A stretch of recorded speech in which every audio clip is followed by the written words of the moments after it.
You know I can't smile without you.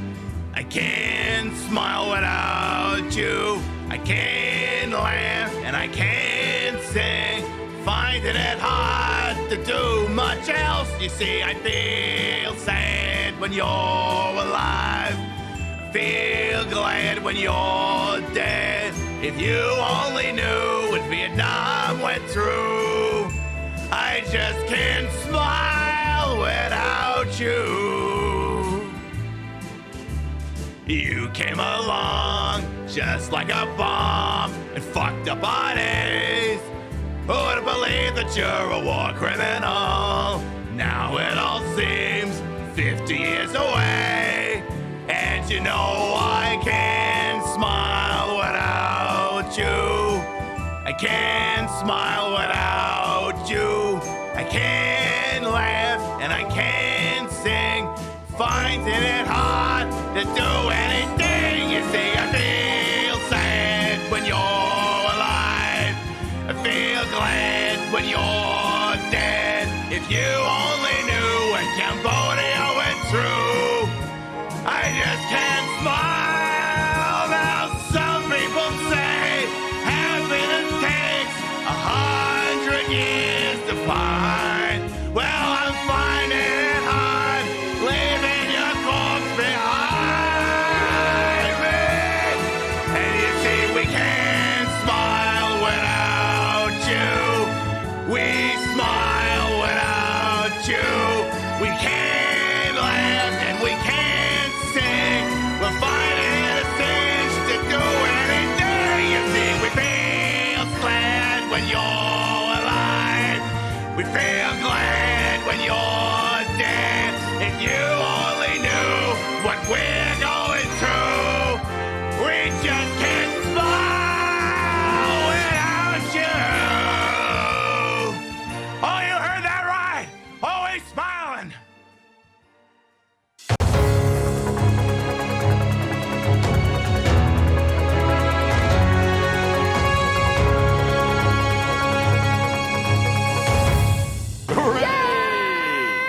You dream about this day for so long, then when it comes, you don't know what to say. Edna, your tears say more than words ever could. Who wants champagne?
The way I'm shooting this is like found footage. Footage of him just like walking up and like killing you.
Boy, my internet died last night, but not nearly as bad as Henry Kissinger.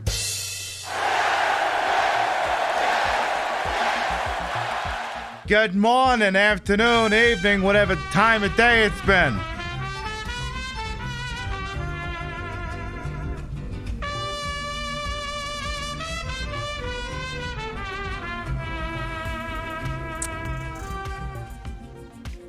Breaking news. Monster of the 20th century has been compromised to a permanent end. Yeah, where the hell's John Cena when we need him? Hope Cork the 9th, thank you to 38-month resub will come back. You know, normally it's considered gauche in Twitch chats to wander in and tell someone has died, right? You know, I was live when Kobe died, and chat was good enough to not mention it. It's, you know, because, you know, sometimes it can be triggering. Sometimes people don't want to talk about it. It could be considered upsetting. Do you have any idea how pissed off I was that I didn't get to be live on Twitch when I found out that fucking asshole died? That's the one time I would have wanted to hear about it.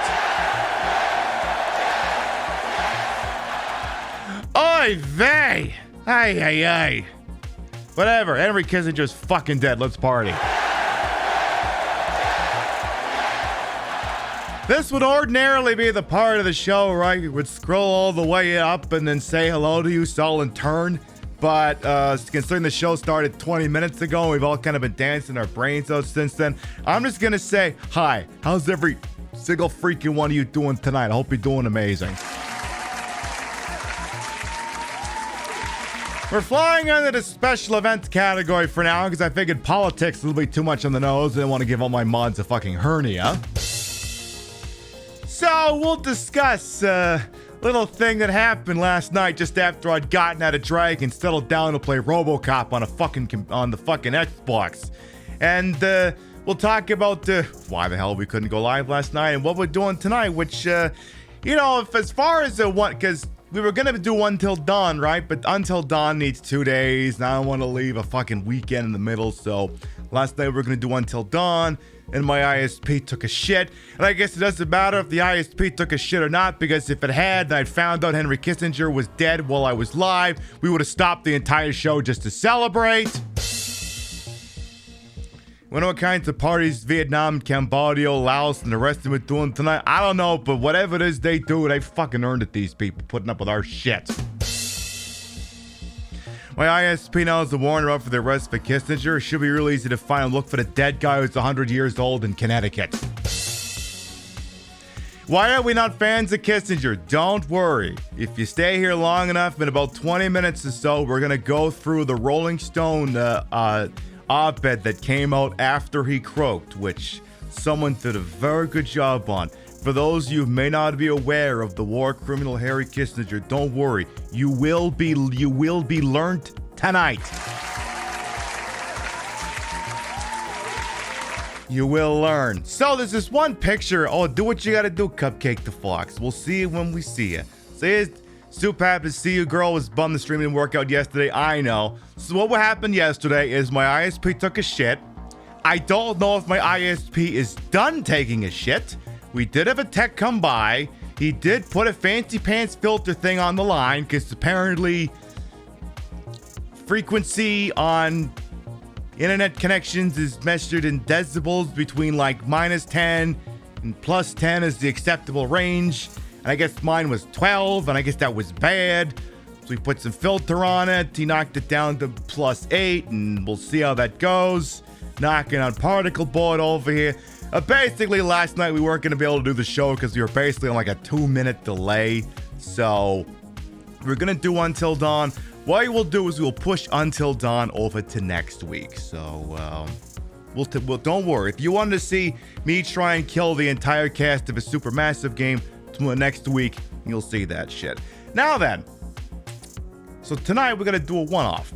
I was between doing New Vegas or Pokemon. Now I'm talking old as fuck Pokemon. I'm talking Pokemon Blue over here. Pokemon Blue won because I figured every time we caught a Pokemon, we could name it something nasty.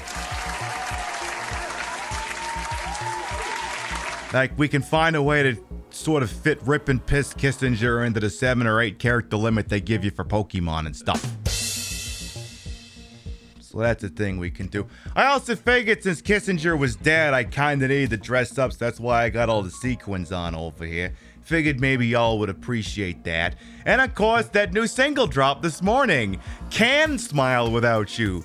Is it the original song from Barry Manilow, I Can't Smile Without You, with a T? Yeah, well, this is I Can Smile Without You, without the T. There are so many things in this world that we feel that you are not being inclusive if the T is not involved. This is the one time the T gets to sit out. We're asking, as far as the titling of that song, we would like the T to kind of sit over there for a while, just because we feel really make the whole title of the song work. That Can Smile Without You. I'm looking forward to seeing if I can get that whole thing on TikTok tomorrow. Pokemon New Vegas, if only. So yeah, ISP shit the bed, but you know, we're gonna do what we gotta do. And of course, because I was like, last night I was like, I'm not gonna do this show in drag. But I was like, wait, if you don't do this show in drag, how the fuck are you gonna have TikToks? Because you kind of have to be in drag to make your TikToks. And if you're not live on Saturday and Sunday, you're not in drag as a result, how the fuck are you gonna make TikToks? I'm like, oh shit, I better get into drag so I can record for TikToks, because otherwise my hair just ain't gonna look right. So I got that going for me at least. Anything else here? And of course, I didn't really get to talk about it last night because, you know, the stream kind of shit itself before we could really do it. But we won't be live this weekend on Saturday and on Sunday. You can consider checking out the Stream Queens Con, because I believe I'm part of the panel that starts out the Saturday show. I believe. I think that one starts out like a gender non-conforming, non-binary panel or some shit like that, and I'm on that one. So, you know, if you want to see me on Saturday, you can check out Stream Queens Con. I also love that the 2 to 3 times I've had to reset that sign, it was because my ISP shit the bed. I had to reset the fucker back down to 0. We had that thing over 100 before we got to the fall. 100! That's okay. Someday it'll be back over 100. Who will win, Caesar's Legion or a Charizard? My money's on a Charizard. Absolutely. So, we'll play some Pokemon, and of course, like I said, there could be many of you who do not understand just how much joy it brings to so many people that Henry Kissinger is dead. So, and there's not necessarily any shame in it, you know. So you're all learning at your own pace. You're slowly being deprogrammed. So, we're gonna go through the Rolling Stone op-ed, whatever you want to call it, obituary that they made up, detailing Henry Kissinger's life and just what about this guy makes us all call him a war criminal. No, one thing excuse me a second. I left the mouse jiggler for work shoved into my USB hub.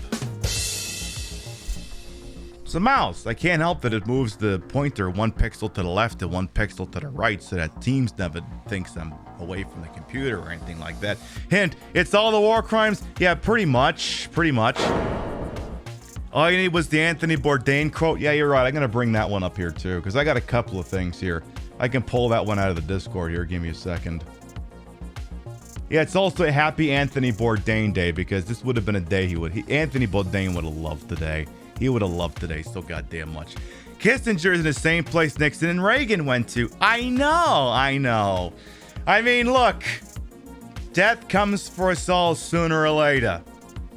Took its dear sweet time getting to Kissinger, but the funny thing is, it was Portia. Yeah, Portia posted in the chat. I was asking, how long did I have these Kissinger bits ready to go? Well, that was the thing. It was like a couple of weeks ago. There was a news article that came out, said that he tripped and fell at home. And I just quote tweeted and everything. I'm on social media and said, gentlemen, start your engines. And I was like, that fucker's going down. He ain't going to make it to Christmas. And lo and behold, he didn't make it to Christmas. And my theory has always been that, like, Mitch McConnell and Henry Kissinger are like tied at the hip as far as life force. Like they're symbiotic. They're feeding the life force off of each other. And I thought McConnell was going to go first, which means, hey, McConnell, you know, your doctor ever tell you maybe you shouldn't smoke or drink? I think this is your last Christmas, bud. Go ahead and light him up and drink him up if you got him. I ain't think you're going to be around here much longer. I'm just saying. Hey, y'all, yes, happy Henry Kissinger is dead day. Why did Kissinger get to make it to Betty, but Betty White didn't? Well, Betty White just wasn't evil enough, I guess.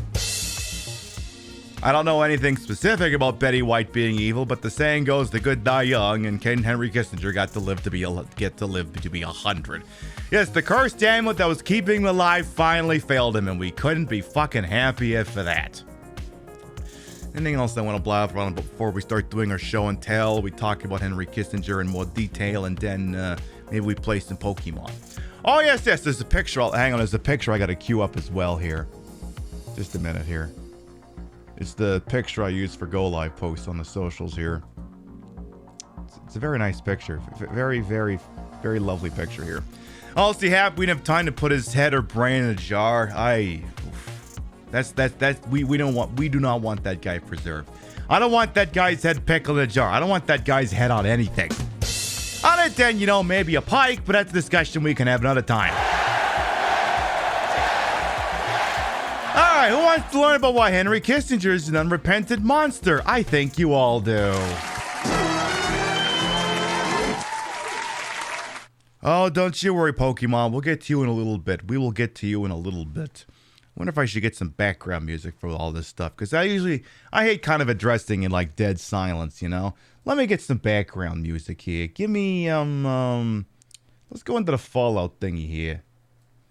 Give me, just give me the Fallout soundtrack we used to use. Just give me that whole directory. Hang on, I gotta go to my OneDrive here to get that shit. Come on, music, Fallout, bada bing, bada boom. Set it to random. There we go.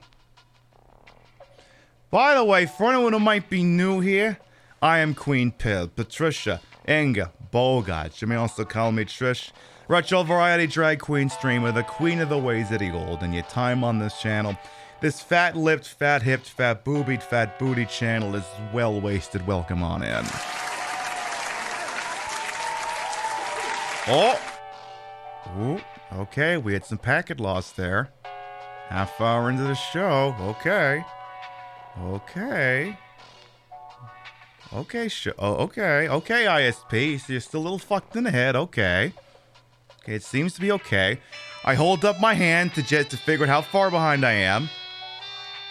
About 10 seconds behind now. Okay, interesting. So the thing, okay, so maybe this is gonna be another one of those shows, but we'll see. We'll see. Yeah, ISP, yeah, okay, so great. ISP's not fixed. So, okay. I guess this means maybe I'll be in discussions with one of them other competing ones, but, we're all on too much of a tape delay. It's fine. Anyway. So the one thing I hate is, there's no way for me to just go, alright, purge, whatever's in the buffer and just bring me to Super Live, right? So now I'm gonna be 20 seconds behind live, but whatever. So, what was I talking about? I was, fuck it, let's get to the speech before my ISP drops this whole show at the fucking airlock here. So, I've had this bottle for quite some time. It's this really, really big bottle of Jack Daniels, we're talking almost 2 liters here. It's a big fucking bottle of Jack Daniels. Now do you ever watch Trailer Park Boys? Trailer Park Boys, great Canadian show.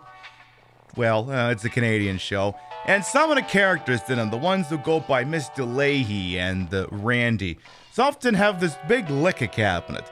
And all the bottles of booze have got people's names on them, right? Like Ricky, Julian, Bubbles, and whenever they send one of them off to con college, aka jail, they get to pull out one of the bottles. Well, like I said, I had a 2-liter bottle of Jack Daniels and, well... here it is, baby.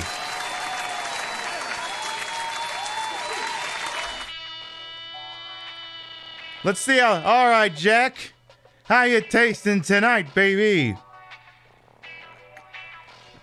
Oh, you taste like Jack Daniels, alright. You definitely taste like Jack Daniels. Oh, switching resolution clears out the buffer. Oh, at least there's that, at least. Well, I guess the good news is this is the last show I'm doing before next Wednesday, so if my ISP wants to pull a 10 out of a test anytime between then and now, that'd be great. What bottle is Trump? A bottle of Dom Perignon. A bottle of Dom Perignon. 2003, so a 10-year-old bottle of DP. When he goes down, it'll definitely be champagne time, baby. Alright. Alright, now then. So again, the question that's on everyone's mind is, who's Henry Kissinger? Why do we give such a shit? And why does Anthony Bourdain have this banger quote about him? Wait, not that one. That one. Here's a line from Anthony Bourdain, A Cook's Tour, Global Adventures in Extreme Cuisines. Once you've been to Cambodia, you'll never stop wanting to beat Henry Kissinger to death with your bare hands. You will never again be able to open a newspaper and read about that treacherous, prevaricating, murderous scumbag sitting down for a nice chat with Charlie Rose or attending some black tie affair for a new glossy magazine without choking. Witness what Henry did in Cambodia, the fruits of his genius for statesmanship, and you will never understand why he's not sitting in the dock in The Hague next to Milosevic. He's he's definitely curb stomping him over there. He definitely is. Definitely. Alright, so. You want to learn about Henry Kissinger? Because, there's a handful of people who are like, I hear he's bad, but I'd like to know a little bit more. Well, fortunately for you, the Rolling Stone has got you here. This came out, I want to say, 20 minutes after word dropped that Henry Kissinger had died. Now, you may be going, how could they already have that ready to go? Well, here's the thing, right? Some newsrooms just accept that at some point old people are going to die. So they start working on the op-eds about them in advance and just, maybe polish them up every couple of years just to keep them current, In fact, I think the one CNN with was partly written by someone who has since died since he wrote the damn thing. So yeah, sometimes it do be like that. But here we go. We have the Rolling Stone. Spencer Ackerman writes, good riddance. Henry Kissinger, war criminal beloved by America's ruling class, finally dies. The infamy of Nixon's foreign policy architect sits eternally beside that of history's worst mass murderers. A deeper shame attaches to the country that celebrates him. Now, there's a comment I made back in June or so when, that submarine got crushed like a beer can under the ocean, right? Oh, there's another time out there. Oh, okay. All right, just holds. Okay. All right, we're still here. Anyway, when something to the effect of, the people who don't like your submarine comments are also not going to be a big fan. This ISP is thinking about it here. The people who are not fans of your submarine jokes are also not going to like your Kissinger comments when the time comes. They're not gonna. And, I hate being right all the time, but I am right all the time. Like this morning, we had GMA on, and oof. Just all the deep throating of Henry Kissinger. Just being so nice to him. It's like, he's dead. You don't have to be nice to him. Yeah, he is the epitome of what America stands for. That's not even an incorrect statement. He really is. The man, for worse or for worse, was America. He really, really was. Well, I'm not dropping frames nearly as bad as I was last night, but it is getting a little. We're gonna push through it. We're gonna push through. We'll do it live. Fuck it. Fucking thing sucks. Deep throating, I know, right? Yeah, we'll this touches on that.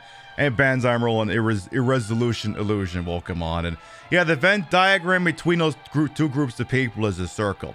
Anyone who gets really upset that you made fun of Henry Kissinger being dead, do not trust any of these people with anything sensitive. Do not, under any circumstances. These people will rat you out to save their own skin. These people are self-reporting that they're useless. Do not give them anything important. Never. Anyway, appearing before the Senate Foreign Relations Committee on his nomination to be Secretary of State, Henry Kissinger pledged to cooperate closely with Congress in conducting foreign policy for a durable peace. Yeah, about that. Anyway, let's get going here. Henry Kissinger died on Wednesday at his home in Connecticut, his consulting firm said in a statement. The notorious war criminal was 100. Measuring purely by confirmed kills, the worst mass murderer ever executed by the United States was the white supremacist terrorist Timothy McVeigh. On April 19, 1995, McVeigh detonated a massive bomb at the Murrah Federal Building in Oklahoma City, killing 168 people, including 19 children. The government killed McVeigh by lethal injection in June 2001. Whatever hesitation a state execution provokes, even over a man such as McVeigh, necessary questions about the legitimacy of killing even an unrepentant soldier of white supremacy, his death provided a measure of closure to the mother of one of his victims. It's a period at the end of a sentence, said Kathleen Traynor, whose 4-year-old McVeigh killed. McVeigh, who, in his own psychotic way, thought he was saving America, never remotely killed on the scale of Kissinger, the most revered American grand strategist of the second half of the 20th century.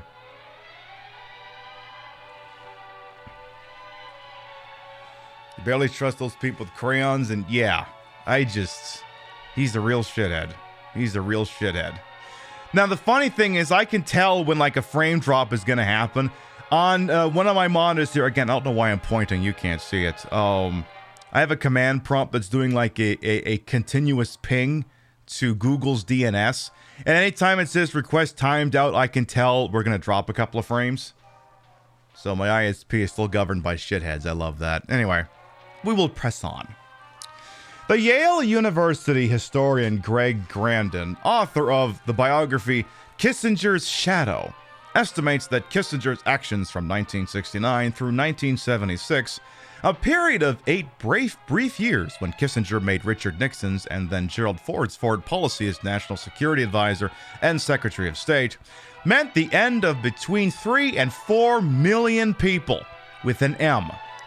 That includes crimes of commission, he explained, as in Cambodia and Chile, and omission, like greenlighting Indonesia's bloodshed in East Timor, Pakistan's bloodshed in Bangladesh, and the inauguration of an American tradition of using and then abandoning the Kurds. We will be dragging Serotonin Bears. Welcome on in. Let me also link this article for you here in chat, because I usually do that at the start of reading the article, and I should do that afterwards as well. In any event. I'm going to have a little sippy poo here. And you knew next to nothing about this guy before today, and now you, oh, here we go again. Oh, maybe not. About this guy before, and now you know more. Yeah, you can understand why people are putting the flags that, oh yeah, this guy's an absolute shithead. The world is a better place without him alive in it. Absolutely.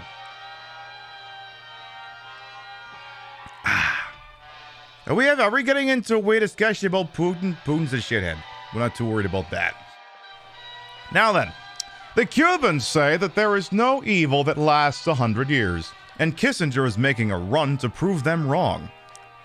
Grandin told Rolling Stone not long before Kissinger died, there is no doubt he'll be hailed as a geopolitical grand strategist, even though he bungled most cases, leading to escalation. He'll get credit for opening China, but that was de Gaulle's original idea and initiative. He'll be praised for détente, and that was a success, but he undermined his own legacy by aligning with the neocons. And of course, he'll finally get off scot-free from Watergate, even though his obsession with Daniel Ellsberg really drove the crime. Have you seen Strange Love? They parodied Kissinger? That they did, Disneyland pimp, that they did. No infamy will find Kissinger on a day like today. Instead, in a demonstration of why he was able to kill so many people and get away with it, the day of his passage will be a solemn one in Congress and, shamefully, since Kissinger had reporters like CBS's Marvin Kalb and the New York Times' Hendrik Smith wiretapped, newsrooms. Kissinger, a refugee from the Nazis who became a pedigreed member of the Eastern establishment Nixon hated, was a practitioner of American greatness, and so the press lionized him as the cold-blooded genius who restored America's prestige from the agony of Vietnam. Not once in the half-century that followed Kissinger's departure from power did the millions the United States killed matter for his reputation, except to confirm a ruthlessness that pundits occasionally find thrilling. America, like every empire, champions its state murderers. The only time I was ever in the same room as Henry Kissinger was at a 2015 National Security Conference at West Point. He was surrounded by fawning Army officers and ex-officials basking in the presence of a statesman. Seymour Hersh, the investigative reporter who was the most prominent exception to the fawning coverage of Kissinger, watched journalistic deference take shape as soon as Kissinger entered the White House in 1969. His social comings and goings could make or break a Washington party, Hersh wrote in his biography, The Price of Power. Reporters like the Times' James Reston were eager participants in what Hersh called an implicit shakedown scheme, that is, access journalism, in which reporters who got inside information in turn protected Kissinger by not divulging either the full consequences of his acts or his own connection to them. So many things that are wrong today started back then. So many things are tied back to Reagan, but a lot of things are tied back to Kissinger. Kissinger's approach to the press was his approach to Nixon, sniveling obsequiousness, although Kissinger could vent frustration on reporters that he never could on his boss. Hersh quotes H.R. Haldeman, Nixon's chief of staff, remarking that Kissinger was the hawk of hawks inside the White House, but touching glasses at a party with his liberal friends, the belligerent Kissinger would suddenly become a dove. Hey, Bell Blue, welcome on, and yep, like I said, we're getting you learnt on this guy here. Reviewing one of Kissinger's litany of books, Hillary Clinton in 2014 said Kissinger, a friend whose counsel she relied upon as Secretary of State, possessed a conviction that we and President Obama share, a belief in the indispensability of continued American leadership in service of a just and liberal order. Kissinger told USA Today that within days that Clinton, presumed then to be a president in waiting, ran the State Department in the most effective way that I've ever seen. The same story noticed a photograph autographed by Obama thanking Kissinger for his continued leadership. Yeah. It's wild how many presidents he worked under and how many roles had that majority influence awful shit for decades. Yep. So many things that are wrong today start out then. Hey, Kay, how you doing? Got into the big bottle of Jack Daniels I set aside for Kissinger. We got a bottle of Bollinger not Bollinger, Dom Perignon set aside for Trump. And a shitty bottle of whiskey for when Biden goes.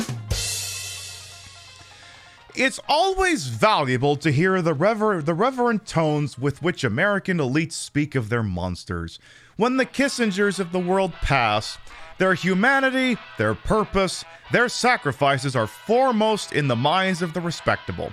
American elites recoiled in disgust when Iranians in great numbers took to the streets to honor one of their monsters, Qasem Soleimani, after a U.S. drone strike executing the Iranian external security chief in January 2020. Soleimani, who the United States declared to be a terrorist and killed as such, killed far more people than Timothy McVeigh, but even if we attribute him to all the deaths in the Syrian civil war, never in Soleimani's wildest dreams could he kill as many people as Henry Kissinger. Nor did Soleimani get to date Jill St. John, who played Bond girl Tiffany Case in Diamonds Are Forever. Yeah, that motherfucker got the poor fucking Tiffany Case. There is no justice in this world. Tiffany, I think less of... I'm sorry, Jill St. John, I think less of you because of this, let's be honest. Way less. Yeah, Kissinger fucked her. Well, dated. I assume they had sex. I don't know. Anyway, moving on. Kissinger's ascent occurred through an obscenity that time cannot diminish. In 1968, Lyndon Johnson agreed to peace negotiations with the North Vietnamese in tacit recognition of the nightmare he, building on the works of his two immediate predecessors, brought to life in Vietnam. Kissinger, an influential Cold War defense intellectual at Harvard, had access to members of the diplomatic delegation to the Paris talks. He used it to feed information from the negotiations to Richard Nixon's presidential campaign, a campaign whose defeated GOP rival Nelson Rockefeller, Kissinger advised, and despite Kissinger's closer political ties to the coterie around Hubert Humphrey, Nixon's Democratic rival. That was the thing, and just as the next paragraph's going to point out, Nixon ran for president claiming to have a secret plan to end the war. His advisors told Hearst that they were deeply afraid that Johnson and Hanoi would reach an accord before the election. It would save lives in Vietnam, both American and Vietnamese, but it would undermine Nixon's hopes of exploiting the explosion in domestic anti-war sentiment. Nixon gradually told Kissinger, hang on a second, hang on, gonna give it a second here. All right, we seem to be kind of stabilized here again. Just out of curiosity, if I hold my hand up, how long is it going to take this time? Yeah, there was another frame drop. Again, I'm probably going to be dealing with this all night. Is my hand up yet? My hand is not up yet. So yeah, let's just say real-time chat interactions are going to be a little bit iffy tonight. Because the thing is, okay, my hand just went up. So we're about 30 seconds behind live. Okay, fine. Hi. Anyway, we'll keep going. Anyway, as it stated, Nixon had run for president claiming that he had a secret plan to end the war. But, if the war ended before, he got elected, then, how would he get elected president? That was his whole shtick. He was the Republican attempting to co-opt anti-war sentiment in Vietnam. A Republican, which, is fucking rich. Hey, true story. In case you weren't aware, the reason why Arnold Schwarzenegger is a Republican is because he listened to a speech by Richard Nixon and called it a breath of fresh air. So, well, I suppose if you come from Austria, Nixon could be seen as a breath of fresh air.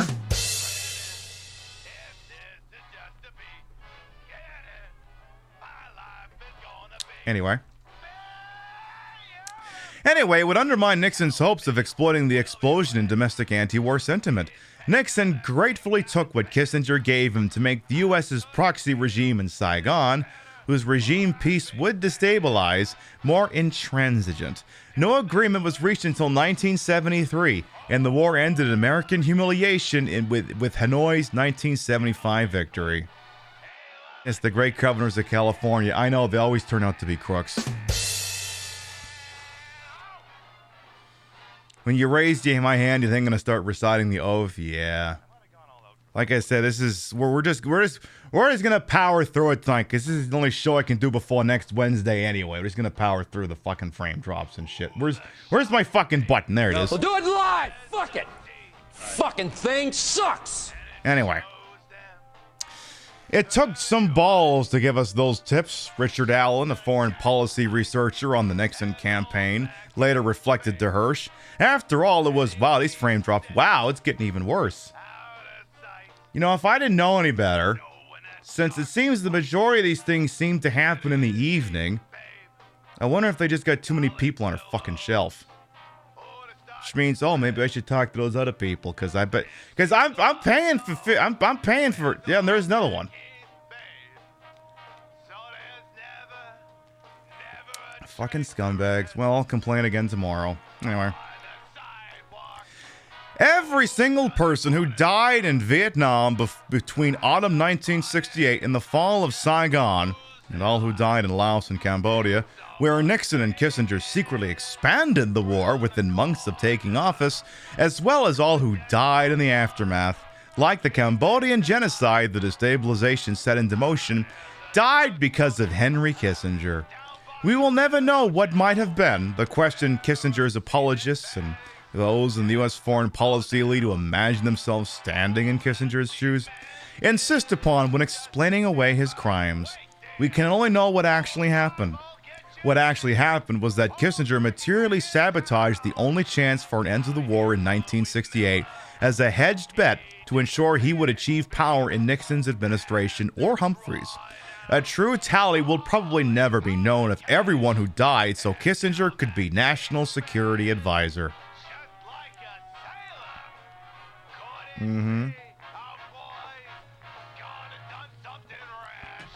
Once in the White House, Nixon and Kissinger found themselves without leverage to produce a peace accord with Hanoi.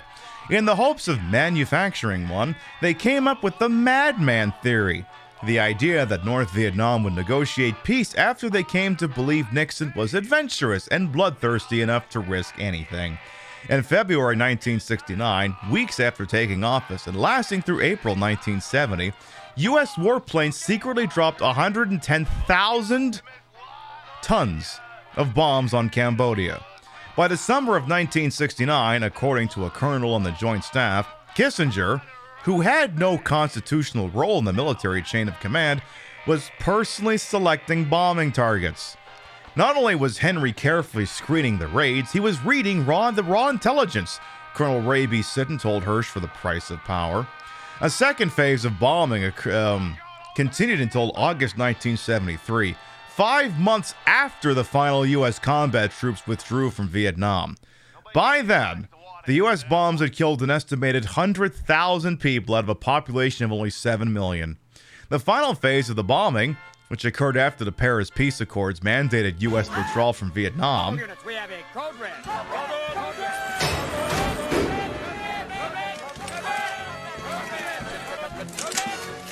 Evian Raiders, hello, welcome on in. We're looking for good vibes, so they'll be good. They are kind of good vibes. They will be eventually, I promise. Welcome on in. Hey, Liz and Evie, how you doing? I'm Queen Pib, Patricia Bogart. You may also call me Trish. Retro variety drag queen streamer, queen of the ways of the old, and your time on this channel. This fat-lipped, fat-hipped, fat-boobied, fat-booted, and buffering channel is well-wasted. Welcome on in. You put the broad in broadcast to the hole and wholesome. H-Whip promotes hubris and all these titties may be fake, the retro is real. It'll be a real copy of Pokemon Blue we'll be playing once we're done reading Henry Kissinger for filth. Yeah, hello, yes, Chance. There it goes. Hope you had a good show over there, Hebe. Make sure we get a shout out for Hebe when we got a mod who's doing A-OK over there.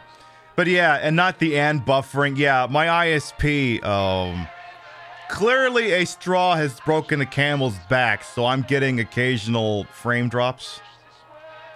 I've only dropped 2% of all frames in the show, so that's not too bad. But if anything seems weird, yeah, and buffeting, huh? Was that what you call it on your show when you get frame drops?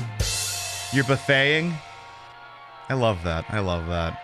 Anyway, we were reading the Henry Kissinger op-ed on Rolling Stone that basically says good riddance, he's dead as shit. And you don't get frame drops. Well, how lucky for you. But yeah, we're reading through that. Now, let me scroll up for a second here. Someone, hang on, what was the thing I seen? Bell Blue, the guy dude was a kingmaker of, well, I wouldn't say he was so much the kingmaker as maybe the visor. I mean, he was very much part and parcel to a lot of decisions that killed millions. That's why we keep screaming that he's a goddamn war criminal. Belongs in the same conversation as people like W. He was testing your VOD audio, splitting times was a short one. Hey, we could appreciate a short show. I did one last night. I was some pissed off that I wasn't live when I found out Kissinger died. Fucking ISP took that from us. Anyway, let's keep going here.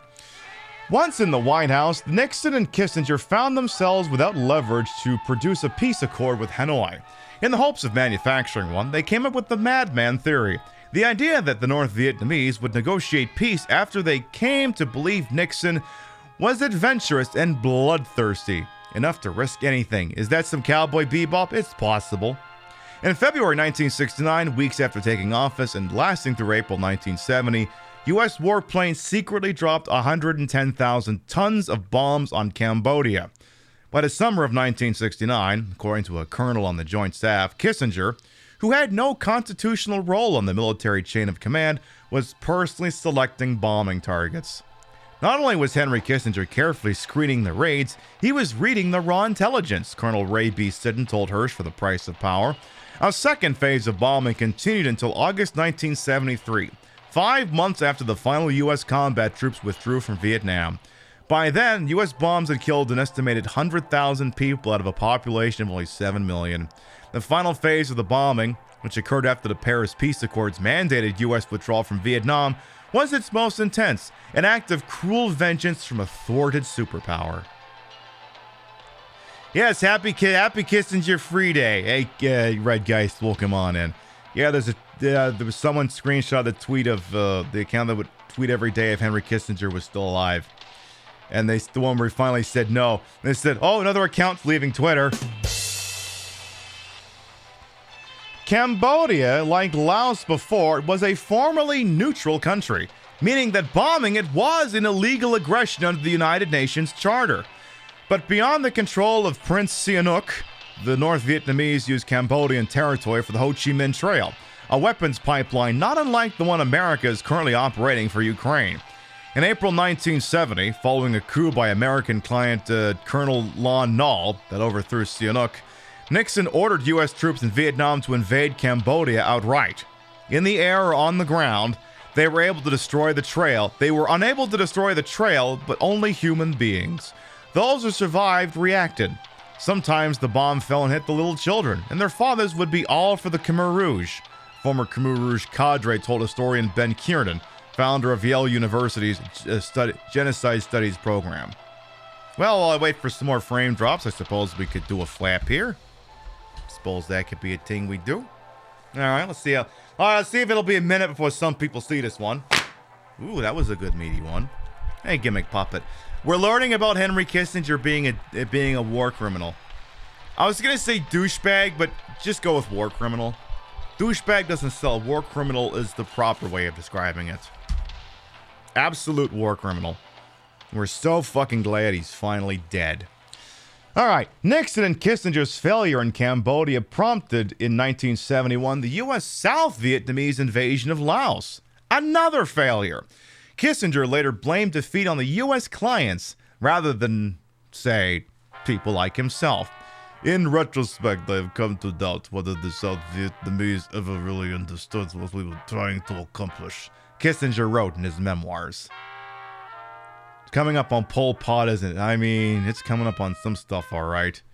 You were wondering why Kissinger is on his shit list. I mean, the article to this point is he sabotaged peace accords that could have ended the Vietnam War in the late 60s and proceeded to be at the helm of the killings of hundreds of thousands and millions of people in Vietnam, Cambodia, Laos, and other stuff too. We're only 30% through this article, by the way. We're only 30%. Can someone whack him again? I mean, see, the thing is, there's this point in The Rock, the 1996 film, Sean Connery, Ed Harris, Nicolas Cage, great movie, where they do something and it's giant air conditioning. It falls, lands on his bad guy. He's dead. His leg is still twitching though. And Nicolas Cage is trying to defuse a bomb, right? And he's talking to Sean Connery and he says, I haven't been around a lot of dead bodies. Is that normal? Oh, the feet thing? Yeah, that. Yeah, it's normal. Well, can you do something about it? It's kind of distracting me. Well, what do you want me to do? Kill him again? Anyway, at the time, the secret bombing of Cambodia was a startling offense that prompted substantial political backlash when it became public. One of the articles of impeachment against Nixon prepared by the House Judiciary Committee in 1974 held that bombing Cambodia was a constitutional usurpation of Congress's war powers. But on July 30th, the committee ended up rejecting the article, 26 votes to 12, and it never became part of the coalescing impeachment effort that stopped with Nixon's resignation. 40 years later, and likely as a consequence, U.S. presidents routinely bomb countries the U.S. is not at war with. They provide the barest minimum of disclosure that the bombs have fallen, and often not even that. When the U.S. decided wars fail, when the U.S. declared wars fail, as they did in Iraq and Afghanistan, their architects and stewards blame the client militaries and governments they propped up. They cover their troop withdrawals with futile bombing campaigns that killed people so American statesmen can save face.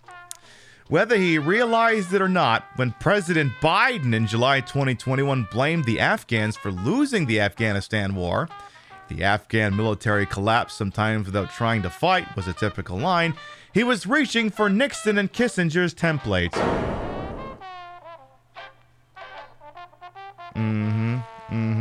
Reminds you of the famous clip of the elderly lady saying they should put a stake through Margaret Thatcher's eye and put a line of garlic around the neck so she don't come back. Yeah, I seen someone screenshot that and adapt it to be for Kissinger instead. I saw that today. By the way, Chef, how you doing? Let's keep going here. I'm so glad he's dead.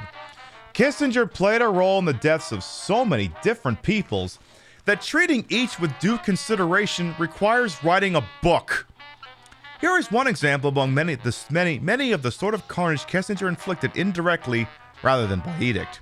In 1971, the Pakistani government waged a campaign of genocide to suppress the independence movement in what would become Bangladesh. Pakistan's Yahya Khan, I'm butchering that probably, Yahya Khan, an architect of the genocide, was so valuable to Nixon's ambitions of restoring diplomatic relations with China. So the U.S. let Khan's forces rape and murder at least 300,000 people, and perhaps 3 million. We can't allow a friend of ours in China to get screwed in a conflict with a friend of India's, Nixon quoted Kissinger, shrugging. Yeah, remember Bangladesh is the country now? You mean to tell me that America has a history of siding with the wrong people? Oh, you're good, Empire. Hang on, I'll clear that one myself. You're good. Yeah. America would sometimes intercede where it shouldn't, and then didn't intercede where it should. Imagine that. That perspective typified Kissinger. The Cold War was a geopolitical balance among two great powers. The purpose of Cold War statecraft was to maximize, stand by,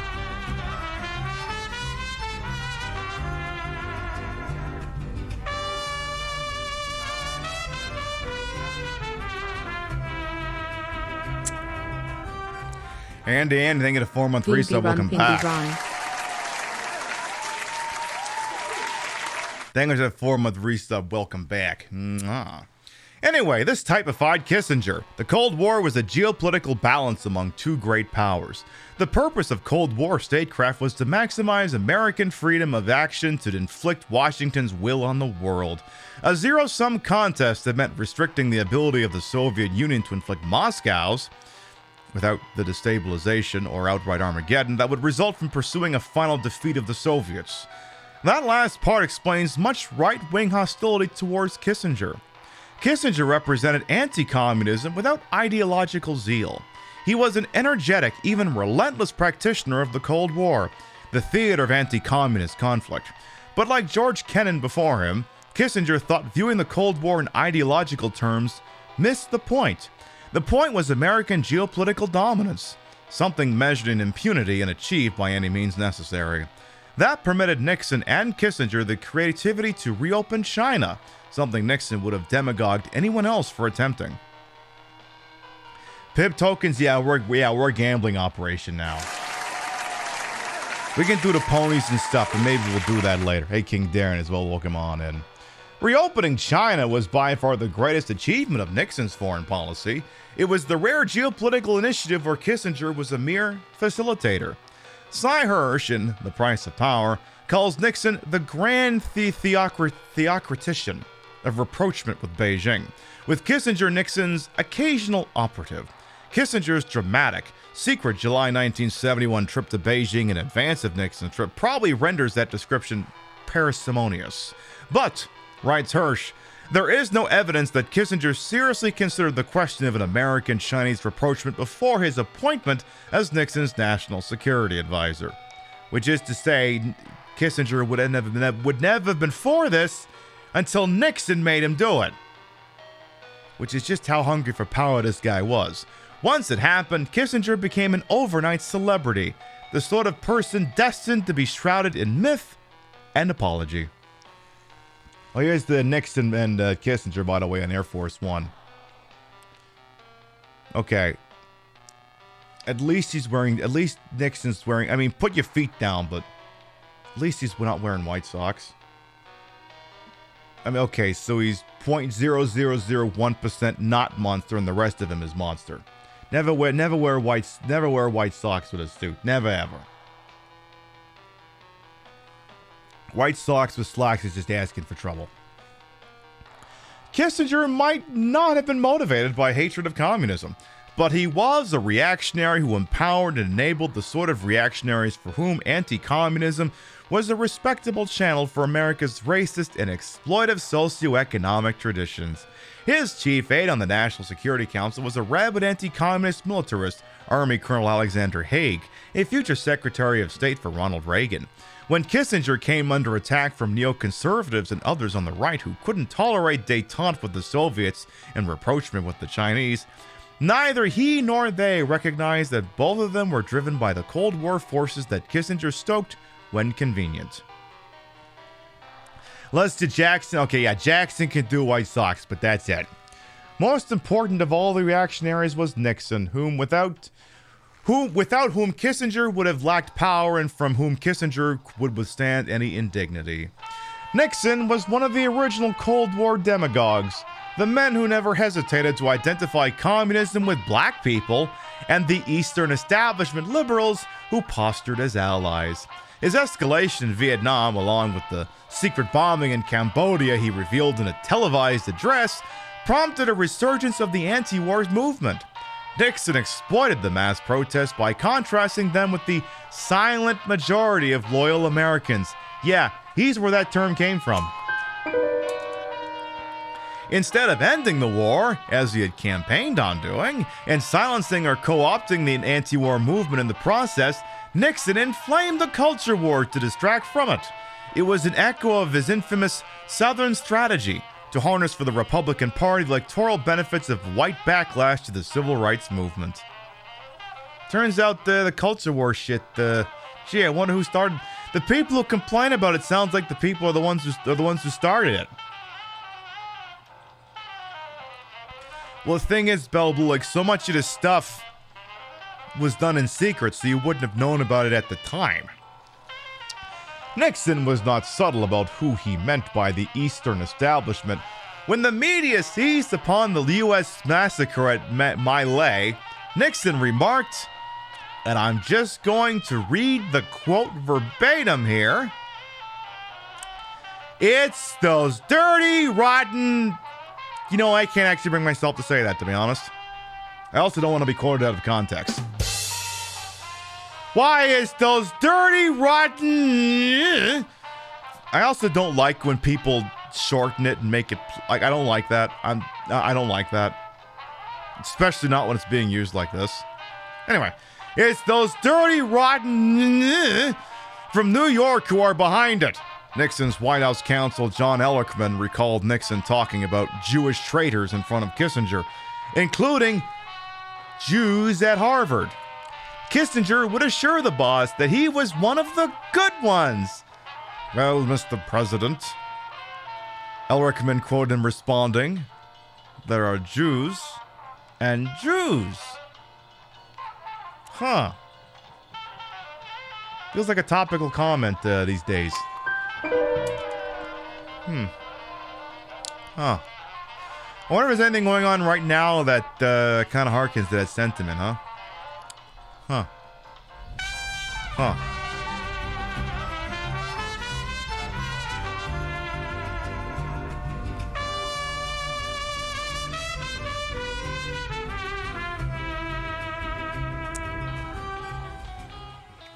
Henry Kissinger, your soul is required in hell. I know, La Bomball. Thank you to 20-month free sub. Welcome back. It's been 20 months with you already? Jesus. Time flies.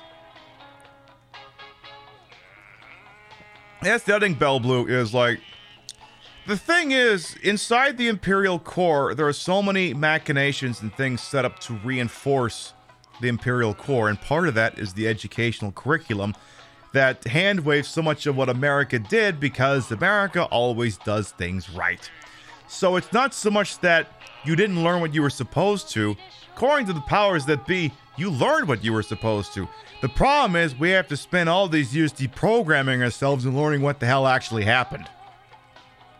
So, I'm not throwing the book at anyone who doesn't know any of this stuff, because the way things are set up, you weren't supposed to know about any of this. That's the thing. Yeah, like I said, what a great timely paragraph. I'm sure there's nothing going on right now between, Zionists and Jews that could be of any concern. Definitely not. Anyway, Kissinger maintained his standing in part by savaging the Eastern establishment from which he emerged. It was not entirely cynical. Kissinger shared with Nixon a contempt for the defeatism and pessimism of those who flinched at the unsavory Vietnam War they once supported. He rationalized his purges of the National Security Council bureaucracy and his marginalization of the State Department, measures that made him indispensable to foreign policy and to Nixon, as protecting American power from those who lacked the confidence to wield it. It is revealing that among those who make U.S. foreign policy, Kissinger's perspective is not considered ideological.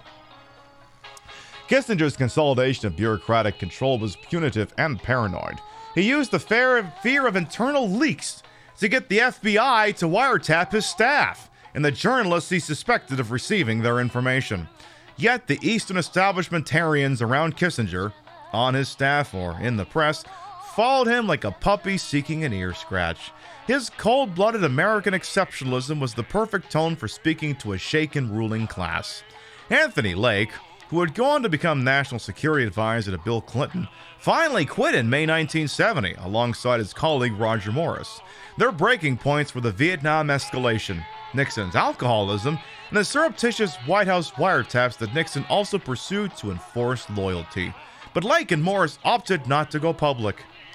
"I consider the failure to do so to be the biggest failure of my life," Morris told Hirsch for The Price of Power.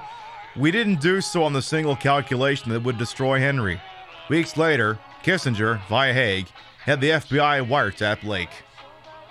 So they knew this shit was going on. I was like, didn't want to say anything. And they lived to regret doing that. The U.S. is a good system going to keep the propaganda up until, of course, social media became more prominent. We started saying, hey, maybe this stuff wasn't great or correct. That's the thing I love. Even though Twitter is still broken as fuck and Blue Sky is still working its way up, we're getting no shortage of people calling out and criticizing and proving wrong any of the Zionist things that come out. They're constantly being proven wrong or debunked in real time. I fucking love it. We're not putting up with this shit anymore. An educated and enlightened proletariat is not what the ruling class of the imperial core wants. It's the exact opposite. In Southeast Asia, Kissinger destroyed, but in Chile, oh, now we're getting into the real sinister, horrible shit. He helped build a template for the world in which we currently live. On September 4th, 1970, Chileans elected the democratic socialist Salvador Allende president. Allende's program was more than redistributionist. It demanded reparation from the U.S. for exploiting it. Chile is rich in copper, and by the mid-1960s, 80% of its copper production was controlled by American corporations, particularly the firms Anaconda Copper and Kennecott. When Allende nationalized mining assets held by the two companies, Allende informed them he would deduct estimated excess profit from a compensatory package he was willing to pay the firms. It was this sort of unacceptable policy that prompted Kissinger to remark, during an intelligence meeting about 2 months before Allende's election, I don't see why we need to stand idly by and watch a country go communist due to the irresponsibility of its own people.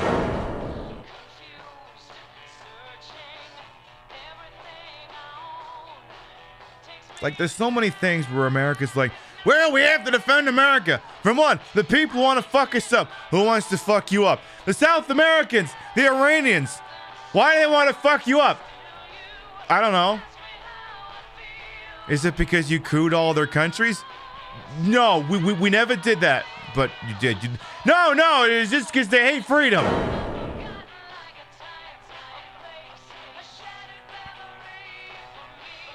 Yeah.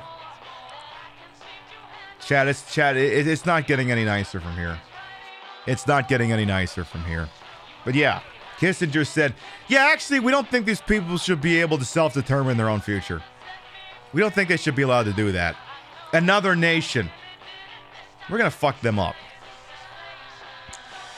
Kissinger meant that there must never be an example of a country in America's sphere of influence delivering socialism through the ballot. Henry saw Allende as being a far more serious threat than Castro. Kissinger staffer Morris told Hirsch, Allende was a living example of democratic social reform in Latin America. Kissinger and the CIA decided to overthrow Allende just days after Allende's election. Upon learning what was in motion, the U.S. ambassador in Santiago, Edward Corey, who was second to none in opposing Allende, cabled Kissinger that to actively encourage a coup could lead us to a Bay of Pigs failure.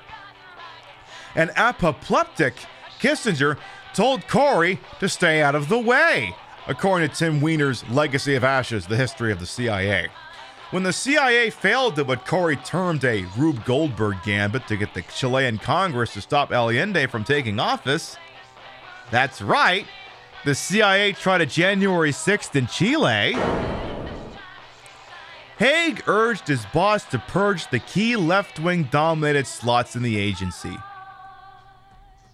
Yeah, they tried. The CIA tried a January 6th Chile, so that Allende would not, have his vote certified. The more things change, the more they stay the same. Corey was wrong in the end. Kissinger's policy of overthrowing Allende, why not support extremists? He spitballed in the December 1970 White House meeting with the CIA's covert operations chief, Tom Karaminas, fucking CIA guy, paid off on September 11th, 1973, when a military junta took power, prompting Allende's suicide. He would be among the first of 3,200 Chileans to die violently under the 17-year regime of Augusto Pinochet and his Caravana de la Muerte, to say nothing of the tens of thousands tortured and imprisoned. In the Eisenhower period, we would be heroes. Kissinger told Nixon in a telephone conversation days after the coup. The same week, he denied at a Senate confirmation hearing that the U.S. played any role in it.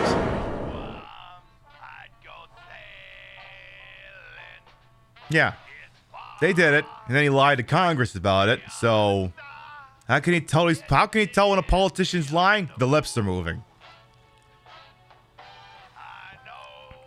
The coup was only the beginning. Now, the thing is, some of you don't know about was it Pinochet, or am I thinking of someone else? No, it may have been Pinochet. Yeah, I think it was Pinochet. The coup was only the beginning. Within 2 years, Pinochet's regime invited Milton Friedman, Arnold Harberger, and other economists from the University of Chicago to advise them. Chile pioneered the implementation of their agenda.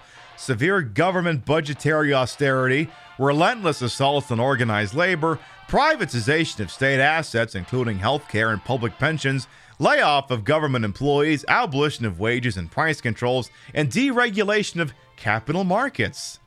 He was like the ultimate ANCAP. Multinationals were not only granted the right to repatriate 100% of their profits, but given guaranteed exchange rates to help them do so.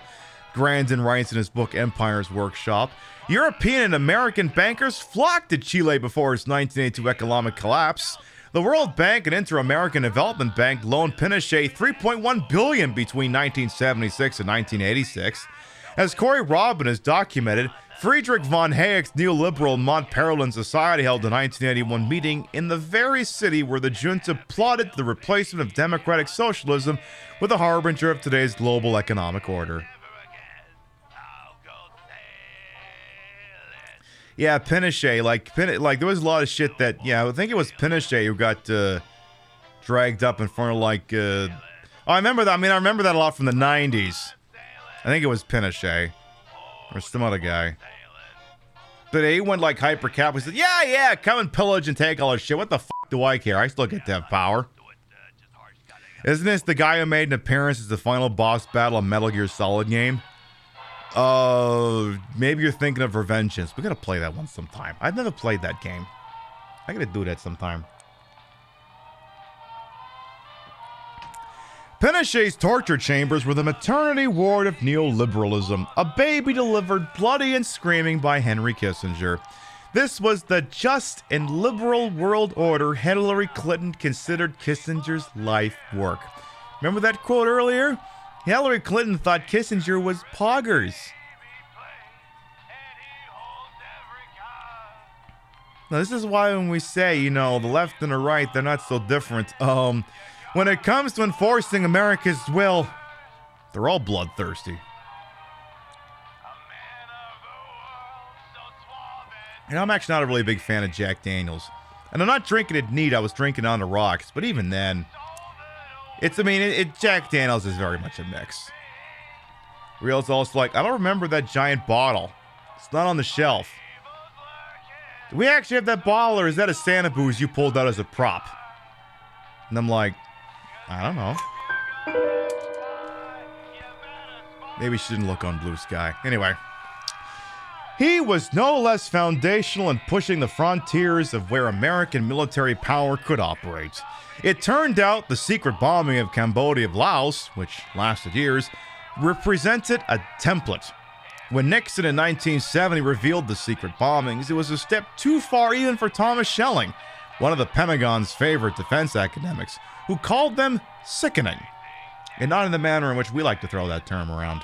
As Grandin writes in Kissinger's Shadow, the Cambridge to Washington set was not prepared in 1970 to accept that the U.S. had the right to destroy an enemy safe haven in a country it was not at war with, and had to do it all in secret, thereby shielding a war from basic public scrutiny. After 9/11, those assertions became accepted. Foundational pillars of a war on terror permitting 4 presidents to bomb for 20 years Pakistanis, Yemenis, Somalis, Libyans, Syrians, and others. Yeah, none of those countries, they all had to go to Congress and said, hey, we want permission to do this shit. Okay, you don't need to hold that note forever. Kissinger met with Pinochet in Santiago in June 1976. It was a time of rising U.S. congressional anger at Pinochet's. It was a time of rising U.S. congressional anger at Pinochet's reign of terror. Kissinger informed the general that he was obliged to make an anodyne criticism of Pinochet to forestall adverse legislation. My evaluation is that you are a victim of all left-wing groups around the world, Kissinger said, according to a declassified cable, and that your greatest sin was that you overthrew a government which was going communist. 3 months later, U.S. diplomats warned Kissinger about Operation Condor, an international campaign of right-wing assassinations pursued by the anti-communist regimes of Chile, Argentina, and Uruguay. Kissinger has instructed that no further action be taken on this matter, according to a December 16, 1976 cable. 5 days later, a car bomb emplaced by Pinochet's agents detonated along Washington, D.C.'s Embassy Row, killing Orlando Letelier, Allende's foreign minister, and his American co-worker, Ronnie Moffat. Oh, wait, hang on. Wait, what country that took place again? You mean to tell me the CIA, the guy they propped up with a CIA total secret and that we totally didn't do a coup, detonated a car bomb in Washington of his political opponents? Huh.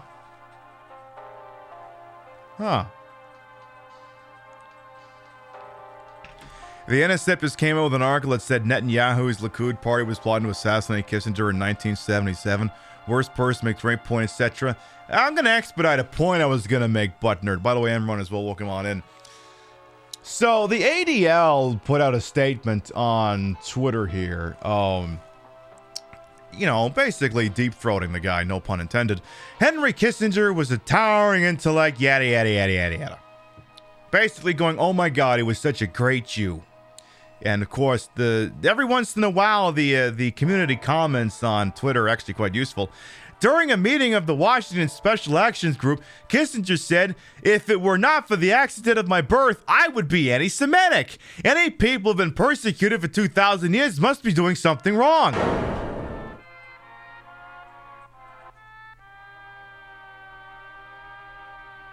You ever hear the quote, how can you be gay and homophobic at the same time? He's a Jew he's Jewish and he's anti-Semitic.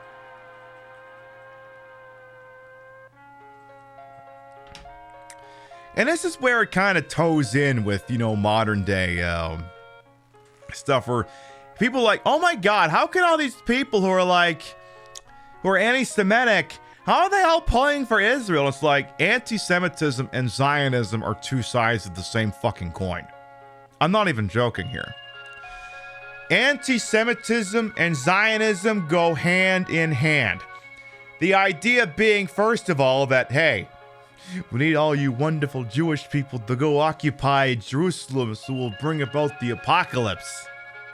And also, the idea that, well, we don't, as they did with the tiki torches, Jews will not replace us. You maybe go, well, how can these people still pull for Israel? Well, you know how the rallying cry of so many trashy white people is to tell black people to go back to Africa? Well, this is the same idea, except, go back to Israel, the nation we carved out just for you. Please leave. Go there. That's how the two can work together in conjunction. The enemy of my enemy bit, basically, yeah. So that's why you see so many people who we accept as, anti-Semites, who blame Jewish people for no shortage of things in the world, are also like, yeah, Israel's really fucking poggers. It's why people like Elon Musk can say the most anti-Semitic shit and still be working in lockstep with people like Benjamin Netanyahu. Because Benjamin Netanyahu will work with anyone who will help increase his power, his consolidation of power on the Zionist ethno-state that is Israel. So, these two often work hand in hand with each other, these two concepts. They're not mutually exclusive. And there's also, see, that's the thing, before we get back to Kissinger, Israel is not a Jewish state. It is a Zionist state. There's nothing Jewish about it. It's Zionist. There's no shortage of Orthodox Jews, regular Jews, Jewish people protesting in Israel of what is going on. They demand a ceasefire. They demand an end to the occupation of what's going on in Gaza. And they literally berate these people and lock them up the same way the Israelis keep locking up Palestinians. The thing that annoys you with the Gaza situation is people acting like this shit just happened, like Obama. Yeah. Obama signed law. Yeah. Well, that's the thing. Like, October 7th was not the start of this. And anyone trying to tell you that may as well try and sell you the Brooklyn Bridge while they're at it, you know? So, yeah. You're like, wow, so glad we keep giving Israel tons of money and have been for decades. Yeah, I love that I'm seeing like 10, 15, 20 GoFundMes a day for people just trying to buy groceries, and yet the Israelis get free health care because we're giving them all the money in the world. Funny how that works. Hey, Druff the Wolf, welcome on it. Anyway, Israel, I'll get back to you. Tonight we're on Kissinger. I'll get back to Israel later. Anyway, in 1999, this is what I'm thinking is. In 1999, Pinochet was arrested in London through an effort by Baltasar Garzon, a Spanish judge investigating Operation Condor. Kissinger urged the British not to extradite the general. I would be very happy if Pinochet was allowed home, he told in an interview. This episode has gone on long enough, and all of my sympathies are with him. 2 years later, the administrative George W. Bush responded contemptuously to the Chilean Supreme Court's efforts to compel Kissinger to testify. It is unjust and ridiculous that a distinguished servant of this country should be harassed by foreign courts in this way, an official told the Daily Telegraph. The paper noted that Kissinger was an informal advisor to Bush, as he was to many presidents. Yeah, Kissinger went on record that's like, look, he suffered enough, this guy who's murdered and tortured so many people. And they wanted to extradite him to testify at his trial. And, every apparition, every venue America has said, nope, fuck you. He's not going down there. Fuck you. Yeah. Was he really a monster? Druff the Wolf, you got here late, but yes. Cliff notes, Kissinger was responsible for escalating the Vietnam War when a peace solution was possible, killing tens of thousands, hundreds of thousands. He also interceded in places where he shouldn't. He bombed the shit of Cambodia and Laos. He did not intervene in the Bangladesh independence movement in Pakistan. And they CIA'd Allende in Chile, bleeding about and bringing about the puppet entity that was Augusto Pinochet in Chile, which Kissinger denied doing at the time, obviously. Hey, Katie Kiss as well, welcome on. And again, I'm going to link this in chat just routinely in case anyone came in late wants to watch this later. We're going to be playing Pokemon Blue when we're done with this article, and I'd say we're about 70% of the way through. I have Pokemon Blue ready to go as a quickie little fun one-off to fill up the rest of the show here. Bush's declaration of protection for Kissinger, coupled with his rejection of the Rome Treaty on the International Criminal Court, extinguished a glimmer of hope that Kissinger would someday join Pinochet under arrest. It was always a fantasy. The international architecture that the U.S. and its allies established after World War II, shorthanded today as the rules-based international order, somehow never gets around to applying the same pressure on a hegemonic United States as it applies to U.S. hostile or defiant powers. It reflects the organizing principle of American exceptionalism. America acts. It is not acted upon. Henry Kissinger was the supreme architect of the rules-based international order. Was the Hague Invasion Act created for Kissinger? If it wasn't, it should have been. In that regard, Kissinger was singular, but by no means unique. Kissinger built upon foundations constructed by Henry Morgenthau, Dean Acheson, George Kennan, Paul Nietzsche, the Dulles brothers, the Bundy brothers, JFK. You could go back to Albert Thayer Mayon and Teddy Roosevelt if you wanted, or James Monroe, or, depending on how fundamental you think empire is to America, 1619. He and Nixon chose to escalate in Vietnam and pursue the destruction of Cambodia. But the Pentagon Papers showed that the Vietnam War was the result of compounding decisions made in the Eisenhower, Kennedy, and Johnson administrations. The Vietnamese guerrilla and Justice Minister Truong Nhu Thang, and I'm sure I'm butchering that, writes in his Viet Cong memoir that Kissinger, whose intellect he praises, inherited a conceptual framework from his American and French predecessors that led him to disaster. You have to remember, especially when it comes to Vietnam here, so I'm oversimplifying what led to part of the Vietnam War here, but America was all against the rise of international communism. They interceded in the Korean War, which, I mean, North Korea, you're not so poggers. You're definitely not poggers. You're definitely not poggers, and we'll leave it at that. And then, after, the Vietnamese expelled the French because they were part of French Indochina.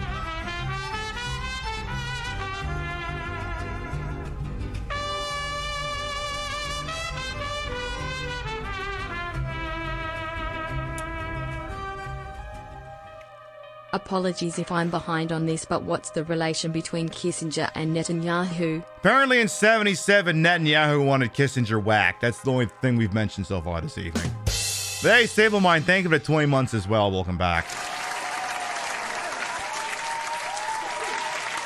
We are occasionally frame dropping this evening because my ISP is huffing paint, but it's nowhere near as bad as last night, so there's that at least.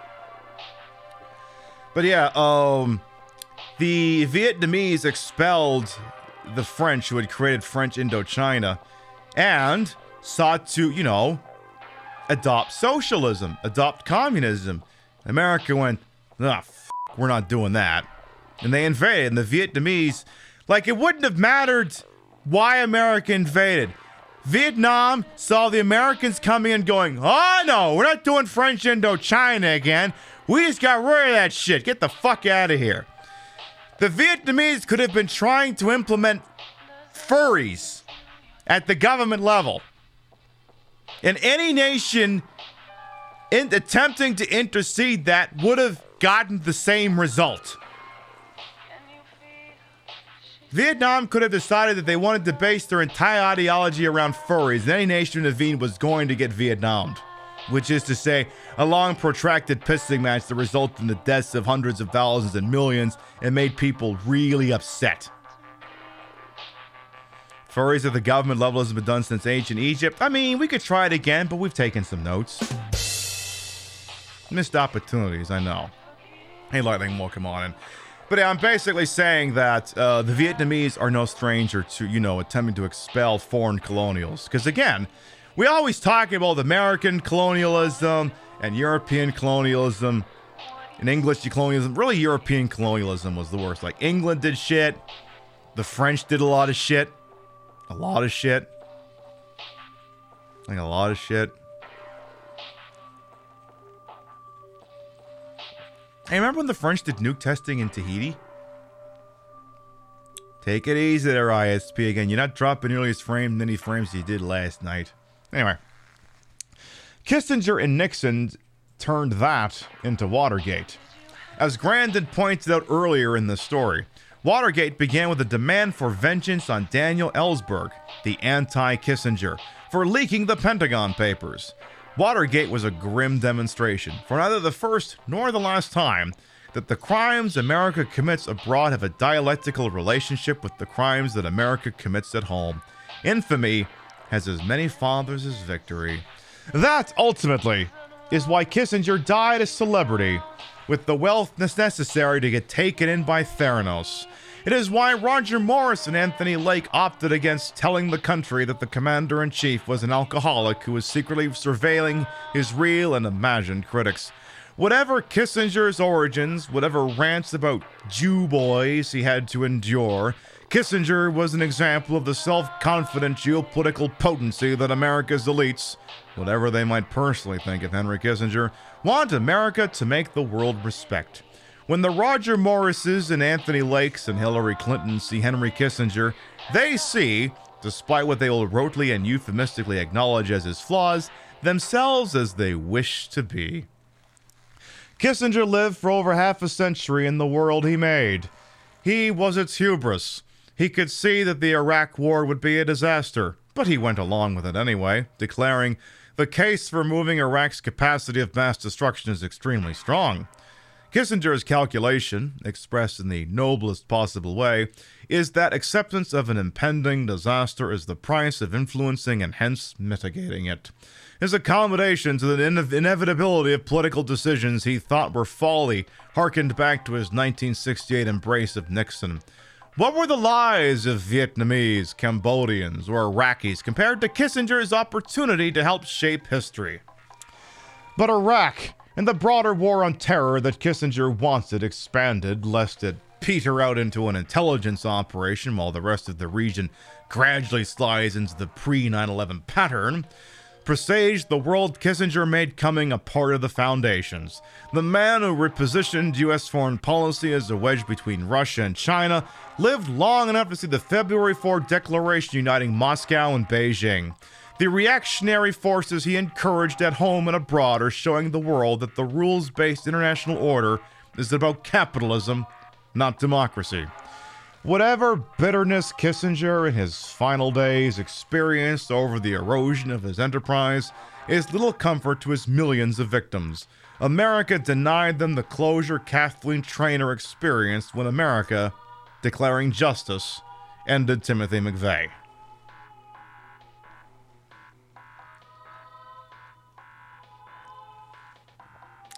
And that's it. That is the article the Rolling Stone put out 20 minutes after word broke that Henry Kissinger had died. I will post it again for you in chat in case you got here late and you want to read this entire roasting start to finish. As we said last night, rip Bozo, rip and piss. I'm pissed off I couldn't have been live when we found out about it, but hey, he's dead. He's dead as shit. I think we can all be happy about that. In lieu of taking a BRB, hang on a second here. How many of these clips do I got? We're still ready to go here. Let me have a look.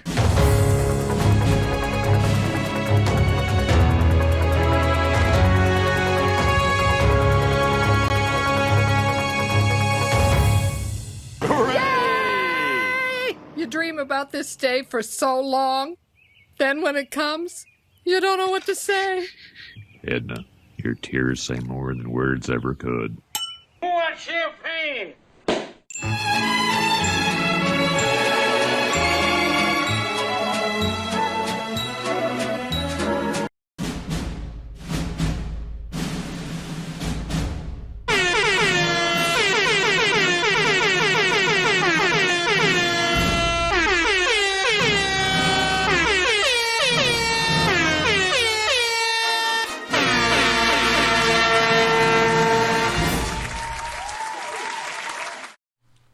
Of course the horns. Why not the horns?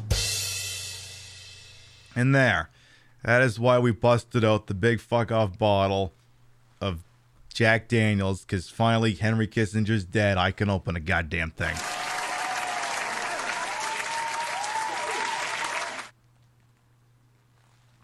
This is what we're going to do. We're going to take a little BRB just so I can get up and stretch.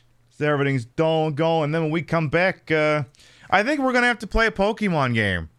Do you want to see us play a Pokemon game where we'll probably name the Pokemon disparaging things like Henry Kissinger is dead? I think that's what you want. All right, we'll be back in a few minutes.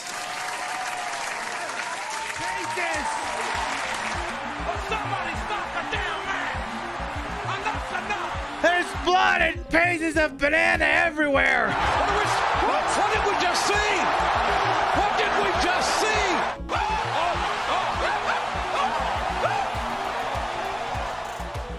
Anybody want banana bread? You know what's gonna happen here? The guy who runs the Shinra LLC building facilities department is gonna get a water bill at the end of the month and go, "Oh my god, what the fuck happened here?"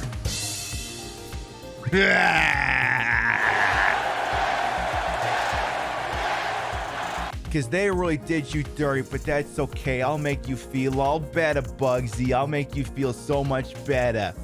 Does that feel better? Does that feel better, Bugs? I'll bet it does. Oh, you can't breathe? Okay, let me give you back your arms. Okay, does that feel better now? What if I turned you around? Would that feel better?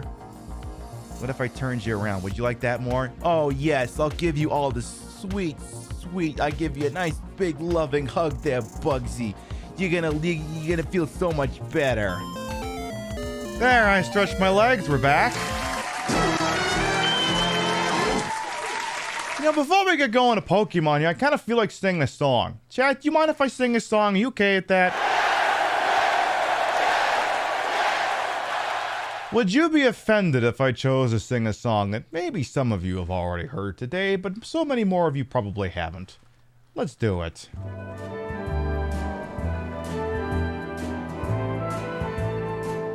You know I can't smile without you. I can't smile without you. I can't laugh and I can't sing. Finding it hard to do much else. You see, I feel sad when you're alive. I feel glad when you're dead. If you only knew what Vietnam went through. I just can't smile without you. You came along just like a bomb and fucked up bodies. Who would believe that you're a war criminal? Now it all seems 50 years away. And you know I can't smile without you. I can't smile without you. I can't laugh and I can't sing. Finding it hard to do anything. You see, I feel sad when you're alive. I feel glad when you're dead. If you only knew what Cambodia went through. I just can't smile. Now some people say happiness takes 100 years to find. Well, I'm finding it hard leaving your corpse behind me. And you see, we can't smile without you. We smile without you. We can't laugh and we can't sing. We're finding it a cinch to do anything. You see, we feel glad when you're alive. We feel glad when you're dead. If you only knew what we're going through, we just can't smile without you. Oh, you heard that right. Always smiling. Oh, no, we don't need to hear that again. Once was enough. Settle down there, Harry Manfredi, whoever the fuck composed that version of that. How many shots did it down to record this? Only 2, actually. That was beautiful, I'll just bet. Alright, suppose I'll take us out of special events category and move us on over into Pokemon here, because we're gonna... It's an idea I've been playing around, and I'm probably gonna go forward with it. But a concept I was considering for, a concept that I was considering for the month of December was to play games I got at Christmas. And it would have been, you know, there could have been some bangers, like this could have been in there. A one-off show of Final Fantasy X, other things. And, I'm not 100% sure on it, but, you know. I did get Pokemon Blue for Christmas, so I figured, what the hell, if nothing else, that'd be a fun thing to play as a one-off. So, you know, we'll fire it up and, you know, we'll see how we feel, huh? Thank you for information and celebrating the Flop Man's death. You're welcome. Oh, do you want to... Oh, wait, did you want to celebrate it harder? Because we could celebrate it harder. We have the technology. You dream about this day for so... Oh, we have the technology. Stand by.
think that's enough celebration. For now.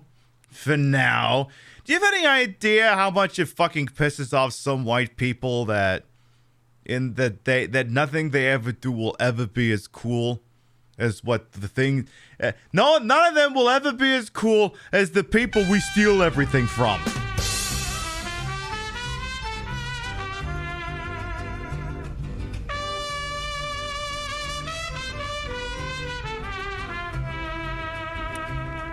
Rainbow Blob. Pin B7. Thank you to 42-month resub. Welcome back. The PIB production value never misses. I know, I do pretty alright when I want to. Only wish Henry Kissinger had taken more of his modern collaborators with them. I mean, the worms that eat me will also eat everyone else. Ooh. Token Cat, thank you for accepted toe distraction. Thank you. And also, I don't normally bust out this outfit since it's covered in sequins, and I'm sure if I wear it too many times, they'll all fall off. But, you know, for Kissinger being dead, I figured I should show up nice for all of use. Figured you appreciate that. Alright, let's play some fucking Pokemon. Let's do it to it. For anyone who might be new here, I'm Queen Pib, Patricia Bogart. You may also call me Trish. Retro variety drag queen streamer, queen of the ways of the old, and your time on this channel, this fat lip, fat head, fat boobied, fat booty channel is well wasted. Welcome on in.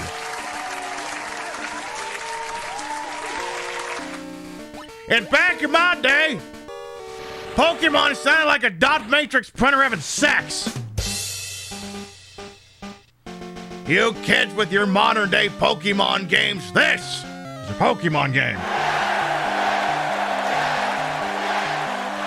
My parents, though I think they tried to play it off as being Santa Claus, for Christmas 1998, got me and my sister, each of us the Game Boy Pocket, a link cable, and they want a copy of Pokemon for each of us. Blue for me, red for her, and boy, we ever played a shit out of that.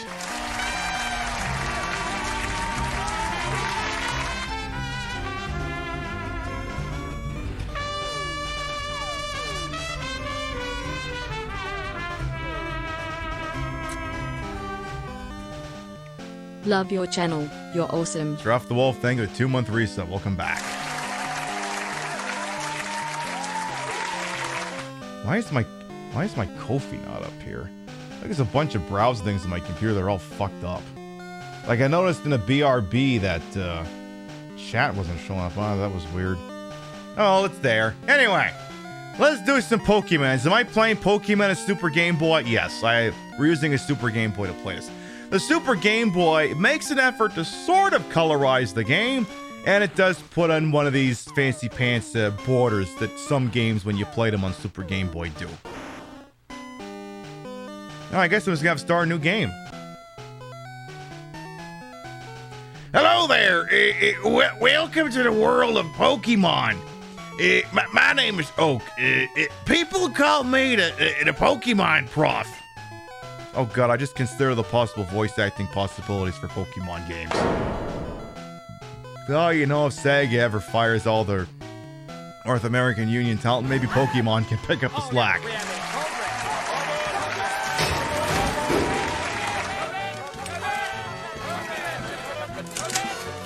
Alright, Non and Raiders, hello, welcome on in.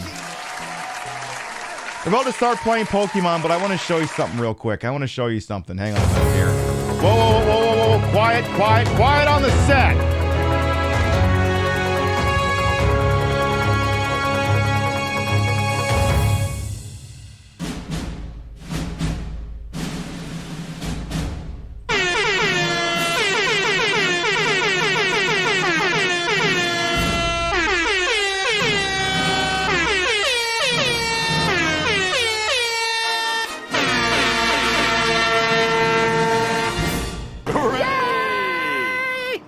About this day for so long, then when it comes, you don't know what to say. Edna, your tears say more than words ever could. Who wants champagne?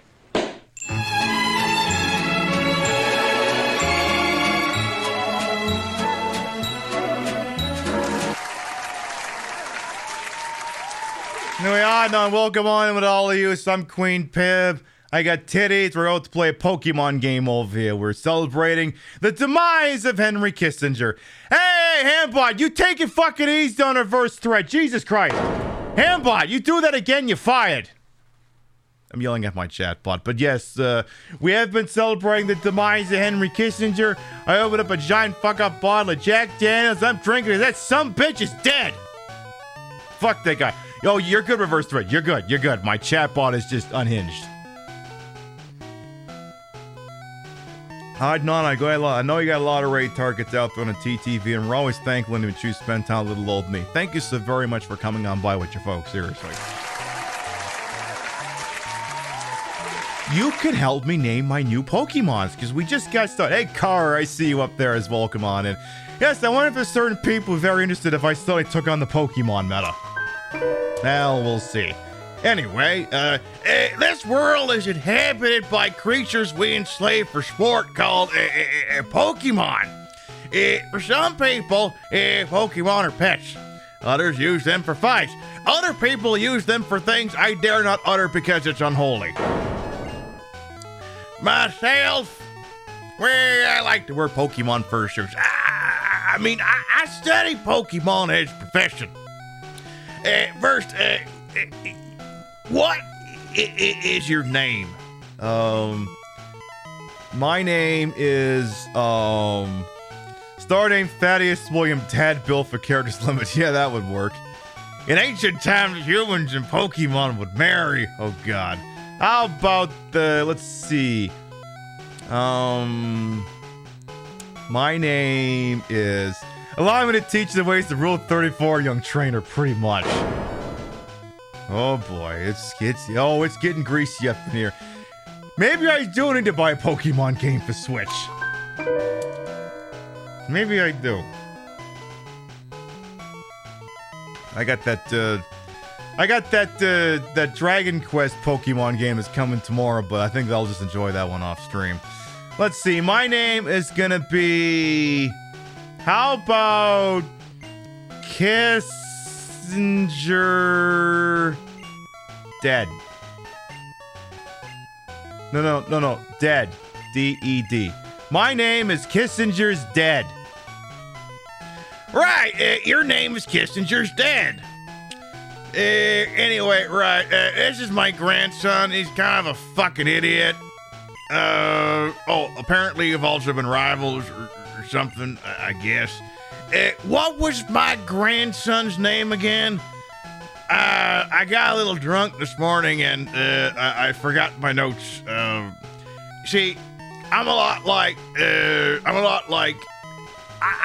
I have a lot of illegitimate children, and a lot of those people also had children. So I guess what I'm saying is, Professor Oak, the greatest horn dog in all of Kanto, I like to plow a lot, and as a result, I have a lot of grandkids, so I can't remember all their fucking names. Anyway, what was his name again? His name is, my rival's name is, actually, no. My rival's name is Death, because he just kept evading him for so long. That's right, I remember. His name is Death. Someday he will defeat you. Kissinger's Dead. Your very own Pokemon legend is about to unfold. A world of dreams and adventures and questions as to how the economy works and when do kids bother learning about school and why, if Pokemon are so awesome, why aren't all the grown-ups doing it? With Pokemon. Hey, Claudia, by the way, welcome on. You've been here for a minute, but hey, how you doing? You're taking out the trash and had to actually stop and look at your cell phone to read the screen. You were shocked and believing. I know. Oak walks on a cannon could run. I've heard such things. Hey, here you comes your Pokemon event. Let's do this. Alright. Well, Kissinger's dead, and he's playing with his SNES. Okay, it's time to go. I say playing with his SNES. Rosalind Carter said if she has to go, she's taking Kissinger with him. I know.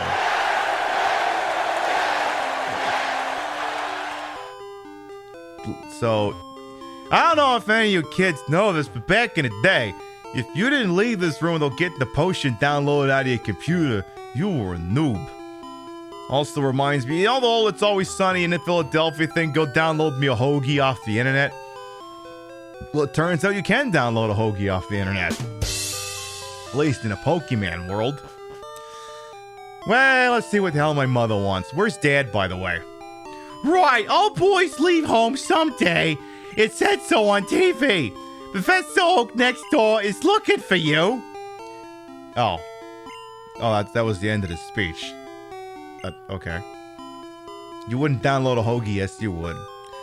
There's a movie on TV. 4 boys are walking on railroad tracks. Oh no! One of them's gotten their leg stuck. Oh no, here comes the train. Oh no! Oh no, now there's no boys walking on the railroad tracks. Oh, I think maybe we better call an ambulance. Oh, I don't think we need the ambulance. I think we're gonna have to call the coroner. I better go too. They might ask questions about what I was doing here and why I tied their feet to the tracks. Cram full of Pokemon books. Cram full of Pokemon books. Damn, bitch, you really live like this? Where's the bathroom? Where's the kitchen? Where's anything? Oh. Old boys leave home someday. Mom, are you going through something because Dad left? Now, why is this game continuing to perpetuate the uniquely American standpoint that their kids must always leave the nest? Some kids live with their parents forever. Willingly. The fact that kids must leave the nest is a uniquely American viewpoint. I'm raising Pokemon too. When they get strong, they can protect me. Yeah, sure. I live in Palette Town. Shades of your journey await.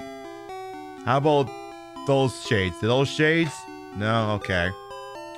Hey, technology is incredible. All units, we have a code red. You can download porn.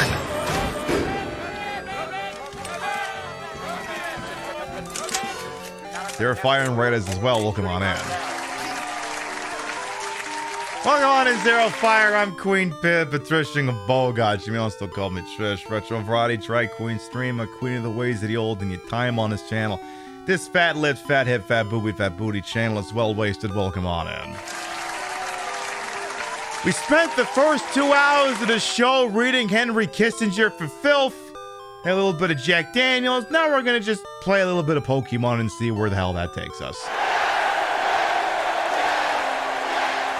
We know I got a lot of raid targets out on the TTV, and we're always thankful anyone choose to spend time with little old me. Thank you so much for coming on by with your folks. Yes, OG Pokeblue, just like I had back in my day. Back in my day, the Pokemon sounded like a dot matrix printer getting fucked. Apparently the internet is so brand new you can download things off the internet. Like pornography. What's going on in this data house? Whose house is this? Oh, Death lives there. Wow, this town only has 3 houses, huh? Hi, Kissinger's dad. Death is out at Grandpa's lab. Oh, okay. It's a big map. This is useful. How about this one? A town map. That's the map, all right. Cram full of Pokemon books. What do you people eat? I don't see any refrigerators or kitchens or anything.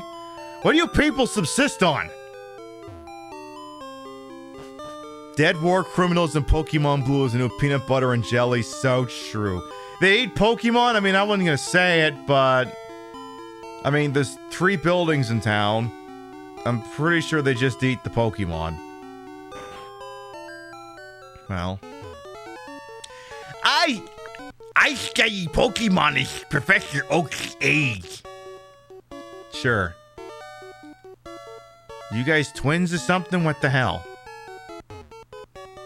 Professor Oak is the authority on Pokemon. Many Pokemon trainers hold him in high regard. You do that. Hi, Death. The Death doesn't want to look at me because he's upset that it took that long to kill Kissinger. There's an email message here. It's the one of Hillary Clinton's. Calling all Pokemon trainers. The elite trainers of Pokemon League are ready to take on all comers. Bring your best Pokemon and see how you rate as a trainer. Pokemon League HQ at Indigo Plateau. P.S. Come on by, we'll fuck you up. What the hell are these banners? Push start to open a menu. The save options on the menu screen. Yeah, but how do I open up the menu? Oh, you hit the start button, open the menu. And what do I do with the menu? Save options on the menu screen. Okay, what do you call that screen? Okay, it's the menu screen. And how do I access this menu screen? Oh, I hit the start button to open the menu.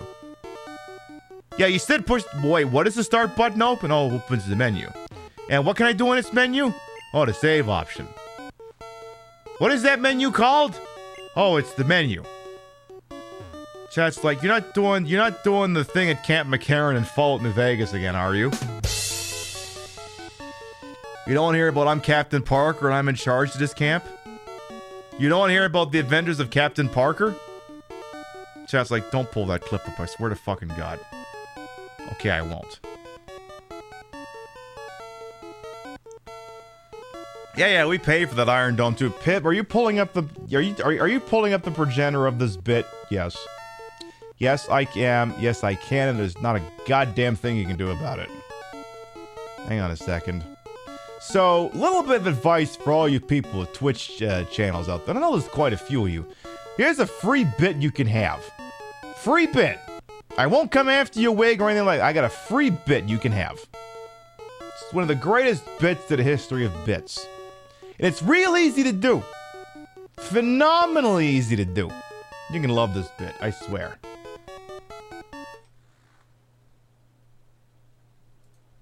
Hang on a second. You again? Captain Parker. Gambling? Also, who the fuck are you again? Captain Parker. I'm in charge of this camp. Cool. Who are you? Captain Parker. I'm in charge of this camp. And which camp are you in charge of? Captain Parker. I'm in charge of this camp. And what's your rank? Captain Parker. I'm in charge of this camp. Who's in charge of this camp? Captain Parker. I'm in charge of this camp. And what was your name again? Captain Parker. I'm in charge of this camp. What is this place? Captain Parker. I'm in charge of this camp. And who's in charge of this camp? Captain Parker. I'm in charge of this camp. And what's your rank, sailor? Captain Parker. I'm in charge of this camp. And, what is this place? Captain Parker. I'm in charge of this camp. And what is this place? Captain Parker. I'm in charge of this camp. Who's on first? And who's in charge of this camp? Captain Parker. I'm in charge of this camp.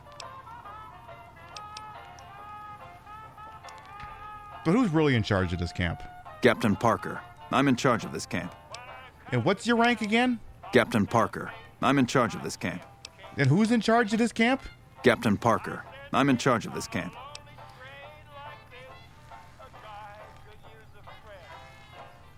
What's a great first-person descriptor? Captain Parker. I'm in charge of this camp. Are we on this camp or are we in this camp? Captain Parker. I'm in charge of this camp. Okay, what are we in, though? Captain Parker. I'm in charge of this camp. Are we in this or are we on this? What? Captain Parker. I'm in charge of this camp. And what was your name again? Captain Parker. I'm in charge of this camp. What is it we're standing in again? Captain Parker. I'm in charge of this camp.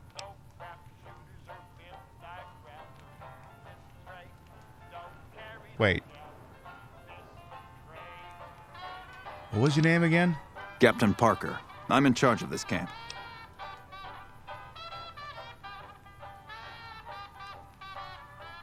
Okay, I think that's everything. I do have one follow-up question, though. Who's in charge of this place again? Captain Parker. I'm in charge of this camp. Okay, I just wanted to make sure. Thank you! See ya.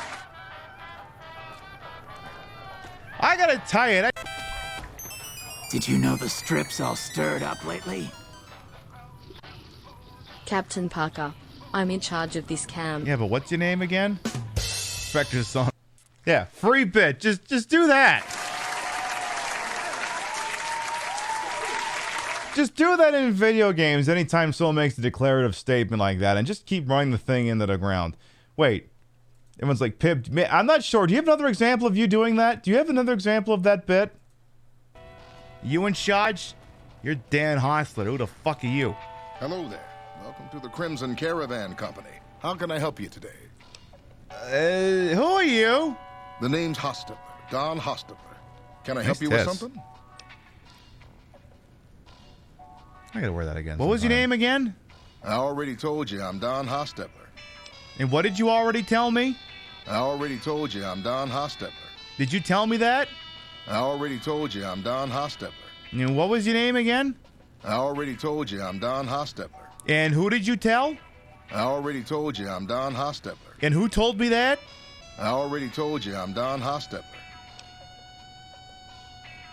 And what is your first person pronoun when doing a name? I already told you I'm Don Hostetler. How do you pronounce your last name? I already told you I'm Don Hostetler. What did you tell me again?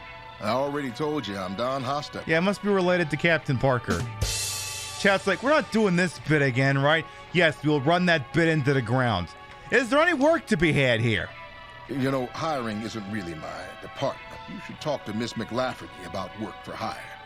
Hey, Boston trainer. And who are you again? I already told you I'm Don Hostetler. What did you tell me again? I already told you I'm Don Hostetler. Who'd you say I should ask about work? Like I said, talk to Alice McLafferty. She's in charge here. Who's in charge here again? Like I said, talk to Alice McLafferty. She's in charge here. And what's your name again? I already told you I'm Don Hostetler. And Alice is in charge of what? Like I said, talk to Alice McLafferty. She's in charge here. Who's in charge of this place? Like I said, talk to Alice McLafferty. She's in charge here. And what's your name? I already told you I'm Don Hostetler.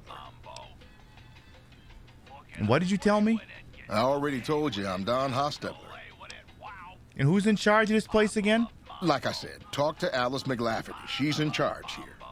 Okay, I'll do that. He doesn't want to talk to me anymore. Like I said, free bit. Pib, did you steal that bit from somebody? Maybe. I might have. Are you going to show us where you stole it from? Maybe. Are you going to do that? Okay, I'm just looking up something here. Ninth season.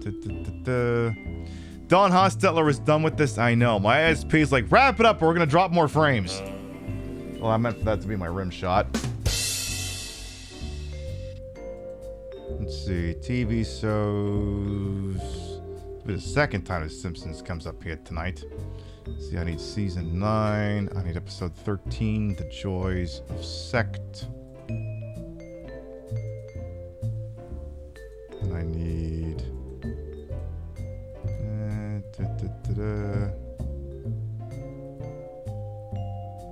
I think it's this bit. Fishing. Hi, how are you? Fishing. It certainly is a beautiful day. We should thank the leader. Who the hell is that? Some kind of leader? Wait, no, that's not it. That's not the bit. It's this one. Yeah, this one. A new and better life awaits you on our distant home planet, Blistonia. Makes sense. We're having a free get acquainted session at a resort this weekend. How much is this free resort weekend? It's free. And when is this weekend? It's this weekend. Uh-huh. And how much does it cost? It's free. I see. And when is it? It's this weekend. And what are you charging for this free weekend? Come on, Dad, the team's arriving. It's free, right? It's that bit. So, yeah. You're technically not stealing my bit. You're stealing the Simpsons bit, which is stealing the Who's On First bit. So, you know, steal away. Anyway, I suppose I should probably continue this before my ISP gets more pissed off at me. Anyway, what's the hell's your goddamn name? Yo, Kissinger's dead! Gramps isn't around. I just love that everyone here is so happy that Kissinger's dead. Come on, ISP, get your shit in gear. Come on. Seriously, just, oh my god, Kissinger's dead. Yo, Kissinger's dead. I know. Does this mean I can't have any of these goddamn Pokemons yet? I guess not. Alright, well, let's go with Professor Go to come at us or whatever. Hey, wait, don't go out. Don't do that, you fucking idiot. It's unsafe. Wild Pokemon live in the tall grass. Haven't you learned that in, like, I don't know, the 14 or 15 years you've been alive? How am I already explaining this? How is this the first time you're hearing about any of this? Anyway, you need your own Pokemon for your own ISP fuck-ups. I know. I'm gonna have to create a buffering command.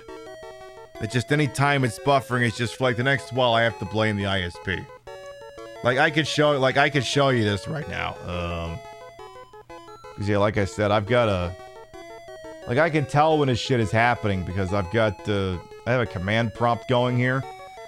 This is how I'm kind of keeping track, so when I notice it says request timed out, then I know it's fucking up.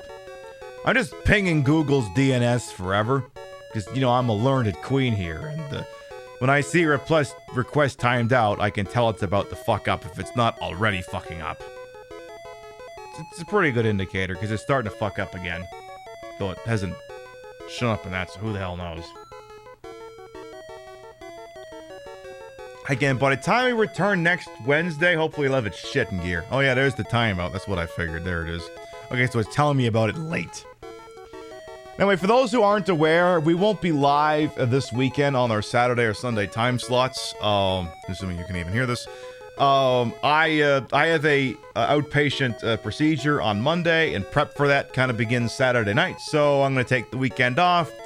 Finish make an appearance at Dream Queens Con on day 1. Probably finish RoboCop, maybe work on that new Dragon Quest game that's coming out tomorrow, and we'll be back next week in these time slots, where we will finally play Until Dawn. And I definitely won't seek to kill every last person in that game. Definitely won't be doing that, you weirdos playing those games and making sure everyone lives. Anyway, here, why don't you come with me? You're not going to show me how to catch a Pikachu like we're playing Pokemon Yellow? Anyway. I guess I could... Do I have to follow you? Can I just leave? Gramps, I'm fed up with waiting. Death? Let me think. Oh, that's right. You're my nephew. I told you to come. Just wait. Here. Kissinger's dead. Oh, completely. Also, there's 3 Pokemon here. Kissinger's dead. They're inside the Pokeballs. When I was young, I was a serious Pokemon trainer. Then I got arrested for something I shouldn't have done. In my old age, I have only 3 left. You can have one. Choose. Hey, Gramps, what about me? Shut the fuck up, Death. You haven't killed Kissinger yet. Be patient, Death. You can kill Kissinger later, and you can have one too. Alright, well, I'm leaving, so... Hey, don't go away yet. Yeah, but I have a restraining... there's actually a quarter says you're not allowed to be 50 yards of a kid. So I just kind of wanted to get out of your radius, but... Okay, fine. Well, what do we got here? Charmander, if you want to kneecap yourself for the first 3 or 4 dungeons. Obviously prefers hot places. When it rains, steam is said to spout from the tip of its tail. So, you want the fire Pokemon, Charmander? No. How the fuck am I gonna kick the first dungeon's ass? No. Let's see. Squirtle! After birth, its back swells and hardens into a shell. Powerfully sprays foam from its mouth. Hey, you want the water Pokemon, Squirtle? I don't know. What's this other one? Oh, Bulbasaur, the awesome one. A strange seed was planted on its back at birth. The plant sprouts and grows with this Pokemon. You want the Bulbasaur? Well, see, Bulbasaur is basically the easy mode thing to start this thing because water kicks the shit out of rock type and water type Pokemon. That's the first 2 gyms right there. So I'm basically between Squirtle and Bulbasaur. Help me out, chat.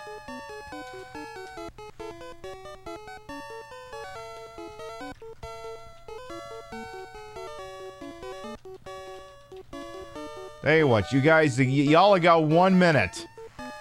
Help. Squirtle or Bulbasaur? Of course, the thing is, if I get Squirtle, it means I'm gonna have to catch a Pikachu in the Viridian Forest, or else I'm fucked by the time we get to Cerulean City. They're all things I will consider. You happy one of your arch enemies is inspired? I know, Gorillas. Welcome on in.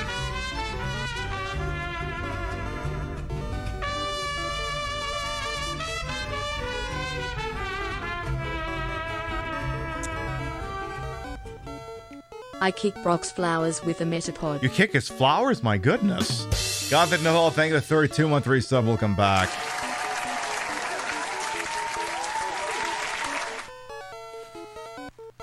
Kissinger's dead. At least one thing's right in the world today.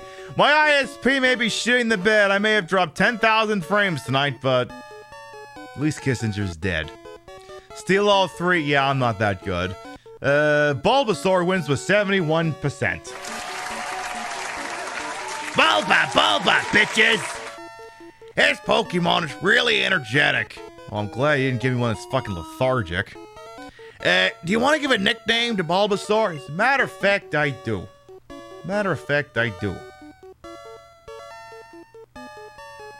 Cool, I love that I can make your name even longer.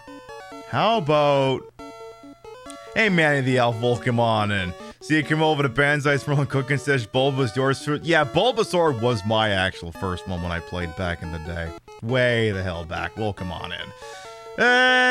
Let's see here. I got more characters to play with this go around. How about... Rip. Bozo. Oh, hang on. Bozo. KGR. Rip Bozo Kissinger. We'll go with that. That's a good name for a Bulbasaur. And here comes Kissinger's enemy, Death. I'll take this one then. Oh, so you took the Charmander. Yeah, you always take the one that has the advantage. Alright, so I get to leave, right? Wait! Kissinger's dead!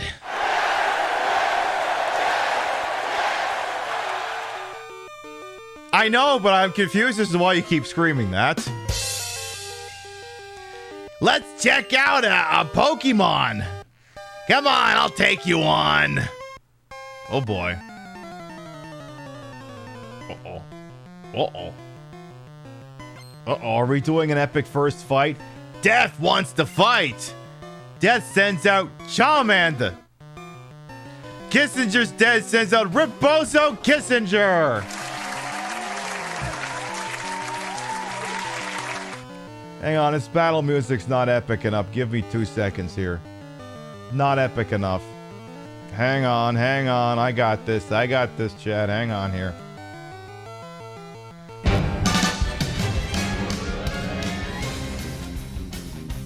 Let's fucking go!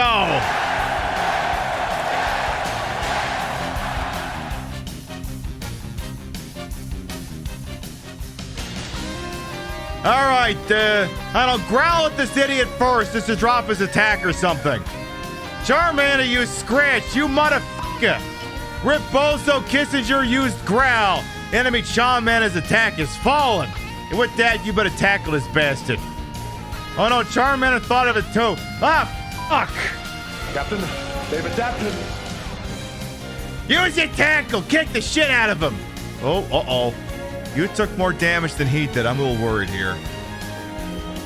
Charmander's still pumping that Growl. Well, I'm gonna keep hitting him! Hit that bastard! You know, you can keep growling, but it ain't gonna make you a real... Oh God, you missed. How dare you miss? Oh God. You better tackle that guy and it better hurt. You little planty motherfucker, you. Uh-oh. Am I gonna have to cheat and use that damn potion I downloaded off the internet? I think I'm gonna have to.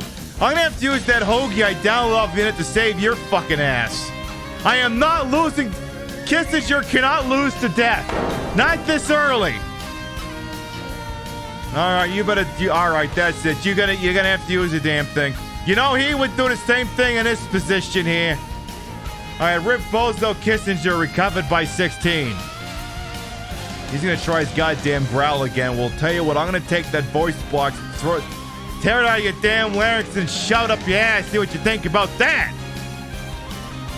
Oh God. Oh God. Oof. This isn't very useful. And the music is to run out and it's gonna start again. Hang on. Alright, the desperate battle continues. This is the problem is, you know, all you get is like tackle or scratch, and the only reason I'm not dead yet is because Charmander keeps fucking growling. If he didn't stop growling, I'd be dead.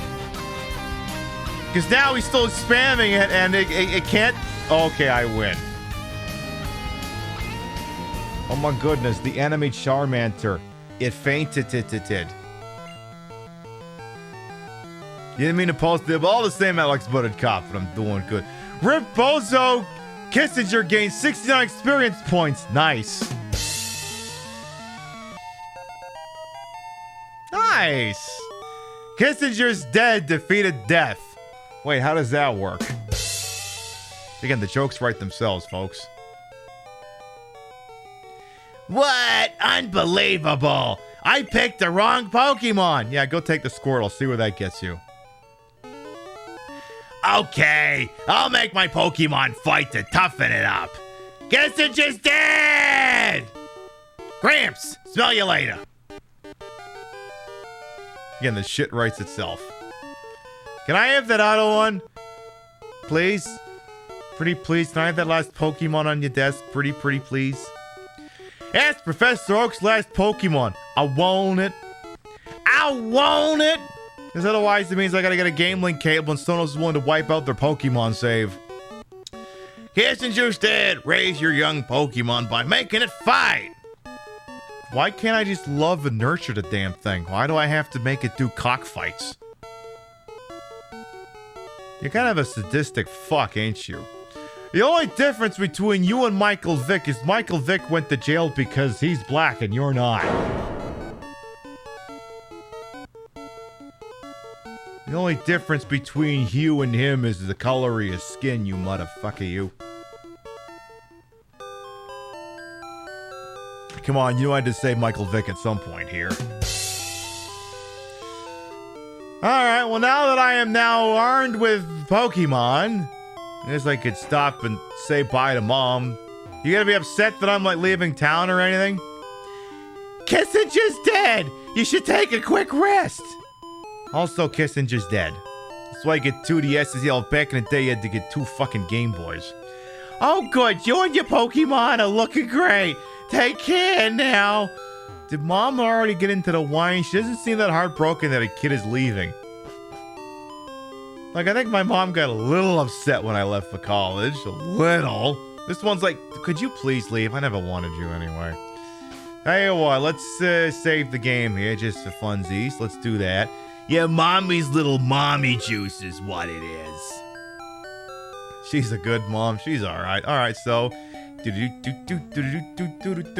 Route 1, Palette Town de it's my mission to mispronounce all the town names, so it's Palette Town de Viridian City. Palette Town de Viridian. Is that a good shrubbery? Hey, talk to me, asshole. Hi, I work at a Pokemon Mart. Would you like to sign up for a loyalty discount? No, get away from me. Oh God, oh no. Get away, I don't want it. I don't want it.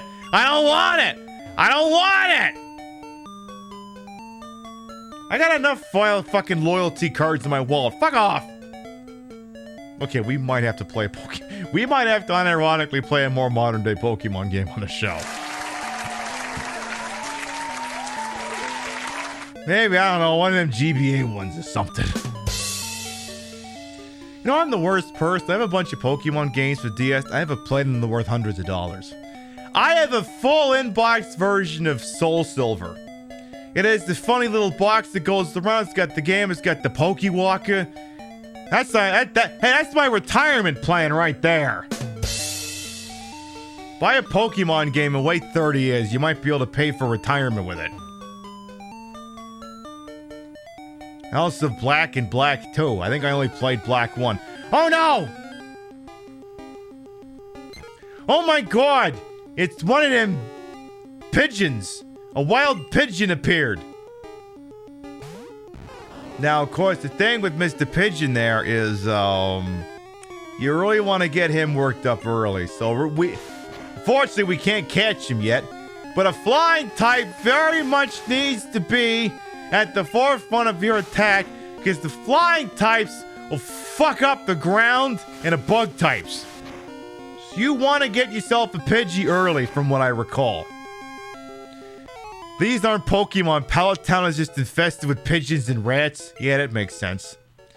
You had that moment of prescience several years ago and bought a copy of Soul Silver like right before the price skyrocketed. Love that. I want to see if there's one game I have on here. Give me a second. You know how Pokemon Gold and Silver for Game Boy they work on regular Game Boys, but they're also Game Boy Color enhanced? Weird story, and I wonder if I have it on here. Did I do that by any chance? No, I don't think I did that. Okay, I did. So I have Pocket Monsters Gold, the Korean version for some reason. And again, Pokemon Gold normally works on a regular Game Boy, but if I launch it here, it goes, well, it tries to load. And it still tries to load. Then it goes, hi. You need to put me in a Game Boy Color. I'm like, yeah, but the North American version works in a regular Game Boy just fine. It's so stupid I'm seeing a frame drop. And it's like, I love that it also loaded the frame for Super Game Boy. I love that it did that. Just this weird little thing I noticed. I actually think I tried playing a little bit of it. I think I got like 1 or 2 towns in, and I couldn't tell what the hell anyone was saying, and we hadn't invented Google Lens back then, so I was kind of just eyeballing a damn thing. Hey, Trinette as well, welcome on in.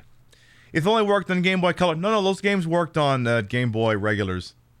Because I think I played on a Game Boy emulator back in the day, and it certainly wasn't a Game Boy Color emulator, I'll tell you that much. We spent the first 2 hours tonight going, hey, yay, Kissinger's dead, and now we're doing a hastily put-together show because we couldn't play Until Dawn, because Until Dawn needs 2 shows, and kind of also requires my ass to out of its head buried up its ass during the evenings. So yeah, I'm gonna have to complain to them again. Said, hey, I'm getting a lot of packet loss during the evenings. Am I gonna have to talk to your competition? Crystal Vietnamese version is hilarious. I'm gonna have to look into that. Anyway, Pidgey, let's kick your ass. But yes, you may see some frame drops or buffering this evening. It's because my ISP is huffing paint. They have clearly done something in the local area that's making the upload occasionally fuck itself. So, I mean, maybe I go with someone else because they may. Here in Sea Caucus, there might actually be competition. Oh my goodness, I learned Leech Seed. Oh my goodness, I got a thingy. Hey, did we make it to Viridian City? Did we do that? Hey, we made it. Oh, it's trainer tips. The battle moves of Pokemon are limited by their power points or PP. To replenish PP, rest your tired Pokemon at a Pokemon Center. I am not touching that joke. Henry Kiss-Ass. I mean, he was a kiss-ass to Nixon. He wasn't down with normalizing relations with China until Nixon told him to do it, so in a sense, he really was a kiss-ass. Well, I guess I could go to this Pokemon Center. I don't know. Hi, could you heal my one Pokemon? So I can make it fight other Pokemon in a way that totally wouldn't be considered reprehensible in modern society, but we just go with it because other games invented monster fighting and we decided to codify with a game kind of set something vaguely resembling the modern era.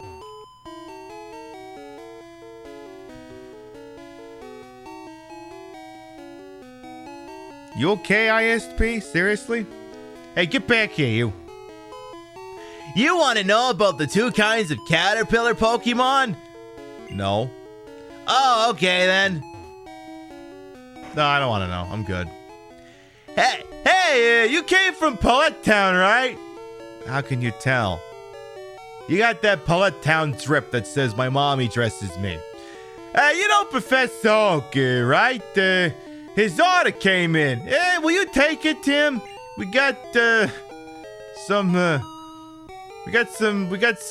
Pokemon greens for him. Yeah, the special sticky icky Pokemon greens, you know? Could you take this? Because if they arrest you, they won't do anything. No, potions are all sold out. I've turned into a drug mule. We're half an hour and I'm already carrying Professor Oak's weed. Oh boy. Imagine a world where Monster Rancher became the premier monster fighting game, or maybe even Dragon Quest. A420 timey-wimey.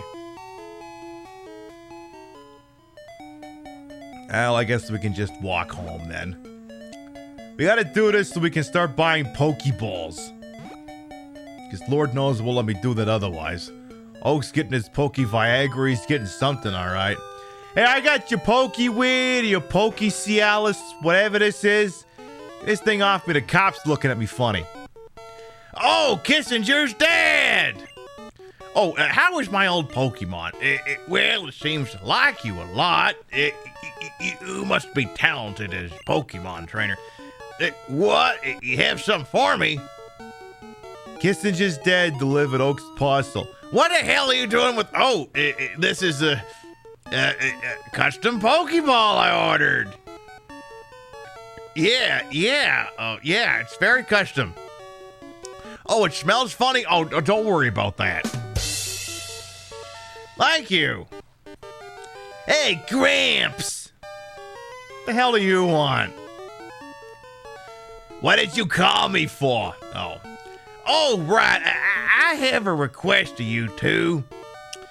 On the desk, there is my invention, Pokédex. It automatically records data on Pokemon you've seen or caught. Oh, you mean like the Sujidex and Jack is like a dragon? So you've stolen Sujimon. Great. It's a high-tech encyclopedia. Hey, Kissinger's dead! Oh, and Death. Could you take these with you? Kissinger's dead! And got a Pokedex from Oak, apparently. To make a complete guide on all the Pokemon in the world. That was my dream. My dream is to own a set of deck of cards at every casino on the strip. We all have our dreams. The stoner in you was kind of wishing the Bulbasaur was named Nug or something. You don't understand how some people are sad that Henry Kissinger is dead. I don't think anyone is truly sad, Dr. Thallium, that he's dead. It's just you got your weird fucking liberals who like to tone policing. Oh, well, you shouldn't make fun of the dead. Maybe you shouldn't be a shit person when you're alive. You consider that? They're not sad that he's dead. They're just... Well, actually, no. There are people with delusions of grandeur and state who are like, oh my god, the nicest guy is dead. It's like, yeah, the nicest guy who killed millions. Anyway, this guy's dream, like I said, he wants to catalog every Pokemon, and I want every deck of cards from the strip, but it ain't happening today, is it? But I'm too old. I can't do it. Oak, you're like 37. So I want you two to fulfill my dream for me. Get moving, you two. Don't worry about your mother or the school you're attending. I'll fill out all your absentee notes. This is a great undertaking in Pokemon history. Is this abusing child labor? Am I gonna get paid for any of this? Is this that mean that the guy from fucking Little Hope is in? Wait, you guys got paid? All right, Gramps, leave it all to me. Kissinger's dead. I hate to say it. Wait, what? What?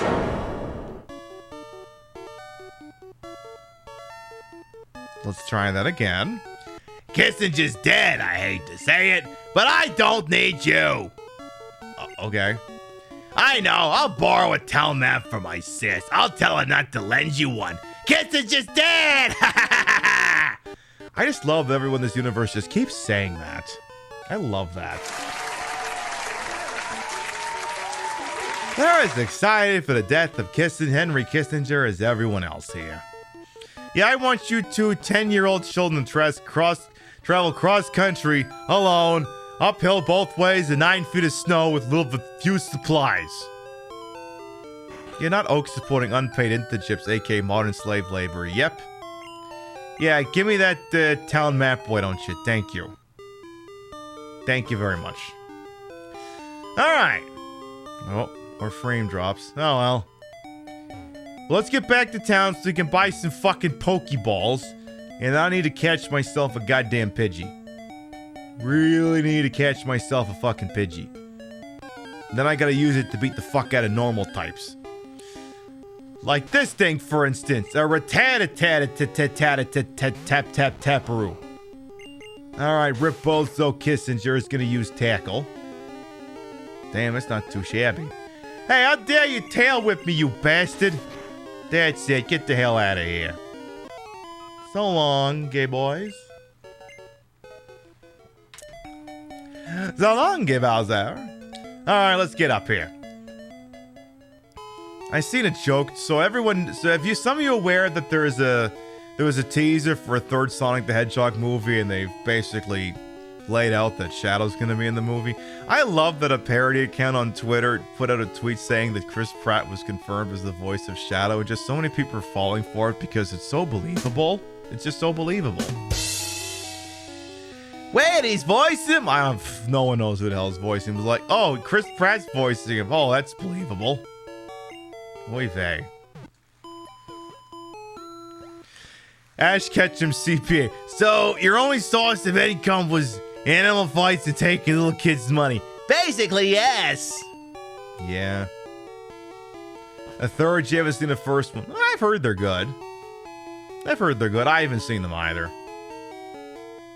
I mean, look, if it's not Jaleel White, it ain't right, as far as I'm concerned. Alright, could you sell me some Pokeballs? Give me, like, I don't know, 4. Give me those, and, give me 2 antidotes. 1 paralyzed heal. And I'm pretty sure I'm not gonna get burned between here and Cerulean. So, we'll just ride with that.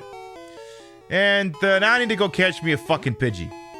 You gotta catch yourself a Pidgey. You need a flying type early in this guy. I mean, you need a flying type early in any Pokemon game, from what I recall.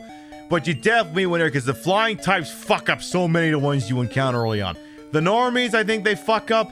They fuck up the bug types. They fuck up the ground types. We gotta get a Pidgey. Gotta get a fucking Pidgey. Won't you be my Pidgey? Oh, and you're level 3. I want it. I want it. What do you mean you missed? What the hell do you mean you missed? Do your Leech Seed. Enemy Pidgey was seeded.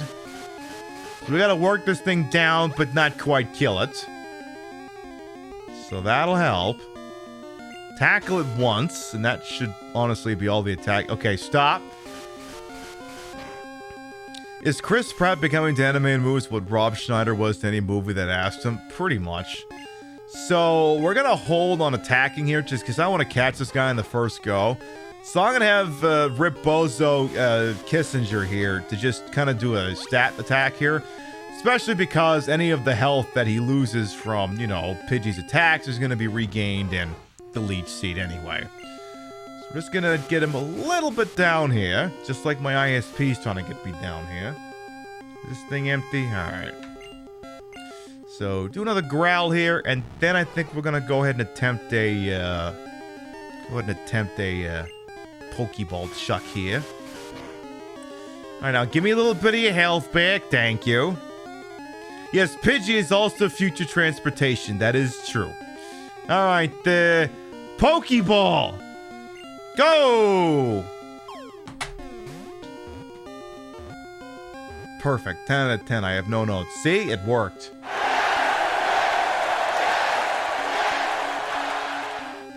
Pidgey was caught. New Pokédex data will be added for the Pidgey. Common sight in forests and woods. It flaps its wings at ground level to kick up blinding sand. Do I want to give a nickname to Pidgey? Sure. How about I call you, since you're gonna be kind of my right-hand man as it comes to these things, how about I name you after Kissinger's favorite friend? How about I name you after... You know, actually, I don't know that I like that idea now that I think about it, because then I'm saying Pinochet is kicking the shit out of people, which he did, but I don't know if I want to make that the focal point of the program here. How about, Oh, I got this. Perfect. I got just the thing. Yeah, Genocide Joe. Pidgey O'Shea, shit! Where's that guy who renames Pokemon? I need to change his name. Fuck. That was a good name. I wish that had come in a few seconds earlier. Ah, well. Maybe I'll go catch another fucking Pidgey. Maybe I'll just do that. Characters up with the voice actors, the scumbag. Guess you're watching subs, pretty much. I don't know. It's like Rip Bozo, Kissinger's dead is great, but Genocide Joe is just an obvious statement. I don't know. Well, tell you what. Let's see if I encounter the level 3 Pidgey. If I do, maybe I'll catch it. Maybe. We'll see. We'll have to figure out these things. Okay, there's the Rattata. Okay. Let's get, This is where I think this is where I think Joe Brand is going to actually stay here. The problem is, Joe Brandon is going to be able to sit here and kind of... Oh, wait, Gus is a regular attack? God damn it, I thought that was a flying attack. Silly me thinking Gust was a flying attack. Where the hell do I get off thinking such things? Well. Here's the other problem. Then I gotta level the miserable little bastard. So this is why I can't stream Pokemon games. Because then we gotta sit here and we gotta fucking grind. Then I gotta march this guy's happy ass back to town and save his fucking thing. Gus turned to flying in Gen 2. God damn it. Could you heal my Pokemon back to I know I was just here a second ago. Gotta have a tricky Dick Nixon named eventually, right? Well, we'll see. Cause you know, I'm more jazzed with the fact that the main character is called Kissinger's dad, in that the first Pokemon is named Rip Bozo Kissinger. But you know, Genocide Joe is a statement more people need to hear, because you have to remember Joe Biden. I mean, you know, he's the lesser of two evils, but how lesser of the two evils is he really? Seriously. I mean, the man has gone on record of saying that if Israel did not exist, America would have to create it to defend her interests, let alone ignoring the fact that America and her allies did create Israel, but whatever. Basically saying that if we had not already made it, damn it, we would have to make it again. Him and all of his fucking malarkey. Yeah, that grinding was a deal breaker. Well, you know, it's nicer when I'm grinding on someone, not grinding up stats. As usual, Genocide Joe is blowing up a smoke screen. As per usual. I wonder if, instead of having them both get experience points, I'm going to put Genocide Joe at the front here. We'll leave Rip Bozo Kissinger behind right now. Because right now, we're just working the Pidgey. And if, you know... If I have, Rip Bozo Kissinger getting in on this damn thing, then it means, Genocide Joe is only going to get half the experience points. He's not going to grow up big and strong and be able to deflect things like, just vote for me and maybe I'll give a shit about you later. Biden is a true believer when it comes to Zionism? Yeah, exactly. Like we said, anti-Semitism and Zionism run hand in hand because it's the belief that the Jewish people have to serve a purpose, which is A, America's foreign policy interest, and B, bringing about the rapture. Speaking of which, Genocide Joe just got raptured. All right. Hey, all right, Rip Bozo Kissinger. Go get him. Well, that ought to do it. God damn it, Joe. Genocide Joe did not have the stamina. Just like in real life. Hey, did you hear, by the way, one of the big news stories that came out this week is that Americans for Prosperity, whatever it's called, the Koch brothers PAC, is throwing all of its weight and money behind Nikki Haley. The idea being that if they put all of their efforts behind Nikki Haley, she will eventually force all of the other Republican candidates to bow out of the primaries. Because let's face it, alone, it's like one of those things, divided, they fall, together, they beat Joe Biden, and they beat Trump. Because here's the deal. Trump does not currently have, at the moment, the majority of the Republican vote. He has the lion's share of it. He has the highest percentage, but he doesn't have 50% plus one. Nikki Haley is currently polling next to him, in somewhere in the 20s and the 30s. And of course, after that, you have every other Republican idiot who's still in the goddamn thing. You have Ron DeSantis and his lovely heeled boots, and Chris Christie, and everyone else is still there. So Nikki's running for number 2, not necessarily because the thought process is that if they prop up Nikki Haley long enough to get all the other Republicans to exit the race, she could do damage to Trump and actually steal the nomination. But it would require all of the other Republican candidates bow out of the race. And if I'm Joe Biden, that prospect scares the shit out of me. Polling that came out last week, NBC News ran a poll, said a generic Republican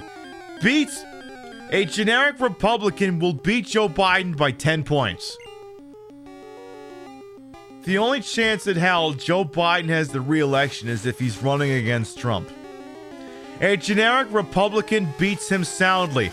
Conversely, a generic Democrat beats Biden. Generic Democrat beats Trump. So, if Joe Biden fell over and died, and for some reason they pulled Cop Mull and replaced him with say, I don't know, oh shit, Faceball, thank you for the tippy. Thank you for the $5 tippy. Thank you. Happy Rip Bozo Day, damn right. Best wish on the upcoming break. As far as the break's gonna go just fine.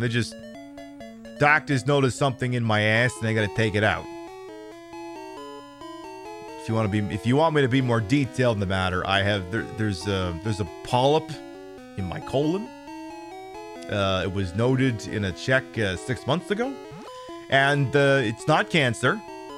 I'm having a boy, but they didn't get it all, so I got to go back. Figured, we got to give it some time. We'll go in there and take another stab at getting the fucker out of there, and presumably that's what'll happen on Monday. You love all our options for supposed highest office in the country, and we could pull Joe Biden for J.B. Pritzker. That'd be a better option. The guy's at least willing to say trans rights. And then if they want to take the trans rights away, they're going to have to go through him first. And, I forgot. I thought I stopped by the Pokemon Center. I guess I didn't. No, that'd still be interesting.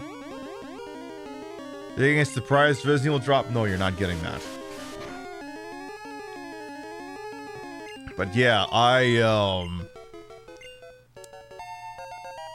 you gonna mess with a dog and say, can I keep it? No, I just want the thing dead. I want it gone. But yes, if you haven't noticed anything weird's going on back there, be it in the way you feel or how stuff acts up, get it looked at. Because I'm only 36, and they advise you start getting your colonoscopies at 45, and if I waited that long, I'd probably be dead. So, one of these things, if you see something, if you feel something, say something. So they're going to get that removed, everything will be bon. Except for the frame rate, that is still fucked. So that's why we're not going to be live on Saturday, on Sunday, because I got to start doing that sort of thing. Yeah, exactly. The pylons, the polyp space. Yeah, it's a polyp, basically. Yeah, I don't much care for that. So, they seem... Now, that's the thing, like colon... Again, at this moment, it's not cancer. I have no reason to believe it would be. They're going to take it out. It'll be awesome and whatever. But to get serious on that, like, they are suggesting that colon cancer rates are on the rise. And I mean... before I was forced to reckon with the fact that something that was going on, I mean, I ate like shit. Without giving you too much information here, I was probably chronically constipated and didn't really realize it, and I'm sure that didn't do anyone involved any favors. Because, being in the age we live in, we're all in a rush to do things, we don't have time or the money to buy nice things. We eat like shit. And I was eating like shit. And someone who drinks as much as I do cannot afford to eat like shit. I wasn't eating my greens, basically. Wasn't having my fruits, I wasn't having my veggies, and I wasn't drinking enough water. So, they say an apple a day keeps the doctor away. There could be something to that. Because an apple and a banana and a glass of water a day, and I'm right as rain. And we'll leave it at that. If you want more details, it's in a Discord in the announcements section. While I sit here and I continue to kick Rat-a-Tat-Ta's ass because I need Genocide Joe to get like level 6. I need you to get a flying... Okay. Pokemon dorks. What level does Pidgey have to get a flying attack? Is it like 7, 8, 9? How far do I gotta grind this little bastard? This little parrot motherfucker. 21?!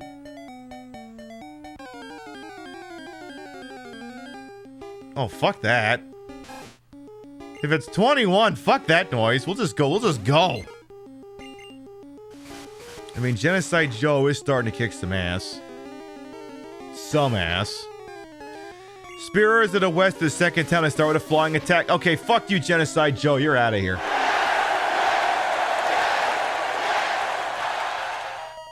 I'm using you to catch a Spearow, and then that's it.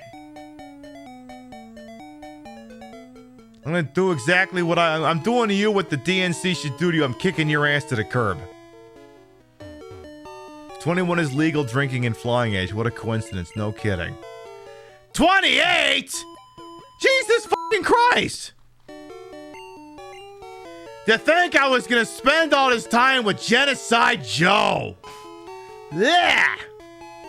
I'm gonna leave you with a goddamn trainer in the middle of the fucking map and never pick you up.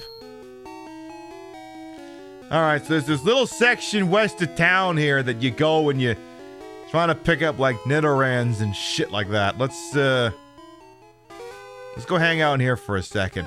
Now, I can't remember, Blue, do I get Nidoran dude or lady? I can't remember. It evolves to Pidgeot at 18, bundle learns to throw it. Oh, that's the other thing too. When you level up a fucking Pokemon, sometimes it takes longer to learn shit. Which is, of course, the whole thing that you're like, no, don't evolve your Pikachu right away. It has to learn Swift, or whatever the hell the excuse was. Here's Telfy, but like I said, I'll be fine. But, like I said, just, if this sort of person who maybe does a lot of microwave stuff and, air fryer stuff, and, make sure you still make your fruits and veggies part of your diet. I don't know. Buy a bunch of bananas, get some apples, get a fruit tray or something. I don't know, just buy a green pepper and bite into it. Make sure you do get your veggies. You can't just have a Bloody Mary. You can't just have a Bloody Mary. I'm sure so many people find those delicious, but you can't just get by with a Bloody Mary. Uh-oh, Genocide Joe's becoming too powerful. He's level 8 now. Give me my goddamn Spearow. I want my Spearow. I want it. Does eating Taco Bell regularly count as colon cleansing? I may have to have that statement evaluated at Food and Drug Administration, but it's possible. I guess I could try catching a Nidoran, but I don't think I ever use these things for anything. And since, you know, I'm not gonna be... Don't they have to trade in order to, No, you weren't supposed to kill the fucking thing. Don't they have to be traded to level up to the Super Nido Queen or whatever the fucking thing is? Okay, but Spearow. You're not a fucking Spearow. Please tell me Spearows aren't exclusives like the red version or something. My sister's got that. And I don't think she can deliver it to me on this notice. Pip, you're playing a flashcard. Yeah, I know, but... Genocide Joe's becoming far too powerful. Uh-oh. Far too powerful. Oh boy. I may need to catch, like... Uh-oh. Please. Oh no. Oh no. Genocide Joe is genociding the Nidorans! Or if you would just depress, need a whole box of bran flakes. Handy Andy, thank you for the tippy. Damn, 50% towards around the mobile. Thanks for the 2-0. Is the best queen ever? Why, thank you. Yeah, Nido deceased. Jesus Christ. Well, okay, maybe the grinding in a Pokemon game isn't so bad. I can use it to talk to chat. I guess that's not so bad. Well, I guess I could try catching this little fucker. I suppose I could do that now. Alright, unleash the Pokeball. Unleash the inconsistent frames. I would have thrown that Ultra Ball, but it's on the ground and I'm not bending over to pick that up. Yay, we got the Nidoran! Although it's small, its venomous barbs render this Pokemon. I didn't catch the rest of that. I clicked too much. I want to give a nickname to Nidoran. Okay, since you're... Alright, since we're running a political thing here and you've got the lady thing next, I'm going to say your name is Do Not Come. You're gonna be our Kamala Harris. You're gonna be Do Not Come. Spiro Agnew? That's the name. That's the name right there. So, true story, Nixon picked him as his running mate based on the sole fact that if you rearrange Spiro Agnew's name, it spells grow a penis. I'm not joking. If you got a pen and paper, you can figure that out right now. Spiro Agnew rearranges to grow a penis. Not the way Chef spelled it, but the way his name actually is. S-P-I-R-O space A-G-N-E-W. Grow a penis.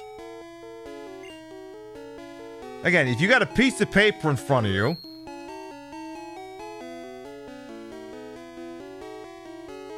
Okay, but where's my fucking Spiro? I want my fucking Spiro. I will not be denied my fucking Spiro. Give me my fucking Spiro. Genocide Joe's becoming too powerful. To make me actually stand out, Do Not Come. Can I get a sound effect here for Do Not Come?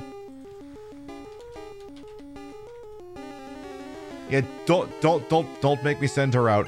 Don't make me do this. Don't make me do this.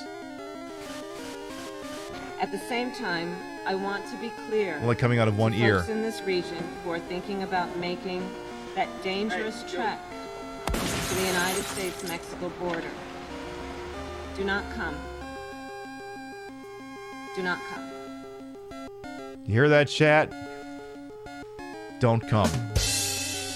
Andy, anything giving a sub to Wolber, thank you. Well, I guess I could pick up a Rattata for completionist's sake. Why not?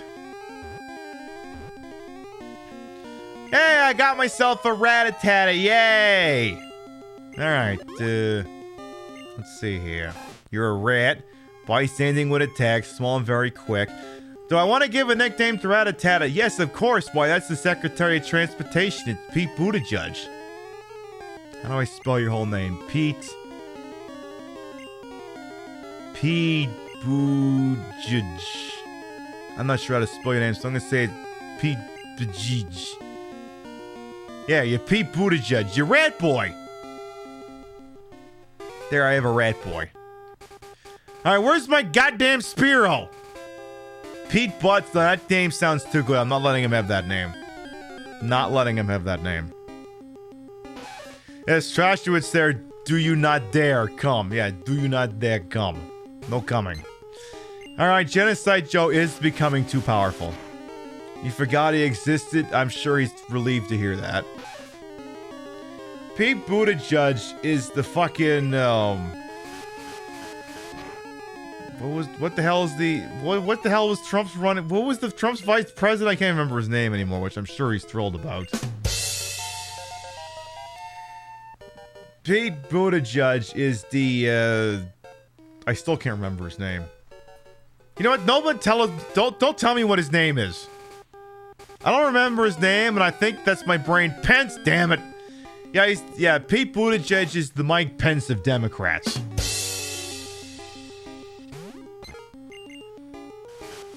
Okay, but seriously, where's my Spiro? Where's my Spiro? Genocide Joe is becoming too powerful. Where is my Spiro? Much too powerful. Much too powerful. Unlike real Joe, who... Okay, but are there actually... I mean, I feel like there are supposed to be Spiros here. Just, you know... Hang that guy. No.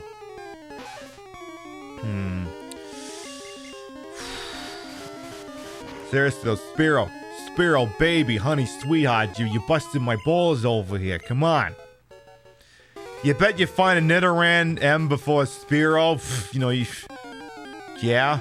It would take a completely different version of the game and you'd still be right.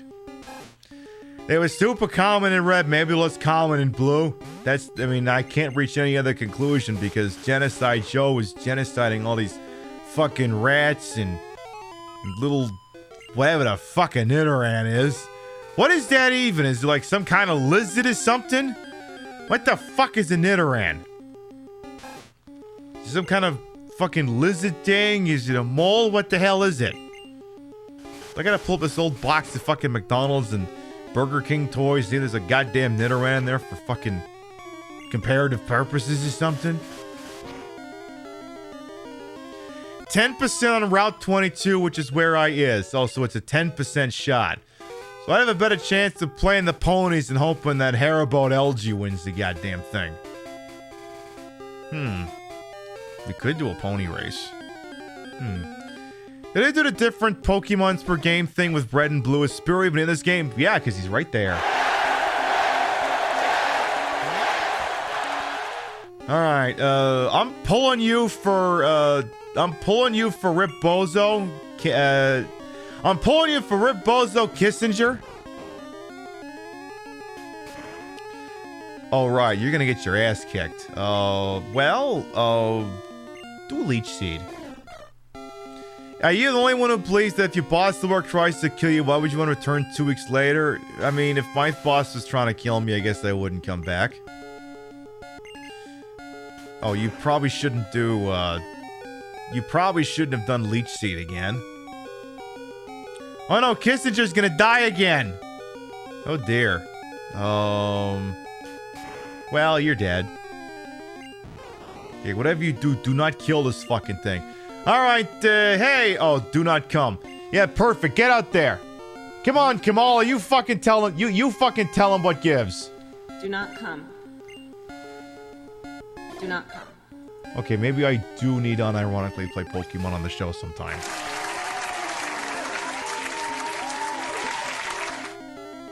Wait, why am I growling? Do I not have an... Oh, I do have an attack. It's like, I better have a fucking attack. I swear to God if I don't. Do not come use tackle. Okay, do that again here. So I don't care if do not come dies. The point is, we just gotta work Spiro down so that I can catch his fucking Agnew ass. Okay, so we got him about down to halfway, but we want to get him a little bit lower than that. So I figure, do not come. You got this round, then you, and then Joe Brandon's coming back out here. Okay, well, let's take a shot at it. Well, I only have the one Pokeball. Alright, I'm not doing it yet. We're gonna bring in Genocide Joe here. But don't fucking hit him. Just do your sand attack. Stalling while you let Leech Seed do its job. Okay, you're gonna do that one more time.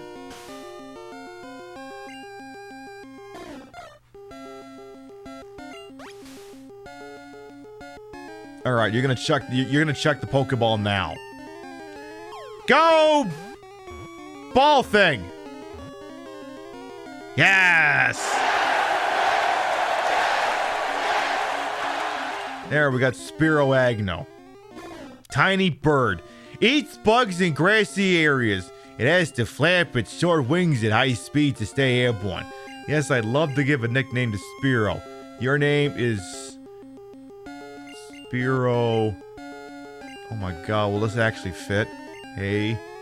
Oh my god, oh, you didn't spell Spiro right. You forgot the P. Alright, Spiro.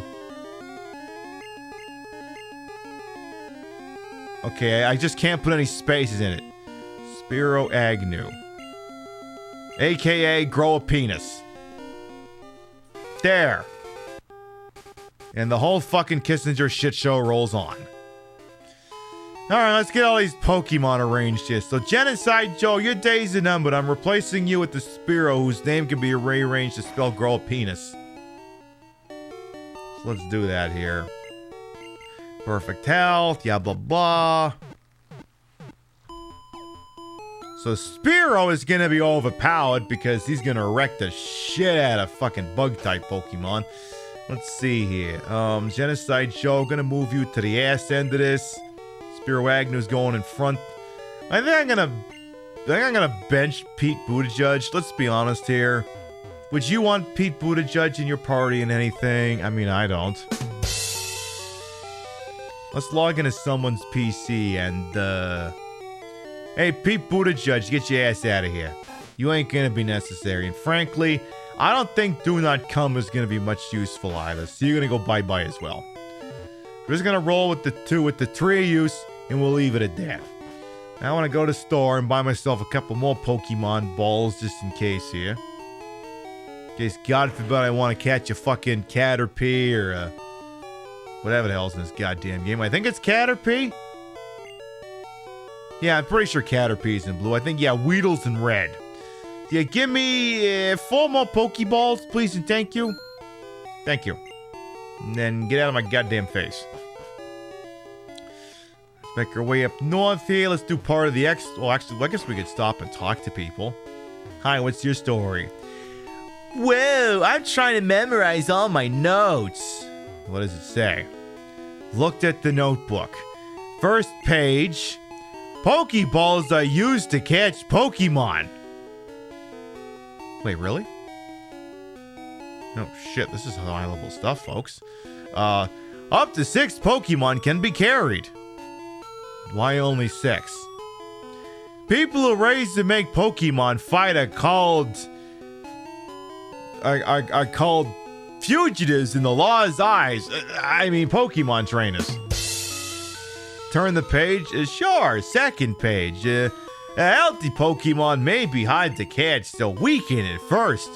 Poison, burns, and other damage are effective in mangling poor animals. Turn the page. Yeah, what else in this genocide notebook here? Pokemon trainers seek others to engage in Pokemon fights, and they wage money on these endeavors. Battles are constantly fought at Pokemon gyms. Turn the page. What continuing horrors are in this book? The goal for Pokemon trainers is to beat the top 8 Pokemon gym leaders. Do so to earn the right to face the Elite 4 Pokemon's League. Hey, don't look at my notes. Is this a school? Okay, be sure to read the blackboard carefully. Blackboard describes Pokemon status changes during battles. We have Slip, Brown, PlayStation Network, Fritz, and Par. I believe Par is the thing you aim for when you're trying to play golf. I think I'm good. What's on the shelf here? Fucking Pokemon books, of course.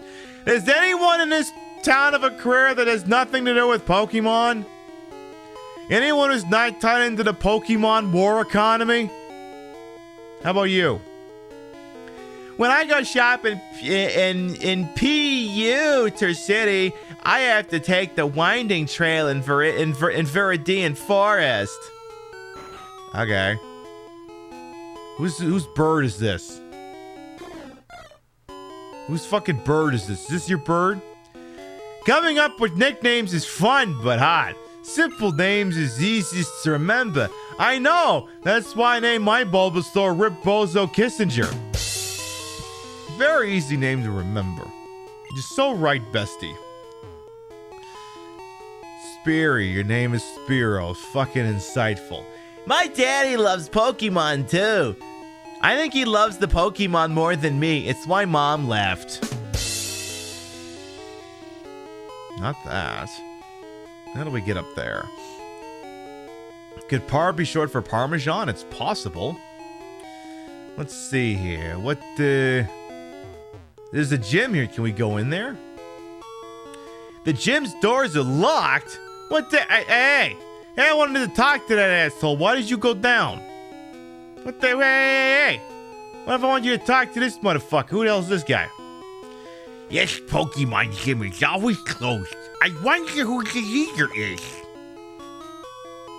Yeah, I don't know either. Who the hell are you? Hey, I've had my coffee now and I feel great. Sure, you can go through. Are you in a hurry? Yes, I don't want to hear about my vehicle's extended warranty. Time is money. Go along then. I will. Trainer tips. Catch Pokemon expands your collection. The more you have, the easier it is to fight. And it's more propaganda from big Pokemon trying to sell you Pokeballs. Okay, I might have to actually look into this. I mean, Nintendo's just as shitty as Sega, but I haven't heard about them laying off a unionizing workforce yet, so they got that going in their favor. Route to Viridian City to P-Uter City. It smells like shit. That's why they named it P-Uter City. Now, who the hell is out here? So there's some more Pokemans in there. Any cool Pokemans in here that I can send Spiro Agnew after? That is the Pidgey. I don't suppose Pidgey would hate getting hit by a peck here, would it? Now don't you go taking too much damage here, because you're part of the... Oh, God. Am I going to have to immediately retreat back to town? You cannot be taking hits this early, boss. Yeah, we're already leaving. Any chance maybe the Pokemon started selling potions again and I didn't notice? Any shot of that? Swear the entire Pokemon world economy is based off of animal fighting, while that everyone wears sports clothes most of the first part. Yeah! How come I always have to play Pokemon as an adult? Why can't I play... I mean, as a kid. Why do I always gotta be an adolescent? Why can't I play the thing and be like a 35-year-old? And be like, well, because then it would be weird. Why would it be weird? Well, because grown-ups can't play with Pokemon. Why not? Well, there's kids involved in... Well, yeah. I mean, the kids routinely fight duels with trainers. Yeah, but we're setting up a narrative that has to do with coming-of-age stories and things like that. Fuck, you want to be... I want to be an author, insert fantasy persona. No, you have to pretend you're 15 years old again. Okay, fine. I'll pick my nose and listen to Phil Collins. Great. Alright, well, Kissinger's dead, and we also saved the game. Alright, maybe don't step into there until... Well, let's see. Can you get through there without getting into a fight? Oh, as it happens. Okay. So go on and get your happy ass into the this. What is this? Hi. Rat-a-tat-a may be small, but its bite is wicked. Did you get one? Yeah, and I immediately binned it. Are you going to the Viridian Forest? Be careful, it's a natural maze. Is that so? Is Nintendo unionized? You can't recall if unions were prevalent in Japanese business culture. Well, the punchline is that Sega of America is trying to unionize, and Sega of America's decided to try and lay them all off instead of letting them all unionize, which would be the death knell of any Sega content on this channel if that were to actually finish going through. Because I ain't for that shit. Sorry, Sega. I love Yakuza as much as the next person, but I ain't gonna fucking play his shit on the show if you're gonna do that. Not gonna fucking happen. You always just pretend the character was the same age as you, but that's gotten harder as you get older. Yeah. I feel like that was literally Plum Point Sword Shield. The reason was literally like after a certain age you have to grow the fuck up or something. Yeah, I sit here with tits on at 36. Who has to grow out of things? Let's hear a story. I came here with some friends. They're out for Pokemon fights. Okay, now that we're inside the forest, this is where Spiro Agnew's gonna really start to shine here. You're gonna kick the shit out of a bunch of bug types, and if we find a Pikachu, your mission is to not fully kill it. Isn't there an item here? Is there like an invisible item in his little patch here? Okay, make sure you kill this Metapod, because all it's gonna do is just keep getting a boner, and that would be inappropriate. So please just, yeah. Forward gets even harder. Stop it! Stop it! Stop using Harden, damn it! It's inappropriate. Oh god, he's still doing it. Stop it! Stop it! Now that's one down. You better get better at this shit, Spiro Agnew. Okay, well I'm mashing the use button on every square and I don't think there's a thing. You want to be an old Pokemon trainer? Again, don't we all? 8 damage plus you welcome on it. Alright, there's a Caterpie. I mean, I guess I could cash it for posterity, but, I could also just kill it. Like that. Like that. It wasn't a problem for you until you noticed some characters are hot and your character is very, very much still 10 years old. Yeah. Yeah, what was that one where everyone thirsts over the fucking professor? Or do I have to be more specific because that describes multiple games? Yeah, because there was like a whole bunch of people were really horny for. Trainer tips: if you want to avoid battles, stay away from grassy areas. You don't tell me what to do. I ran out of Pokeballs to catch Pokemon with. You should carry extras. Should I stay out of the grassy knoll so that the president doesn't get whacked? Alright, that's it. If I catch a Pikachu, it's gonna we have to name it Lee Harvey Oswald. Why? Because we found it in the grass. Scarlet and Violet. Oh, okay, those are the ones. Okay. As I'm kind of between long-form Switch games at the moment, but then a new Dragon Quest I think might show up tomorrow if Amazon does that. Otherwise, actually, I should check that. When is my copy of that arriving? No, don't use the browser. Pull your phone out. And while you're doing that, Spiro Agnew, murder this Caterpie, why don't you? Let me see here. When is that actually arriving? It's super effective. If it's super effective, why isn't he dead? If it's so super effective, why did you just take a hit? Alright, hors d'oeuvres arriving tomorrow. Okay, well that's good. Well, that's good. I'm glad. Once I beat Robocop, we'll have something to play while I'm arguing with my butt. Again, I could have sworn there was supposed to be an item in this thing of grass, but maybe there isn't. Alright, let's go find more things for Spiro Agnew's a kick. See, I don't mind doing battle with the Metapods and the Kakwanas, the big Kahuna Burgers, the whatever ones in red, because, you know, they don't fight back, because all they do is just sit there and be very inappropriate. Very inappropriate. Very inappropriate. Like, again, I have so many Pokemon games, I've never played them. Like, that's the thing with, like, so many first-party games. And, you know, that's the thing. Like, maybe at some point,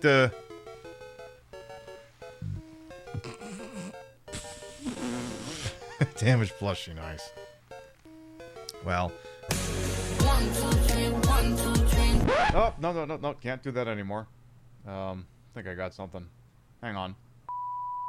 What the Rachel!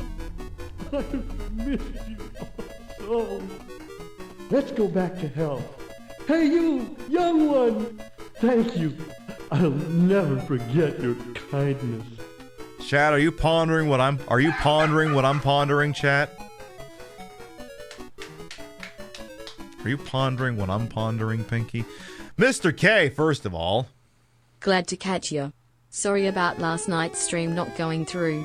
I see you got it fixed. I guess we've been dropping frames all night, but it's not enough to torpedo the show, so it's an ongoing. Chat, are you pondering what I'm pondering, chat? We have to catch a Caterpie and name it Rachel.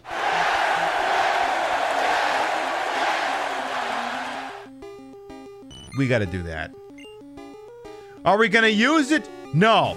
Are we gonna have it just to say we did it? Yes. But not that Caterpie. Apparently that one sucked. I'm so smart. Alright, that's it. I'm gonna have to get a Pokemon game for Switch and play it on the show. At some point. I'm gonna have to do that. But like I said, I have so many, not so many of your, your dorks for Nintendo. Like, not dorks for Nintendo in the way I'm a dork for Nintendo, where, like, my idea of a fun evening is sitting down and playing Time Lord for the NES. You're dorks for Nintendo in the sense that, you like the first party stuff, the Marios, the Zeldas, the Pokemons, and so on and so forth. And, like, I have so many of these fucking games, never touched them on a show. I have Mario RPG, never played the whole thing. I have Paper Mario 1000 Year Door, never played it. I have Link to the Past, never played it. Majora's Mask, never played the whole goddamn thing. Mario Odyssey, never touched it. So many Pokemon games, never touched them. Star Fox games, oh yeah, I played through those, but, because I got furries in my community, and, I like to, I sometimes gotta, throw them a bone. The point being is at some point, I have no shortage of first-party Nintendo games I can delve into. How do we get Majora's Mask stream? I don't know, promised I'll show up, I guess?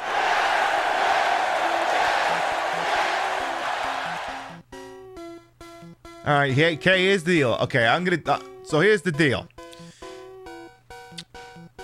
How do you get a Majora's Mask stream out of me?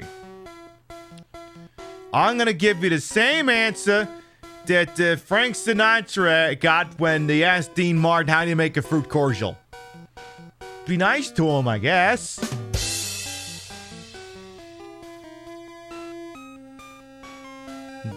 It's an option. Could work. And the beauty of it is, I have the Legend of Zelda Collector's Edition for, GameCube. Hey, Chris, welcome on. Long-time lurker, you'd love it I played some N64 Zelda. Well, I mean, you're the people who are here late on a Thursday. I kind of have to listen to you. Like, it's one thing if a person who shows up at the start of the Saturday night show gives the recommendation. When the people who are still here almost 4 hours into a weekday show give a recommendation, and a bunch of people agree with it, I almost kind of have to listen to it.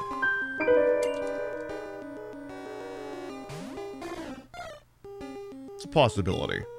But yeah, I have the Legend of Zelda Collector's Edition for Nintendo GameCube, which has Zelda 1, Zelda 2, and they're the nice versions of the game that don't have like the blinding seizure-inducing lights. And it also has Ocarina of Time and Majora's Mask on it, so if I'm worried about my N64 shitting its brains out and resetting itself every so often, I don't have to worry about that because then I can just do the GameCube version of the game. So, it is a good collector's edition, I agree. Yeah, Majora's Mask fucking woke everyone up. Well, okay, Chad, here's the deal. Next week we're playing Until Dawn. We have to see if we can kill everyone. And then after that, we'll see. Sexy Tingle cosplay? No, I'll leave that for What's-Her-Face. Besides, you can't wear green. It'll just chroma.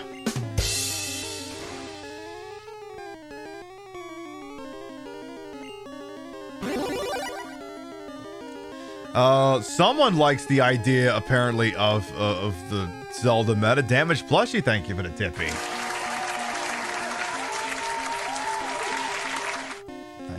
Thank you. Majora's Mask hype. Wow, people really want Majora's Mask, huh? Where's Cars? She'll be here too.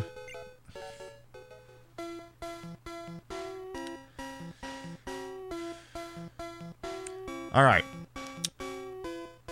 Here's how you're gonna get Majora's Mask out of me. We're live next week in his time slot doing the back 9 of Until Dawn. If you're all here, if all the people who are clamoring for Majora's Mask right now are still in this show at this time next week, apart from 1 or 2 shows where we have to play Parasite Eve, because we legally have to play Parasite Eve once or twice during the holiday season, I will strongly consider it. I will strongly consider it.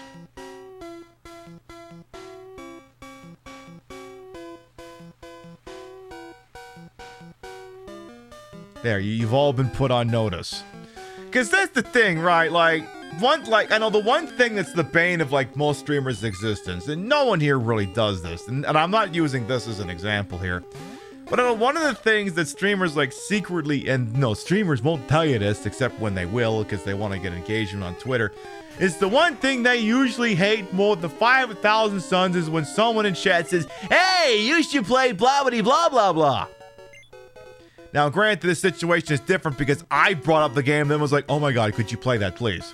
It wasn't an unsolicited request. You heard me say the name of the game and went, "Oh fuck." I gotta reinforce this idea now while the iron is hot. But if someone comes in and says, Peb, could you play that's a good example of something I wouldn't touch in a million years.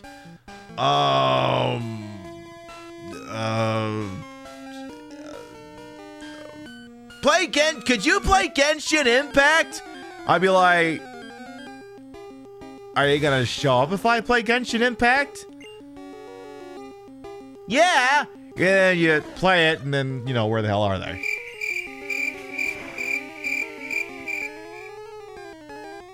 Because the idea that kind of gets into Mystical Ninja Goemon, but I would play that on a Saturday show for a laugh. So that's the one you pick. Well, see, the problem is I have to think of something I would never play. And the problem is it's very difficult to think of something I would never play because I would never play it. It would never be on my mind. So I had to pull something out of my head that would be on the cusp of something I would think of, but wouldn't be anything I would ever actually touch. So it's very difficult to envision such things. Can you start a campaign like this for NES Total Recall? Wasn't that in a fucking Pib Madness tournament once? Well, if it's not, I'll put it in next year's. Yeah, that's right. Tournament season is upon us, because once the new year starts, it's a new season of the Pib Madness tournament. The X-Files won this year. Who's going to win next year? Stay tuned. But yeah, the idea is that, streamer will hear, a viewer go, "Oh my god, you gotta play this!" And then the streamer assumes that it comes with the implicit knowledge that the viewer will instinctively watch the show if they play it. And then what'll happen is, maybe they do show up, but what'll happen is if, the streamer plays the game and the viewer suggests this and show up, the streamer's gonna be like, why did I listen? I figured they were gonna come and they didn't! So that's, and no chatter means to do that maliciously. And no one did that tonight. It's just why sometimes when someone says, "Hey, you should play Super Kawaii Desu brick game love simulator. I'll usually go, yeah, maybe. And then, you know, it's like saying, hey, we should get together sometime. And then you never do. What did I call that Super Kawaii Desu brick game romance simulator? Something like that. I don't think we're going to be able to catch a queen worm. I keep kicking the asses of too many of these fucking Caterpies. I'm not catching a Metapod because that just feels like cheating. Spiro Agnew's definitely kicking some ass though. Yeah, so again, I'm not ruling it out because I have Majora's Mask. I know the game is interesting and quirky by reputation. I know that many people consider it one of the finest Zelda games ever. The people who are like, you know, what if Ocarina of Time, but, you know, they had some fucking fun with it. And did weird Twin Peaks shit in it. Because that's the other way you get people's attention. Point out the fact that the surrealism in games like Majora's Mask very much owes itself to Twin Peaks. Yeah, I've gotten 2 levels on Spiro Agnew just looking for a Caterpie that I couldn't murder, so I think we're just gonna have to fly through the damn thing. No pun intended. I think we're just gonna have to go for the goddamn thing. Alright, let's drop a save out there, then work our way north. Zelda Twin Peaks is their coffee? I don't know, we'd have to play it to find out. We'd have to do that. But yeah, like I said, I have no shortage of first-party Nintendo games that either I've never played or I've never played on the show. We've never ever played Ocarina of Time on the show. Never played Mario Sunshine on the show. We played Mario Galaxy, Mario Odyssey, Luigi's Mansion. Never done any of these things. Like, until dawn, when we finally get around to playing it, ISP permitting. I've dropped 17,000 frames tonight, which is only 2.2% overall. Hey, you remember Hyrule, don't you, Zach? Let's kick this guy's ass. Ooh, who does this little bastard think he is? Hey, you a Pokemon? Come on, let's battle him. Go away, I don't want a fucking loyalty card. Okay, bug catcher. I don't know, I feel weird kicking the shit out of a little kid. But I'll get over it. Hey, why don't you kick Waddle's ass over here? Hi, you're cute. You're dead. Okay, kid, do you want to maybe put up the white flag here, or do you want to... Oh. Will I change Pokemon? No, I think Kissinger's dead's happy with having Spiro Agnew out here. It's... Oh, you're not dead. Could I catch you? I remember there was like a Game Genie, a Game Shark code you could use to catch opponents' Pokemon. I remember that. Yes, you all have to show up next Thursday around this time of the show and reaffirm that you want a Majora's Mask playthrough, and then maybe you'll get it. No, Caterpie can't cut it. Well, yeah, because I got a bird. You got a little bug. Shh, you'll scare the bugs away. Yeah, but I've been systematically murdering them for the last 30 minutes. I think we're past worrying about that at this point. What the hell do you want? Yo, you can't jam out if you're a Pokemon trainer. What the fuck does that even mean? Only Twin Peaks you're familiar with is mine, so true, Miss Mary. Bugcat you wants to fight, huh? You're standing out a Weedly. You want me to take out... Now, is it Weedle? Weedly? Weedle? Oh, it's Weedle. It's like Julian Edelman. It's Edelman. That's what it is. That's what it is. It's former Patriots wide receiver and current Fox Sports, or is it CBS? I can never remember if he's on CBS or Fox. It's Julian Edelman, but in bug form. Spiro Agnew's becoming too powerful. You're going to use the Big Kahuna. The Big Kahuna's going to get his ass kicked. Like, does your guy have an attack, or is he just gonna keep getting hard at me? Which, you know, you don't have to tell me that that's what's happening. You really don't. You really, under no circumstances, have to tell me that. Bugcat is about to use Wee Edelman. Nah, I'm just joking. You're not changing shit. Alright. That's it. Just polish the little bastard off. So the problem is I kind of picked up... I kind of specifically picked out Bulbasaur so that he would kick the living shit out of the Brock at the gym, but problem is he doesn't really have any plant moves beyond Leech Seed, so I might need to actually start training Rip Bozo Kissinger, so I'm going to put him in charge for now. He needs something beyond just Leech Seed, because otherwise fucking Gyarados or Barbados or whoever the fuck is at the PU the City Gym's going to kick his fucking ass. We probably don't want that. Oh, I might be able to use Rip Bozo Kissinger to catch the Queen Worm here. Maybe we can do that. Tell you what, we ain't found a fucking Pikachu yet. Where the hell is that miserable little bastard at?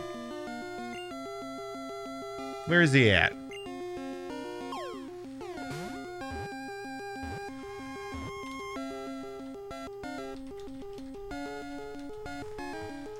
Alright, Caterpie was caught. Yay!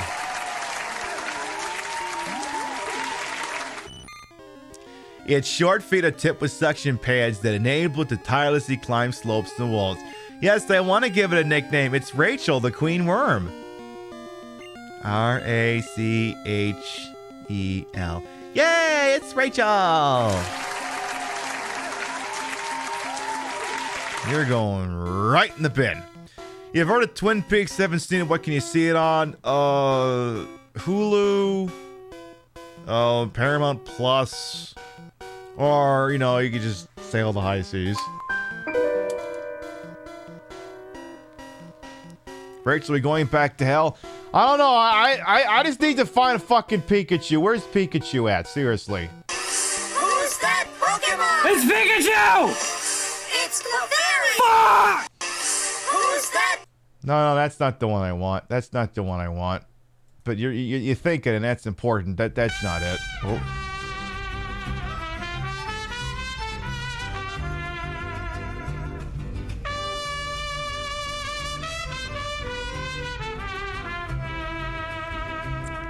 Demonic Dark. Hi, Paperbyte less than 3. Thank you for the 3-month resub. Welcome back.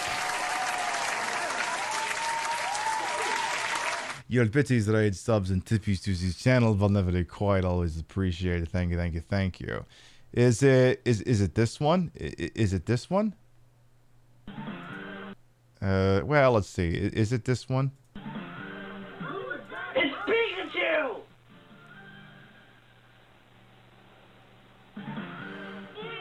God damn it!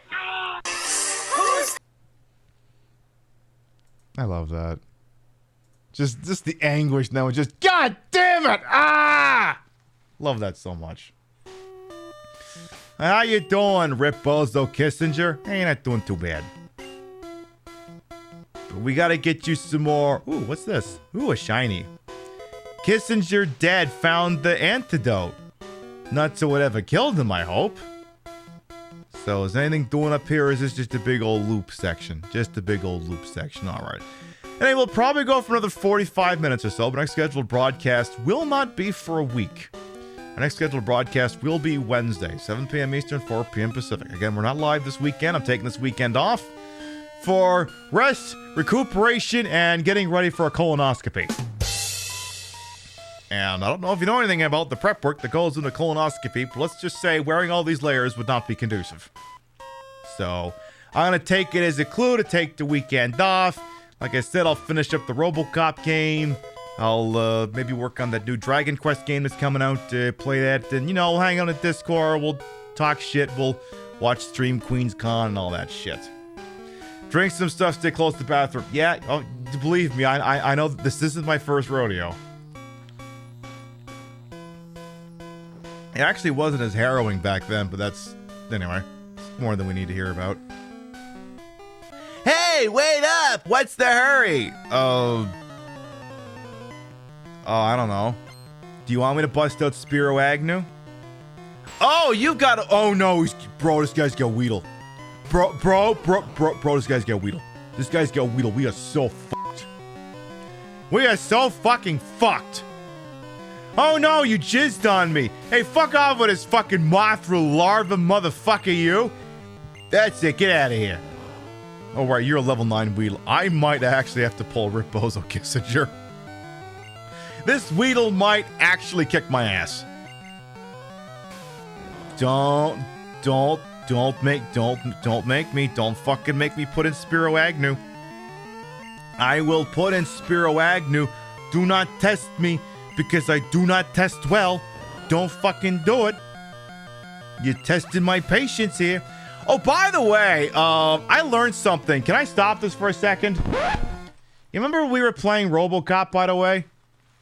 And yeah, one of the things you could do is you could customize RoboCop's big fancy pants automatic pistol and stuff. It turns out I always thought that gun kind of sucked, and it turns out there's a reason for that. And this is why sometimes I don't like to play games for the first time in it, because sometimes certain concepts just don't register in your brain. So in RoboCop, you kind of do like a pipe dream thing here, where you have to put in parts that fit to unlock parts of the gun, like infinite ammo, more gore, things like that. It turns out you're not supposed to illuminate the red things. The red things are penalties that make the gun weaker. And I only figured out, I think yesterday, that I've been doing it wrong the entire time. Which explains a lot. So,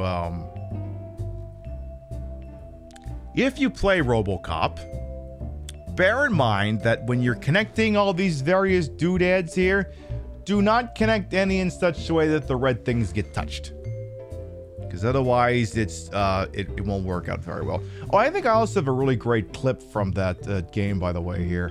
There was this section I was kind of stuck in here, and there was a guy I saw during that. It was just a real mood here. Please tell me I posted that on Twitter. Okay, good, I did. Perfect. All right. I like this guy. I like this guy. He's very much, as we like to say, a mood. I'm getting shot to death over here, and Enemy pushing act resisted. Hey, buddy, you missed your cue. This whole rehearsal is a fucking mess. RoboCop, call the studio and tell them they need to get me out of this shithole.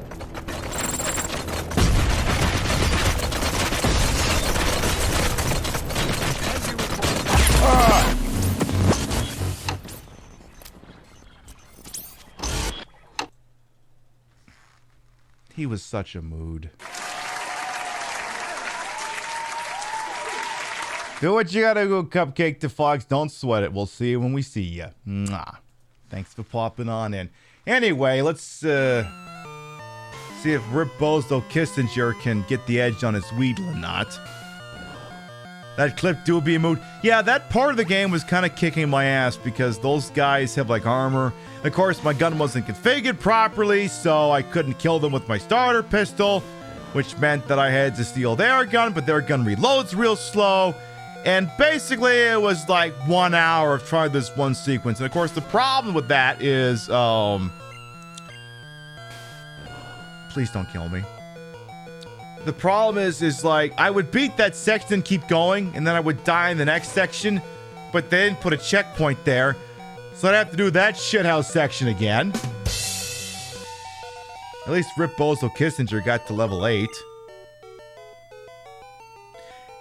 I give! You're good at this! Yeah, I'm been playing this game on and off for like 30 years. You never stood a fucking chance. Sometimes you can find stuff on the ground. I'm looking for the stuff I dropped. Okay, you drop anything fun like your dignity? Yeah, I know there is something invisible here, but I'll be fucked if I know where the hell it is. Pikachu, where are you at? Where's Pikachu? Where's Pikachu? I ain't leaving there without that electric rat. Where's Pikachu? Is that Pikachu? That Pokemon! It's Pikachu! It's Clefairy! Fuck! Who's that Pokemon? Oh, I don't want to hear Donald Duck's version of this. Fuck Donald Duck. Hey, Caterpie! Hey, Rip Bozo, see if you can do something about this. Maybe you can get some of your health back off this thing. You can stop sounding like you're playing Super Metroid or something. There you go. Can you walk and spam the pickup button? Yeah, that's basically what I was doing right there. Wait, did Donald Duck get cancelled? No, I just don't want to give the Kingdom Hearts fans any ideas. I just don't want to do that. Anyway, Caterpie fainted. We got some experience points. Rip Bozo Kissinger leveled up. Love that. Smart, I know. Where does this go? Leaving Viridian Forest. P.U. to city ahead. You was sitting here like, don't say it. Nope. Mm-hmm. Okay, Pikachu, here's your last chance. Pikachu? Pikachu? Pikachu said, fuck this, I'm not appearing in this. Alright, well, Rip Bozo, I guess. What do you mean I can't do fucking leech seed on this dingus? The hell do you mean I can't do that? Come on.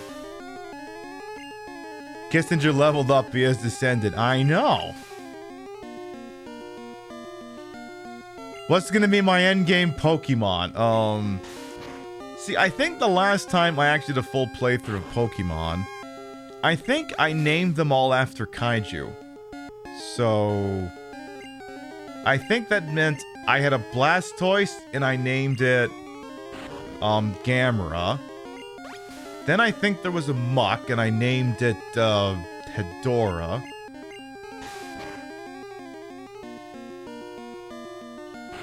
I don't know who, I don't know if I had that flying pterodactyl in his Rodan.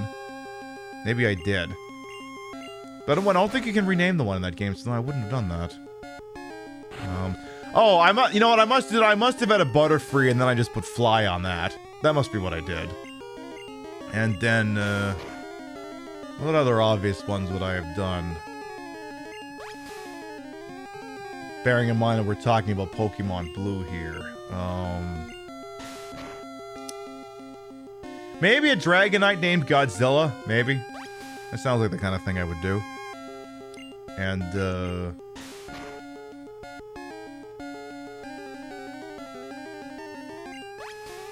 I'd have to think about it. I can't figure that out. Yeah, you can't do Leech Seed on Plant Flying type. You think, oh, that sucks. Well, at least he's dead. Alright, Pikachu, like I said, that was your last fucking chance. I'm going to town. I'm gonna go kick Brock's ass. Have you noticed the bushes on the roadside? They can be cut down by a special Pokemon move that you can't learn until later, because otherwise you'll sequence break. Many Pokemon live only in forests and caves. You need to look everywhere to get different kinds. And you need to trade with someone who has Pokemon Red.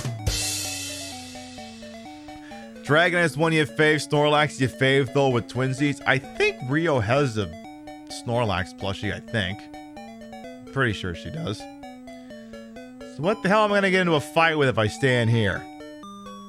Is this going to be more goddamn Pidgeys, Rattatas, and Nidorans, or am I even going to get that? I'm not even going to get that. Hi, Rattata. I was like, hey, Rat Boy, Pete Buttigieg. Let's kick your ass before I go to town here. You have to hop dimensions to get all 151. I mean, back in the day, we played this at school, right? Much the same way. I don't know, fucking kids. Do kids play at school anymore? Do they do that? Well, anyway, we all had Pokemon, and there was always one kid who had like a cheat device and got Mew, so we'd all get it off of them because we all knew the trick for cloning Pokemon. So we'd all clone their Mew, and then we'd all do the trick you do at Cinnabar to glitch out your items so you could get all the fucking lucky candies in the world. And basically, we were the Pokemon military-industrial complex. This is before we could find all this shit on the internet. There aren't many serious Pokemon trainers here. They're all like bug catchers, but P.U. Jim's Brock is totally into it. I heard he really likes donuts, jelly-filled donuts. That's what the anime told us. He's a really big fan of jelly-filled donuts.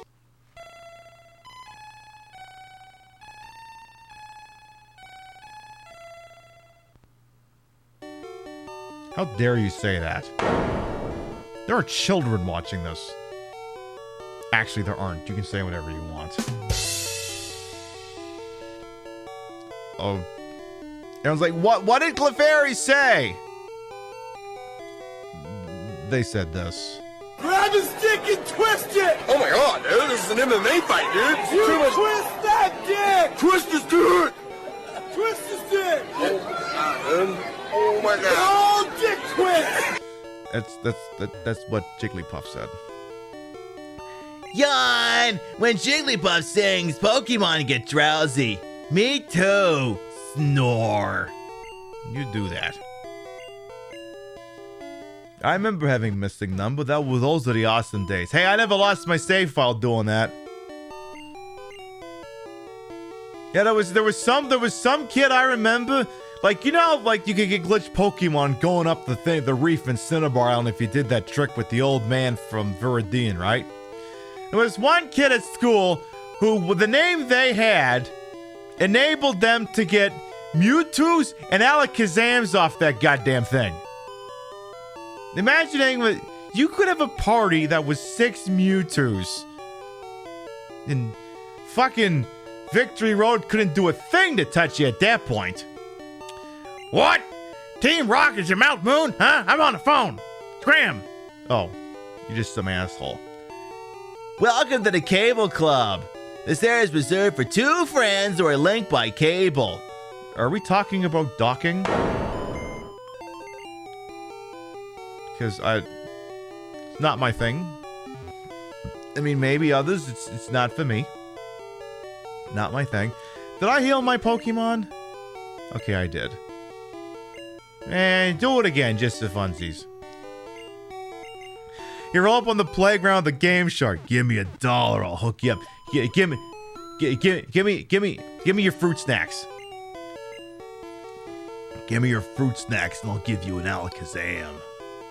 Those were the days. Alright, talk to this.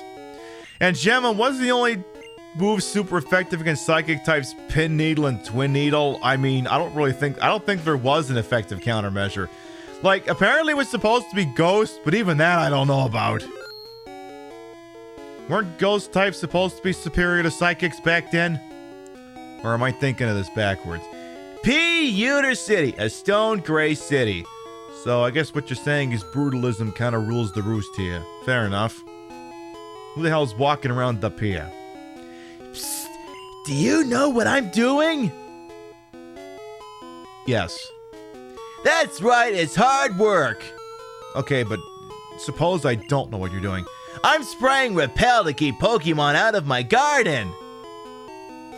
What if you just, I don't know, put up an automatic defense turret? Do you think that'd get the job done? I think it'd get the job done. Alright, what are you doing in here? A shady old man got me to buy this really weird fish Pokemon. It's totally weak and it costs $500. Oh, you got taken in by that guy too, huh? Good things happen if you raise Pokemon diligently, even the weak ones. Okay. What do you got? You got any porn? Okay, you got potions. Good. Give me 2 potions. And honestly, I think that'll do it. And some porn. Can I get some porn? No porn? Okay, fine. Supposed to be, yeah, there's only 2 ghost moves. Lake, which didn't work on psychic types, and Nightshade. It only goes for yeah. You mean to tell me that an old school RPG was buggy? Stairs in Final Fantasy 1. Alright, do I go kick Brock's ass? It's rumored that Clefairies came from the moon. They appeared after Moonstone fell on Mount Moon. Stop fucking believing everything you read on Facebook, seriously.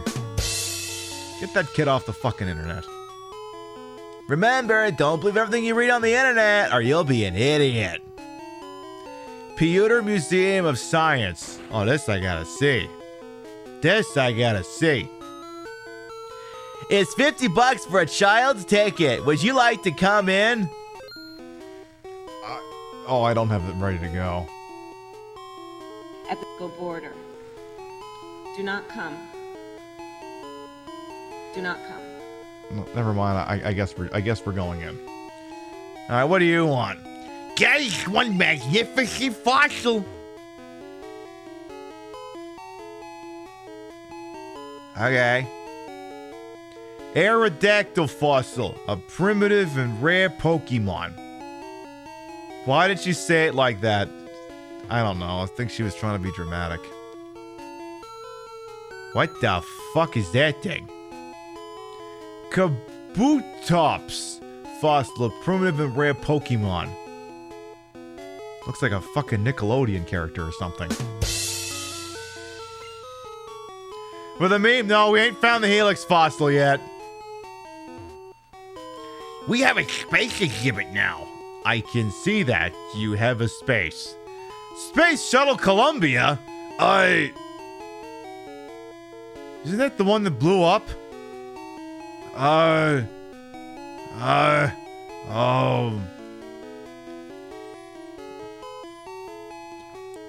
am I thinking of a different space shuttle?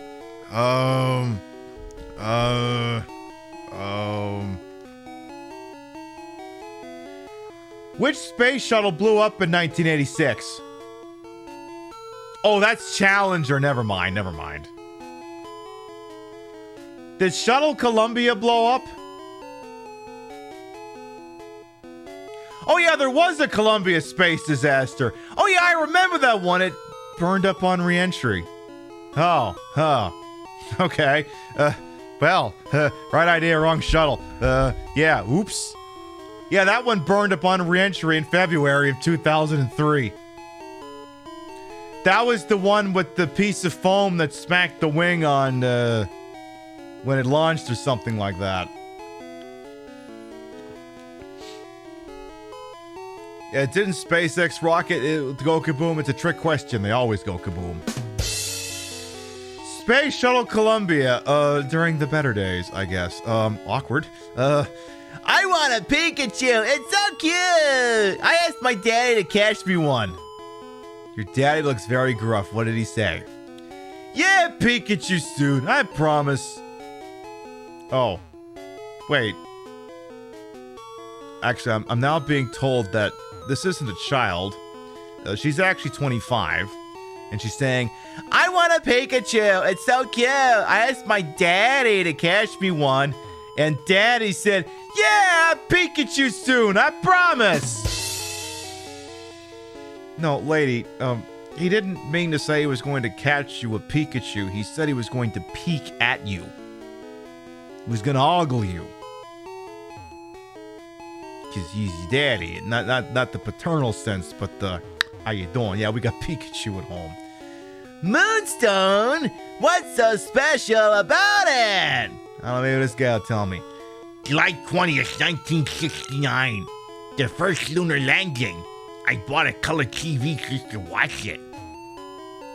Meteorite that fell on Mount Moon. Moonstone question mark. Wow, this museum sucks. It's got 4 exhibits. I paid $50 for this? I got fucking fleeced. Yeah, Sugar Daddy Pikachu, exactly. What a rip. They didn't even have a goddamn gift shop. Come on, I need my gift shops. I can't go back there, huh?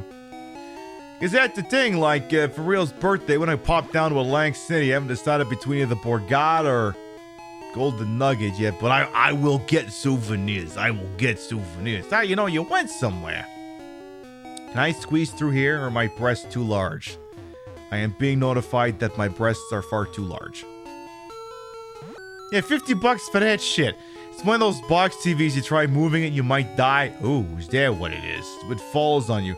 Oh, so it's like one of those big forklift things I've seen on TikTok, like, I got it, and the whole thing collapses. He did not have it. Alright, Brock, I'm gonna go kick your ass. I'm gonna kick your ass so bad that apparently you decide to follow me on my misguided adventure to catch all the Pokemon, never quite win anything.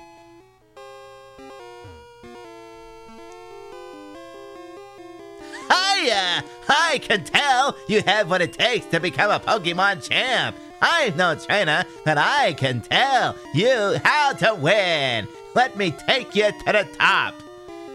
Look, only one person can take me to the top, okay? Only one person can take me to the top, you motherfucker, you. Only one person. Only one person until Sega finishes pissing me off.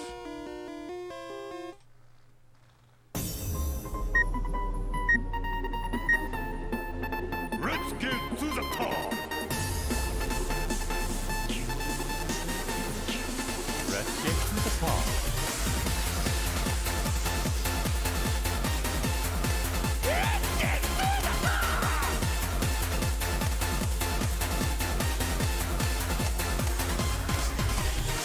愛と笑いとだけん土下座生き交う日常繰り返しやでどう手つけたような言い訳じゃ言い訳ばっかりじゃ何もかれんバホがボケないよですや規制規制取り潰しや夢に見てるのが年季あかんやろもっと夢も段階ドリームや頭大方誰かが決めてるぶっ壊されて今日がるトレイヤにもうこれすげえよいつもドライブへロメイロシと明日へトレイヤに目の前には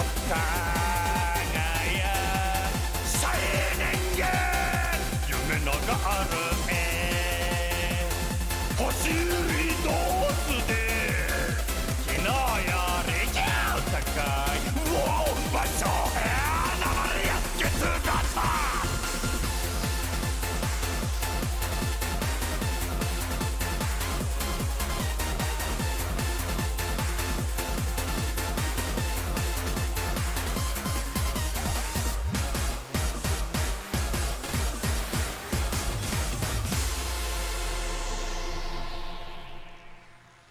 Not gonna play that game again. That's Dead Souls. I ain't touching that thing again for a decade.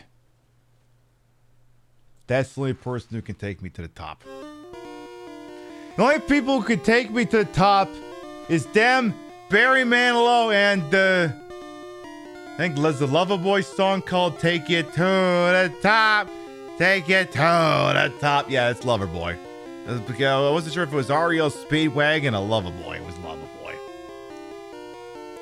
Someday we will Yakuza again, assuming, Sega doesn't piss me off. Alright, you can take me to the top, fine. Alright, let's get happening. The first Pokemon out in a match is at the top of the Pokemon. Bro, I already know this. This guy is a Twitch backseater, seriously. Hi, did you know that the start button brings up the menu? Yeah, and Captain Parker is in charge of that camp too. Fuck off.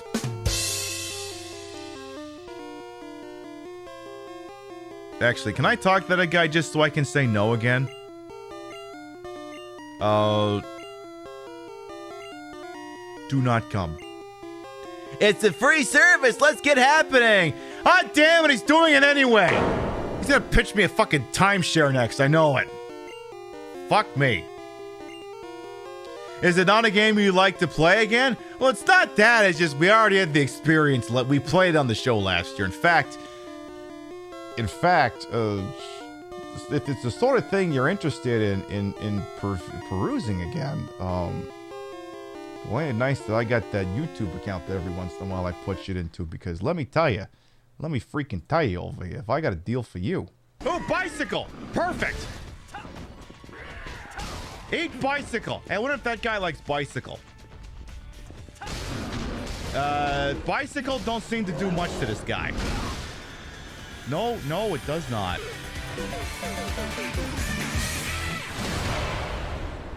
You got options. Someday I'm gonna edit the Fallout New Vegas playthrough for that. Some goddamn day I'm gonna do it. Anyway, yeah, that guy was gonna sell me his fucking timeshare. Let's kick this little idiot's ass first. Stop right there, kid! Bro, you're like 2 years younger than me. You're still light years from facing Brock. Are we talking about parsecs now? I'm light years away. Did your mommy dress you this morning? Also, what is... There's some borderline Rob Liefeld shit going on here. Why is your arm growing out of your chest?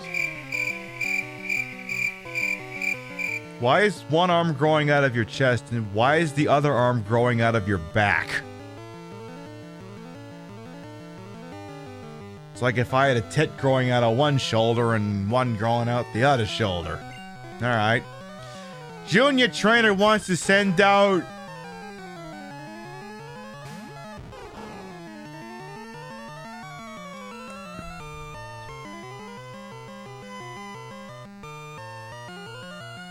Look, just because I said Spiro Agnew, who is my Spiro, rearranged to grow a penis, doesn't mean I actually wanted to represent it today. I don't suppose leech seed's any good on you by any chance. Twitch has stories. Yeah, Twitch also has stories now on the app. Once in a while I'll post on it, but usually I'll just put up a schedule or maybe a picture. I don't really use it that much. But then I don't really use stories on anything. I don't know. The thing is with Twitch is stories is the only method we really have to communicate to subscribers or followers. Whereas, like if I was going to do Instagram stories or whatever they are on other things, like I don't like the idea of having one-time use communications that people can only see for so long. Cause like I don't want people to be able to check my shit out, you know? All right, grow a penis, go get him! I mean, once in a while I'll use it. I don't know if that has any real long-term value, but I'll take a stab at it. All right, go kick his ass. I said kick his ass. What are you doing? I see you not kicking your ass. You heard they getting rid of stories. I didn't hear that.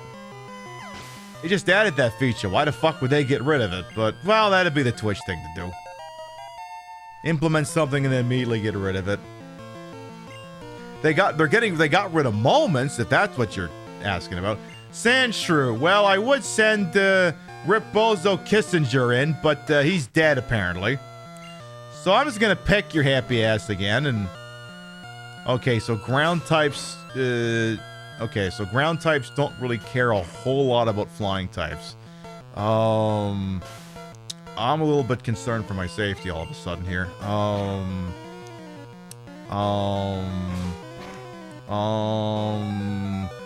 Well, that's potion time. Yeah, you better do something about that. Sandshrew uses sand attack. He is adorable. He's kicking my ass. Don't make me use fucking Lear. I will... oh, God. Oh, God. Fuck you, little asshole. Fuck you. Ooh, come on. You better get your... Go for it. Oh, you're fucked. Well... Alright, Jet. Okay, Joe Brandon. I guess it's all up to you now. Go cut the malarkey, why don't you? I hate that Genocide Joe's gonna get the experience off this. I hate this. That is not the person I wanted to get experience points off of this. Go figure, just like the real Joe Biden. Darn! Light years isn't time, it measures distance. Fuck off with this well actually nonsense. Bro, you can't sit here and well actually yourself. Come on! Your light years away. Actually, light years is a measure of distance, not time. Shut the fuck up, kid. Seriously. Kissinger's dead. Got 220 for winning. You're pretty hot, but not as hot as Brock. How dare you say that? How dare you suggest that someone else is fairer on the eyes than I am? You motherfucker, you. If I had already kicked your ass, I'd kick it again. Alright, I'm not liking our chances against Brock here, but, well, you never know. We'll see. feel like if I barely kick the subordinate's ass, I'm not going to have much of a chance here, but stranger things have happened. I better not have to actually use Rachel the Queen Worm here. So I gotta beat a Geodude and then an Onyx, right? If I remember the thingy. Use the revive on him and kill him again. I could do that. Now, am I gonna be able to use the buckets of water like Ash does in the anime, or am I gonna be shit out of luck on this? So you're all healed up. Go and save right in front of there, you little miserable little bastard, you. If we can't kick your ass. The Pokemon says, like, why the fuck have you been here 10 times last hour? Because I suck! Hi, Brock. Ha! I'm Brock. I'm Pewter's gym leader. I believe in rock-hard defense and determination. That's why my Pokemon are all the rock type. Do you still want to challenge me? Fine then, show me your best. No, your best, not your breast. Oh, okay.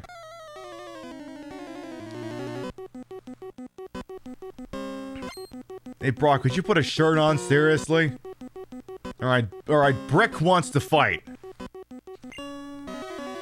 Brick is sending out Joadude. It's French. Joadude.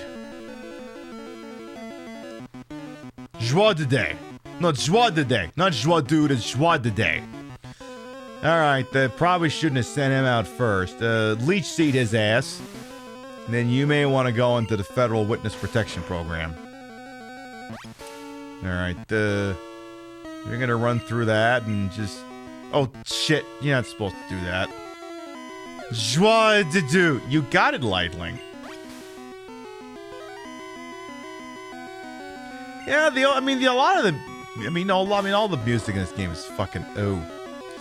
It's not very effective, huh? Oh, boy. Well, let's see here. You could growl some. Why don't we growl a lot? Keep spamming growl! Because that's the thing, like, if he can't attack, and Leech Seed keeps doing its job, we'll win by default!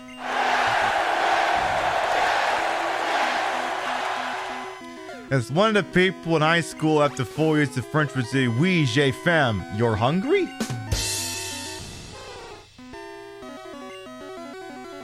What are these? Are there any Poke experts who can answer a Joie de Day question you've wanted since the game came out? What are Joie de Day's eyes? Give me a second here.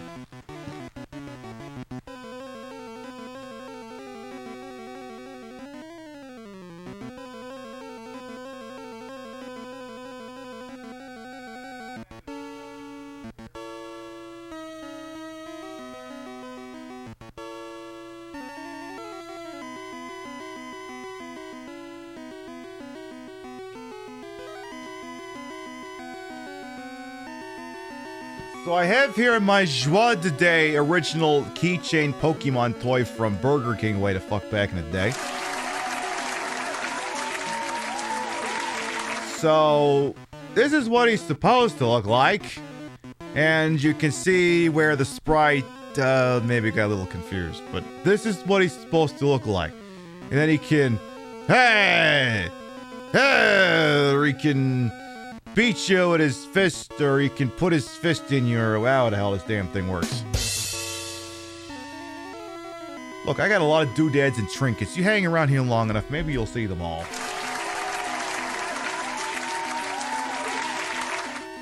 Specifically in the game art. I would guess it's the little vertical line right on the inside of the eye, perhaps? It's the two little lines between the four diagonal white lines, right? Yeah, that's what I'm thinking, yeah. It's just the eyes are very much front and center here, I guess. Anyway, I gotta keep spamming. What is this thing, Growlith? Keep growling till you can't growl no more. He keeps raising his defense, and I'm just sitting here and sapping his attack. Geo women. Exactly. It's not just about the Geo dudes, it's about the Geo girls. Alright, well, Growl is maxed out, so I guess we'll just spam tackle. It ain't gonna do a goddamn thing, but that Leech Seed will. Because he's been spamming Defense Curl. Alright, we'll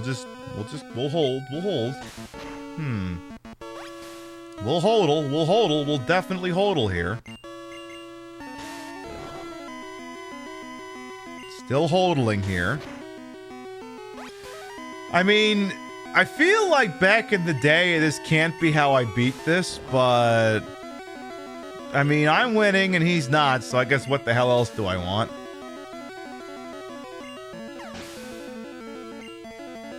I'm alive, he's not. You want to maybe learn something right now? Never mind. Onyx.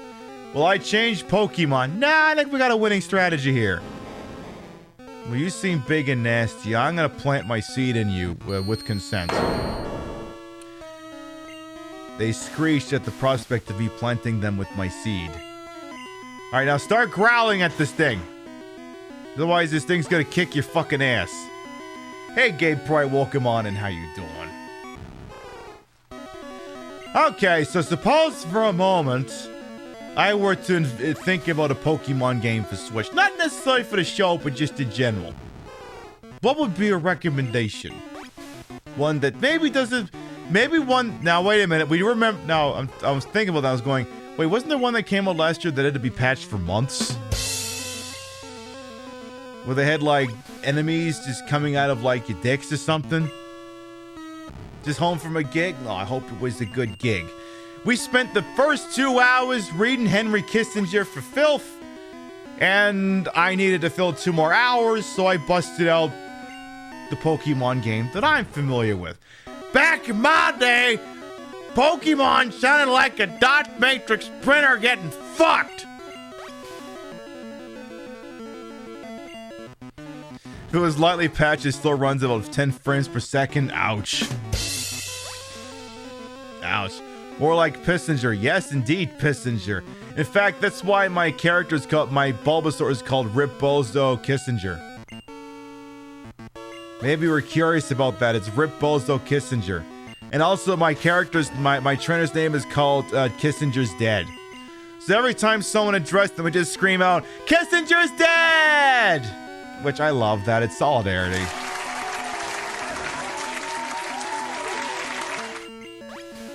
At the same time, I'm like staring at like half a dozen Switch RPGs I still have to play. Still gotta play Triangle Strategy. Dragon Quest Builders 1 and 2. A lot of Dragon Quest, to be honest. Like, if you're a Dragon Quest fan, own a fucking Nintendo Switch, you'll be eaten. So, maybe I need another Pokemon game like I need a hole in the head. I go with Arceus and Let's Go. Like, I know Rio played Let's Go Pikachu. And then Arceus is like, what if you like the idea of Pokemon but don't like the fights, and if you like the idea of Monster Hunter? Also, I love how Brock is just standing out there going, I'm not seriously gonna get killed by this thing, am I? That's just been slowly leech seeding. And yeah, you are. Kissinger's Dick View. Packers win the Super Bowl! It could be. Well, bye, Onyx. Rip Bozo Kissinger gained 324 experience points and is leveling up. Love that for them. I don't know that I so much defeated Brock as just wore him down. I took you for granted. As proof of your victory, here's the Boulder Badge. Kissinger's dead! And also received the Boulder Badge for some reason. That's an official Pokemon League badge. You mean this thing? No, that's the Platinum chip from Fallout. You mean this thing? No, that's your lucky chip from Harrah's. You mean this thing? Well, that's some random chip you got from an eBay vendor. Is it this? Well, that's a prop cigarette. Is it this? Well, that's a battery. Is it this? No, that's your new Bet Pib drink coaster from the Bottoms Resort and Casino in New Vegas. Just take the damn thing and go. Its bearer's Pokemon become more powerful. The technique Flash can now be used at any time. I don't know that I should be flashing anyone at any given moment. Also, Kissinger's dad got 1386 for winning. Wait, take this with you. No, you can't follow me on my journey. Oh, TM34. A TM contains a technique that can be taught to Pokemon. A TM is good only once, so when you use one to teach a new technique, pick the Pokemon carefully. TM34 contains Bide. Your Pokemon will absorb damage in battle, then pay it back double.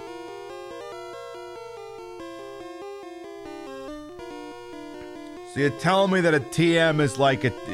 You're telling me that a TM is like an extremely toxic Twinkie. Pib, where is this going? You're telling me that a one-use TM is kind of like a Twinkie, toxic, anti-feminist, misogynist gay at the bar. Why is that? Well, it's only good for one shot, then they're gonna drop it for something better.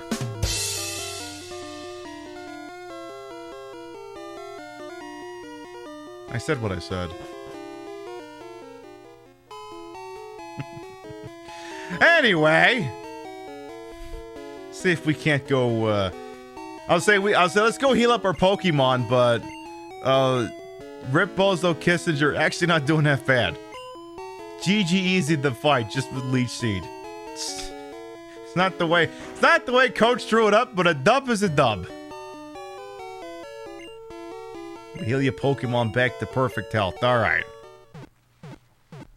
The Diamond Pearl remakes are okay for classic experience, yet some people really hate them. I have...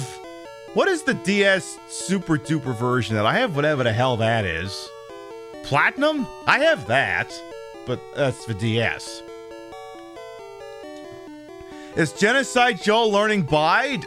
You know La Bomb Ball, now that you mention it.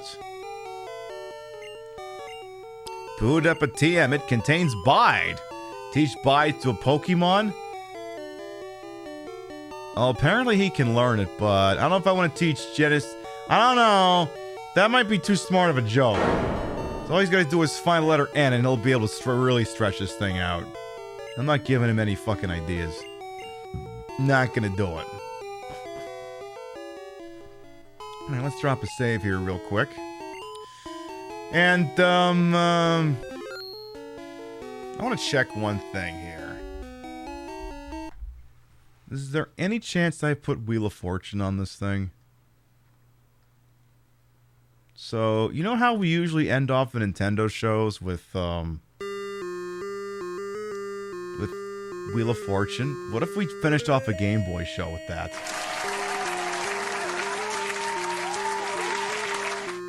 That is, unless this thing is excruciatingly bad. I mean, it sounds horrible. One player, one name. Rip. I don't know if I'm gonna be able to fit my whole name. I can only do Ripbo. So. Okay.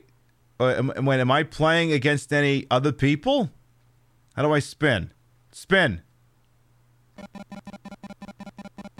Oh, this is horrible. Okay.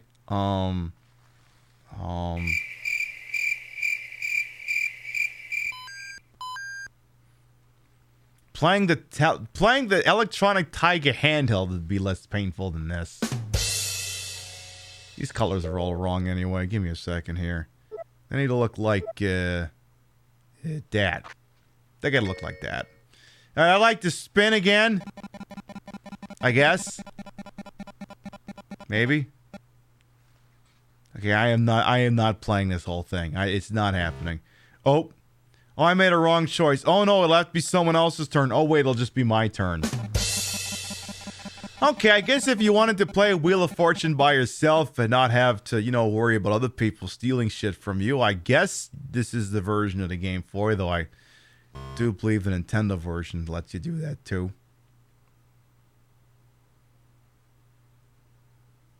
Kind of an anticlimactic way to end the show. That's okay.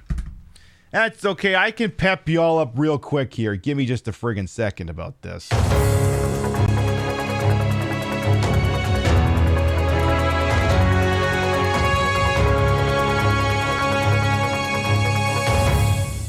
Yay! You dream about this day for so long. Then when it comes, you don't know what to say. Edna, your tears say more than words ever could. Who wants champagne?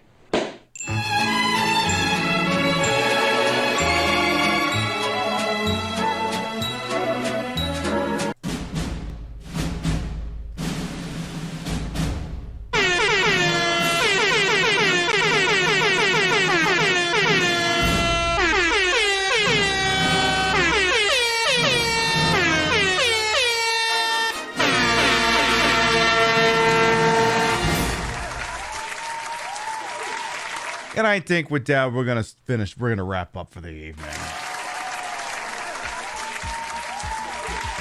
Oop, we forgot to have a screen transition. I guess very seldomly do I go from the special presentation section right to the talking to the chat scene, but it all worked out on the end. All right, well, yeah, you win some, you lose some. Yeah, probably Henry Kissinger. Yeah, probably. He loused repeatedly. Well, that was a fun show. A little bit of a special presentation. Like I said, we read Henry Kissinger for filth for about 2 hours nonstop, and we're so happy that he's dead. I'm actually surprised I'm not getting in trouble for saying I'm so glad he's dead. But what are they gonna do? Suspend me for a week? I can't stream for a week anyway. I'm not on until next Wednesday. But yeah, you're dead. It's a good thing you're dead. Rip and piss. You get eaten by worms. And if hell is a thing, you definitely went there, you motherfucker, you. Alright.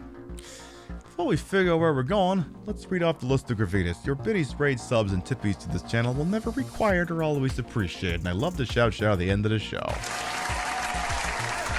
The kind of action that we have here tonight over on the tippy side of things, thank you very much to Phaseball, Handy Annie, and Damaged Plushie for cutting Twitch out of the equation. I appreciate that. Thank you.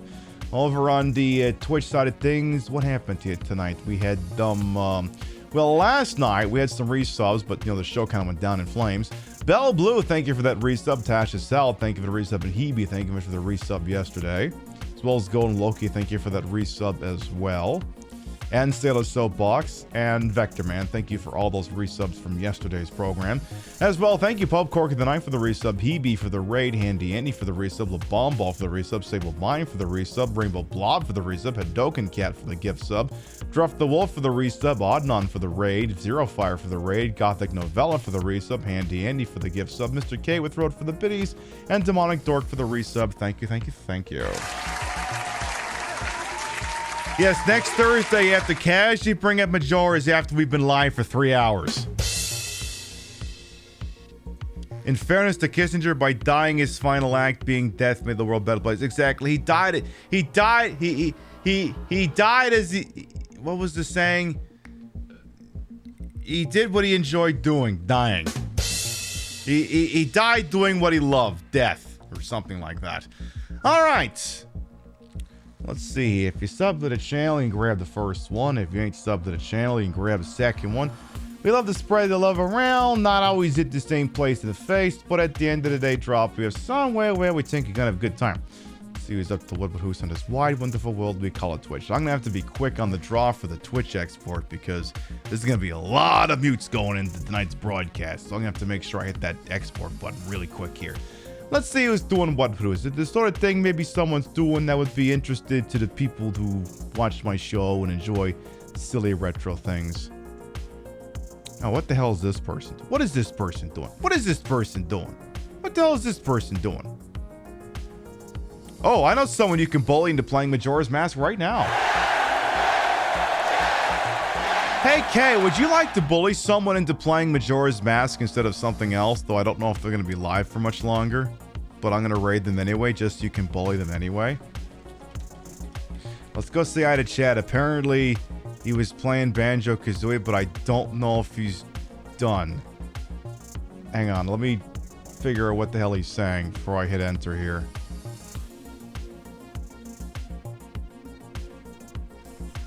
How long are you streaming? Knowing Chad, he'll notice that in about 3 minutes. Okay, good. Okay, he's...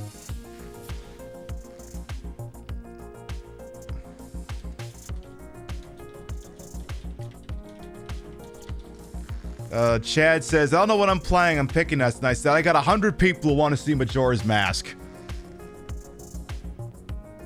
So we're gonna go... Oh, you can't even hear the rim shots because I muted. Alright, there I muted desktop. There! He's playing Majora's Mask. We already bullied him. Alright, so we're gonna go see Chad play Majora's Mask. We'll be live next week, Wednesday. We're off this weekend. Again, I got some prep work for an outpatient procedure on Monday, so I'm not going to be live this weekend, though I will be part of the Stream Queens Con 4. I think I'm in the first panel on day 1. I also have a drag number in the show at the end of it all. I have a number. So, in terms of me being live on this channel, you won't see me again until Wednesday, but, check me out the socials. I got the YouTube account, the TikTok. You check out stuff over there. I'll keep you entertained. Thank you very much to everyone who followed, biddied, rated, subbed, lurked for a bit, put up with my bullshit the entire time. You all continue to contribute to the ongoing success of this shit show we call the PIB Show. Thank you very much for stopping by, and we'll see you next time. Good night, everyone. Remember, Henry Kissinger is dead, and that's just the best.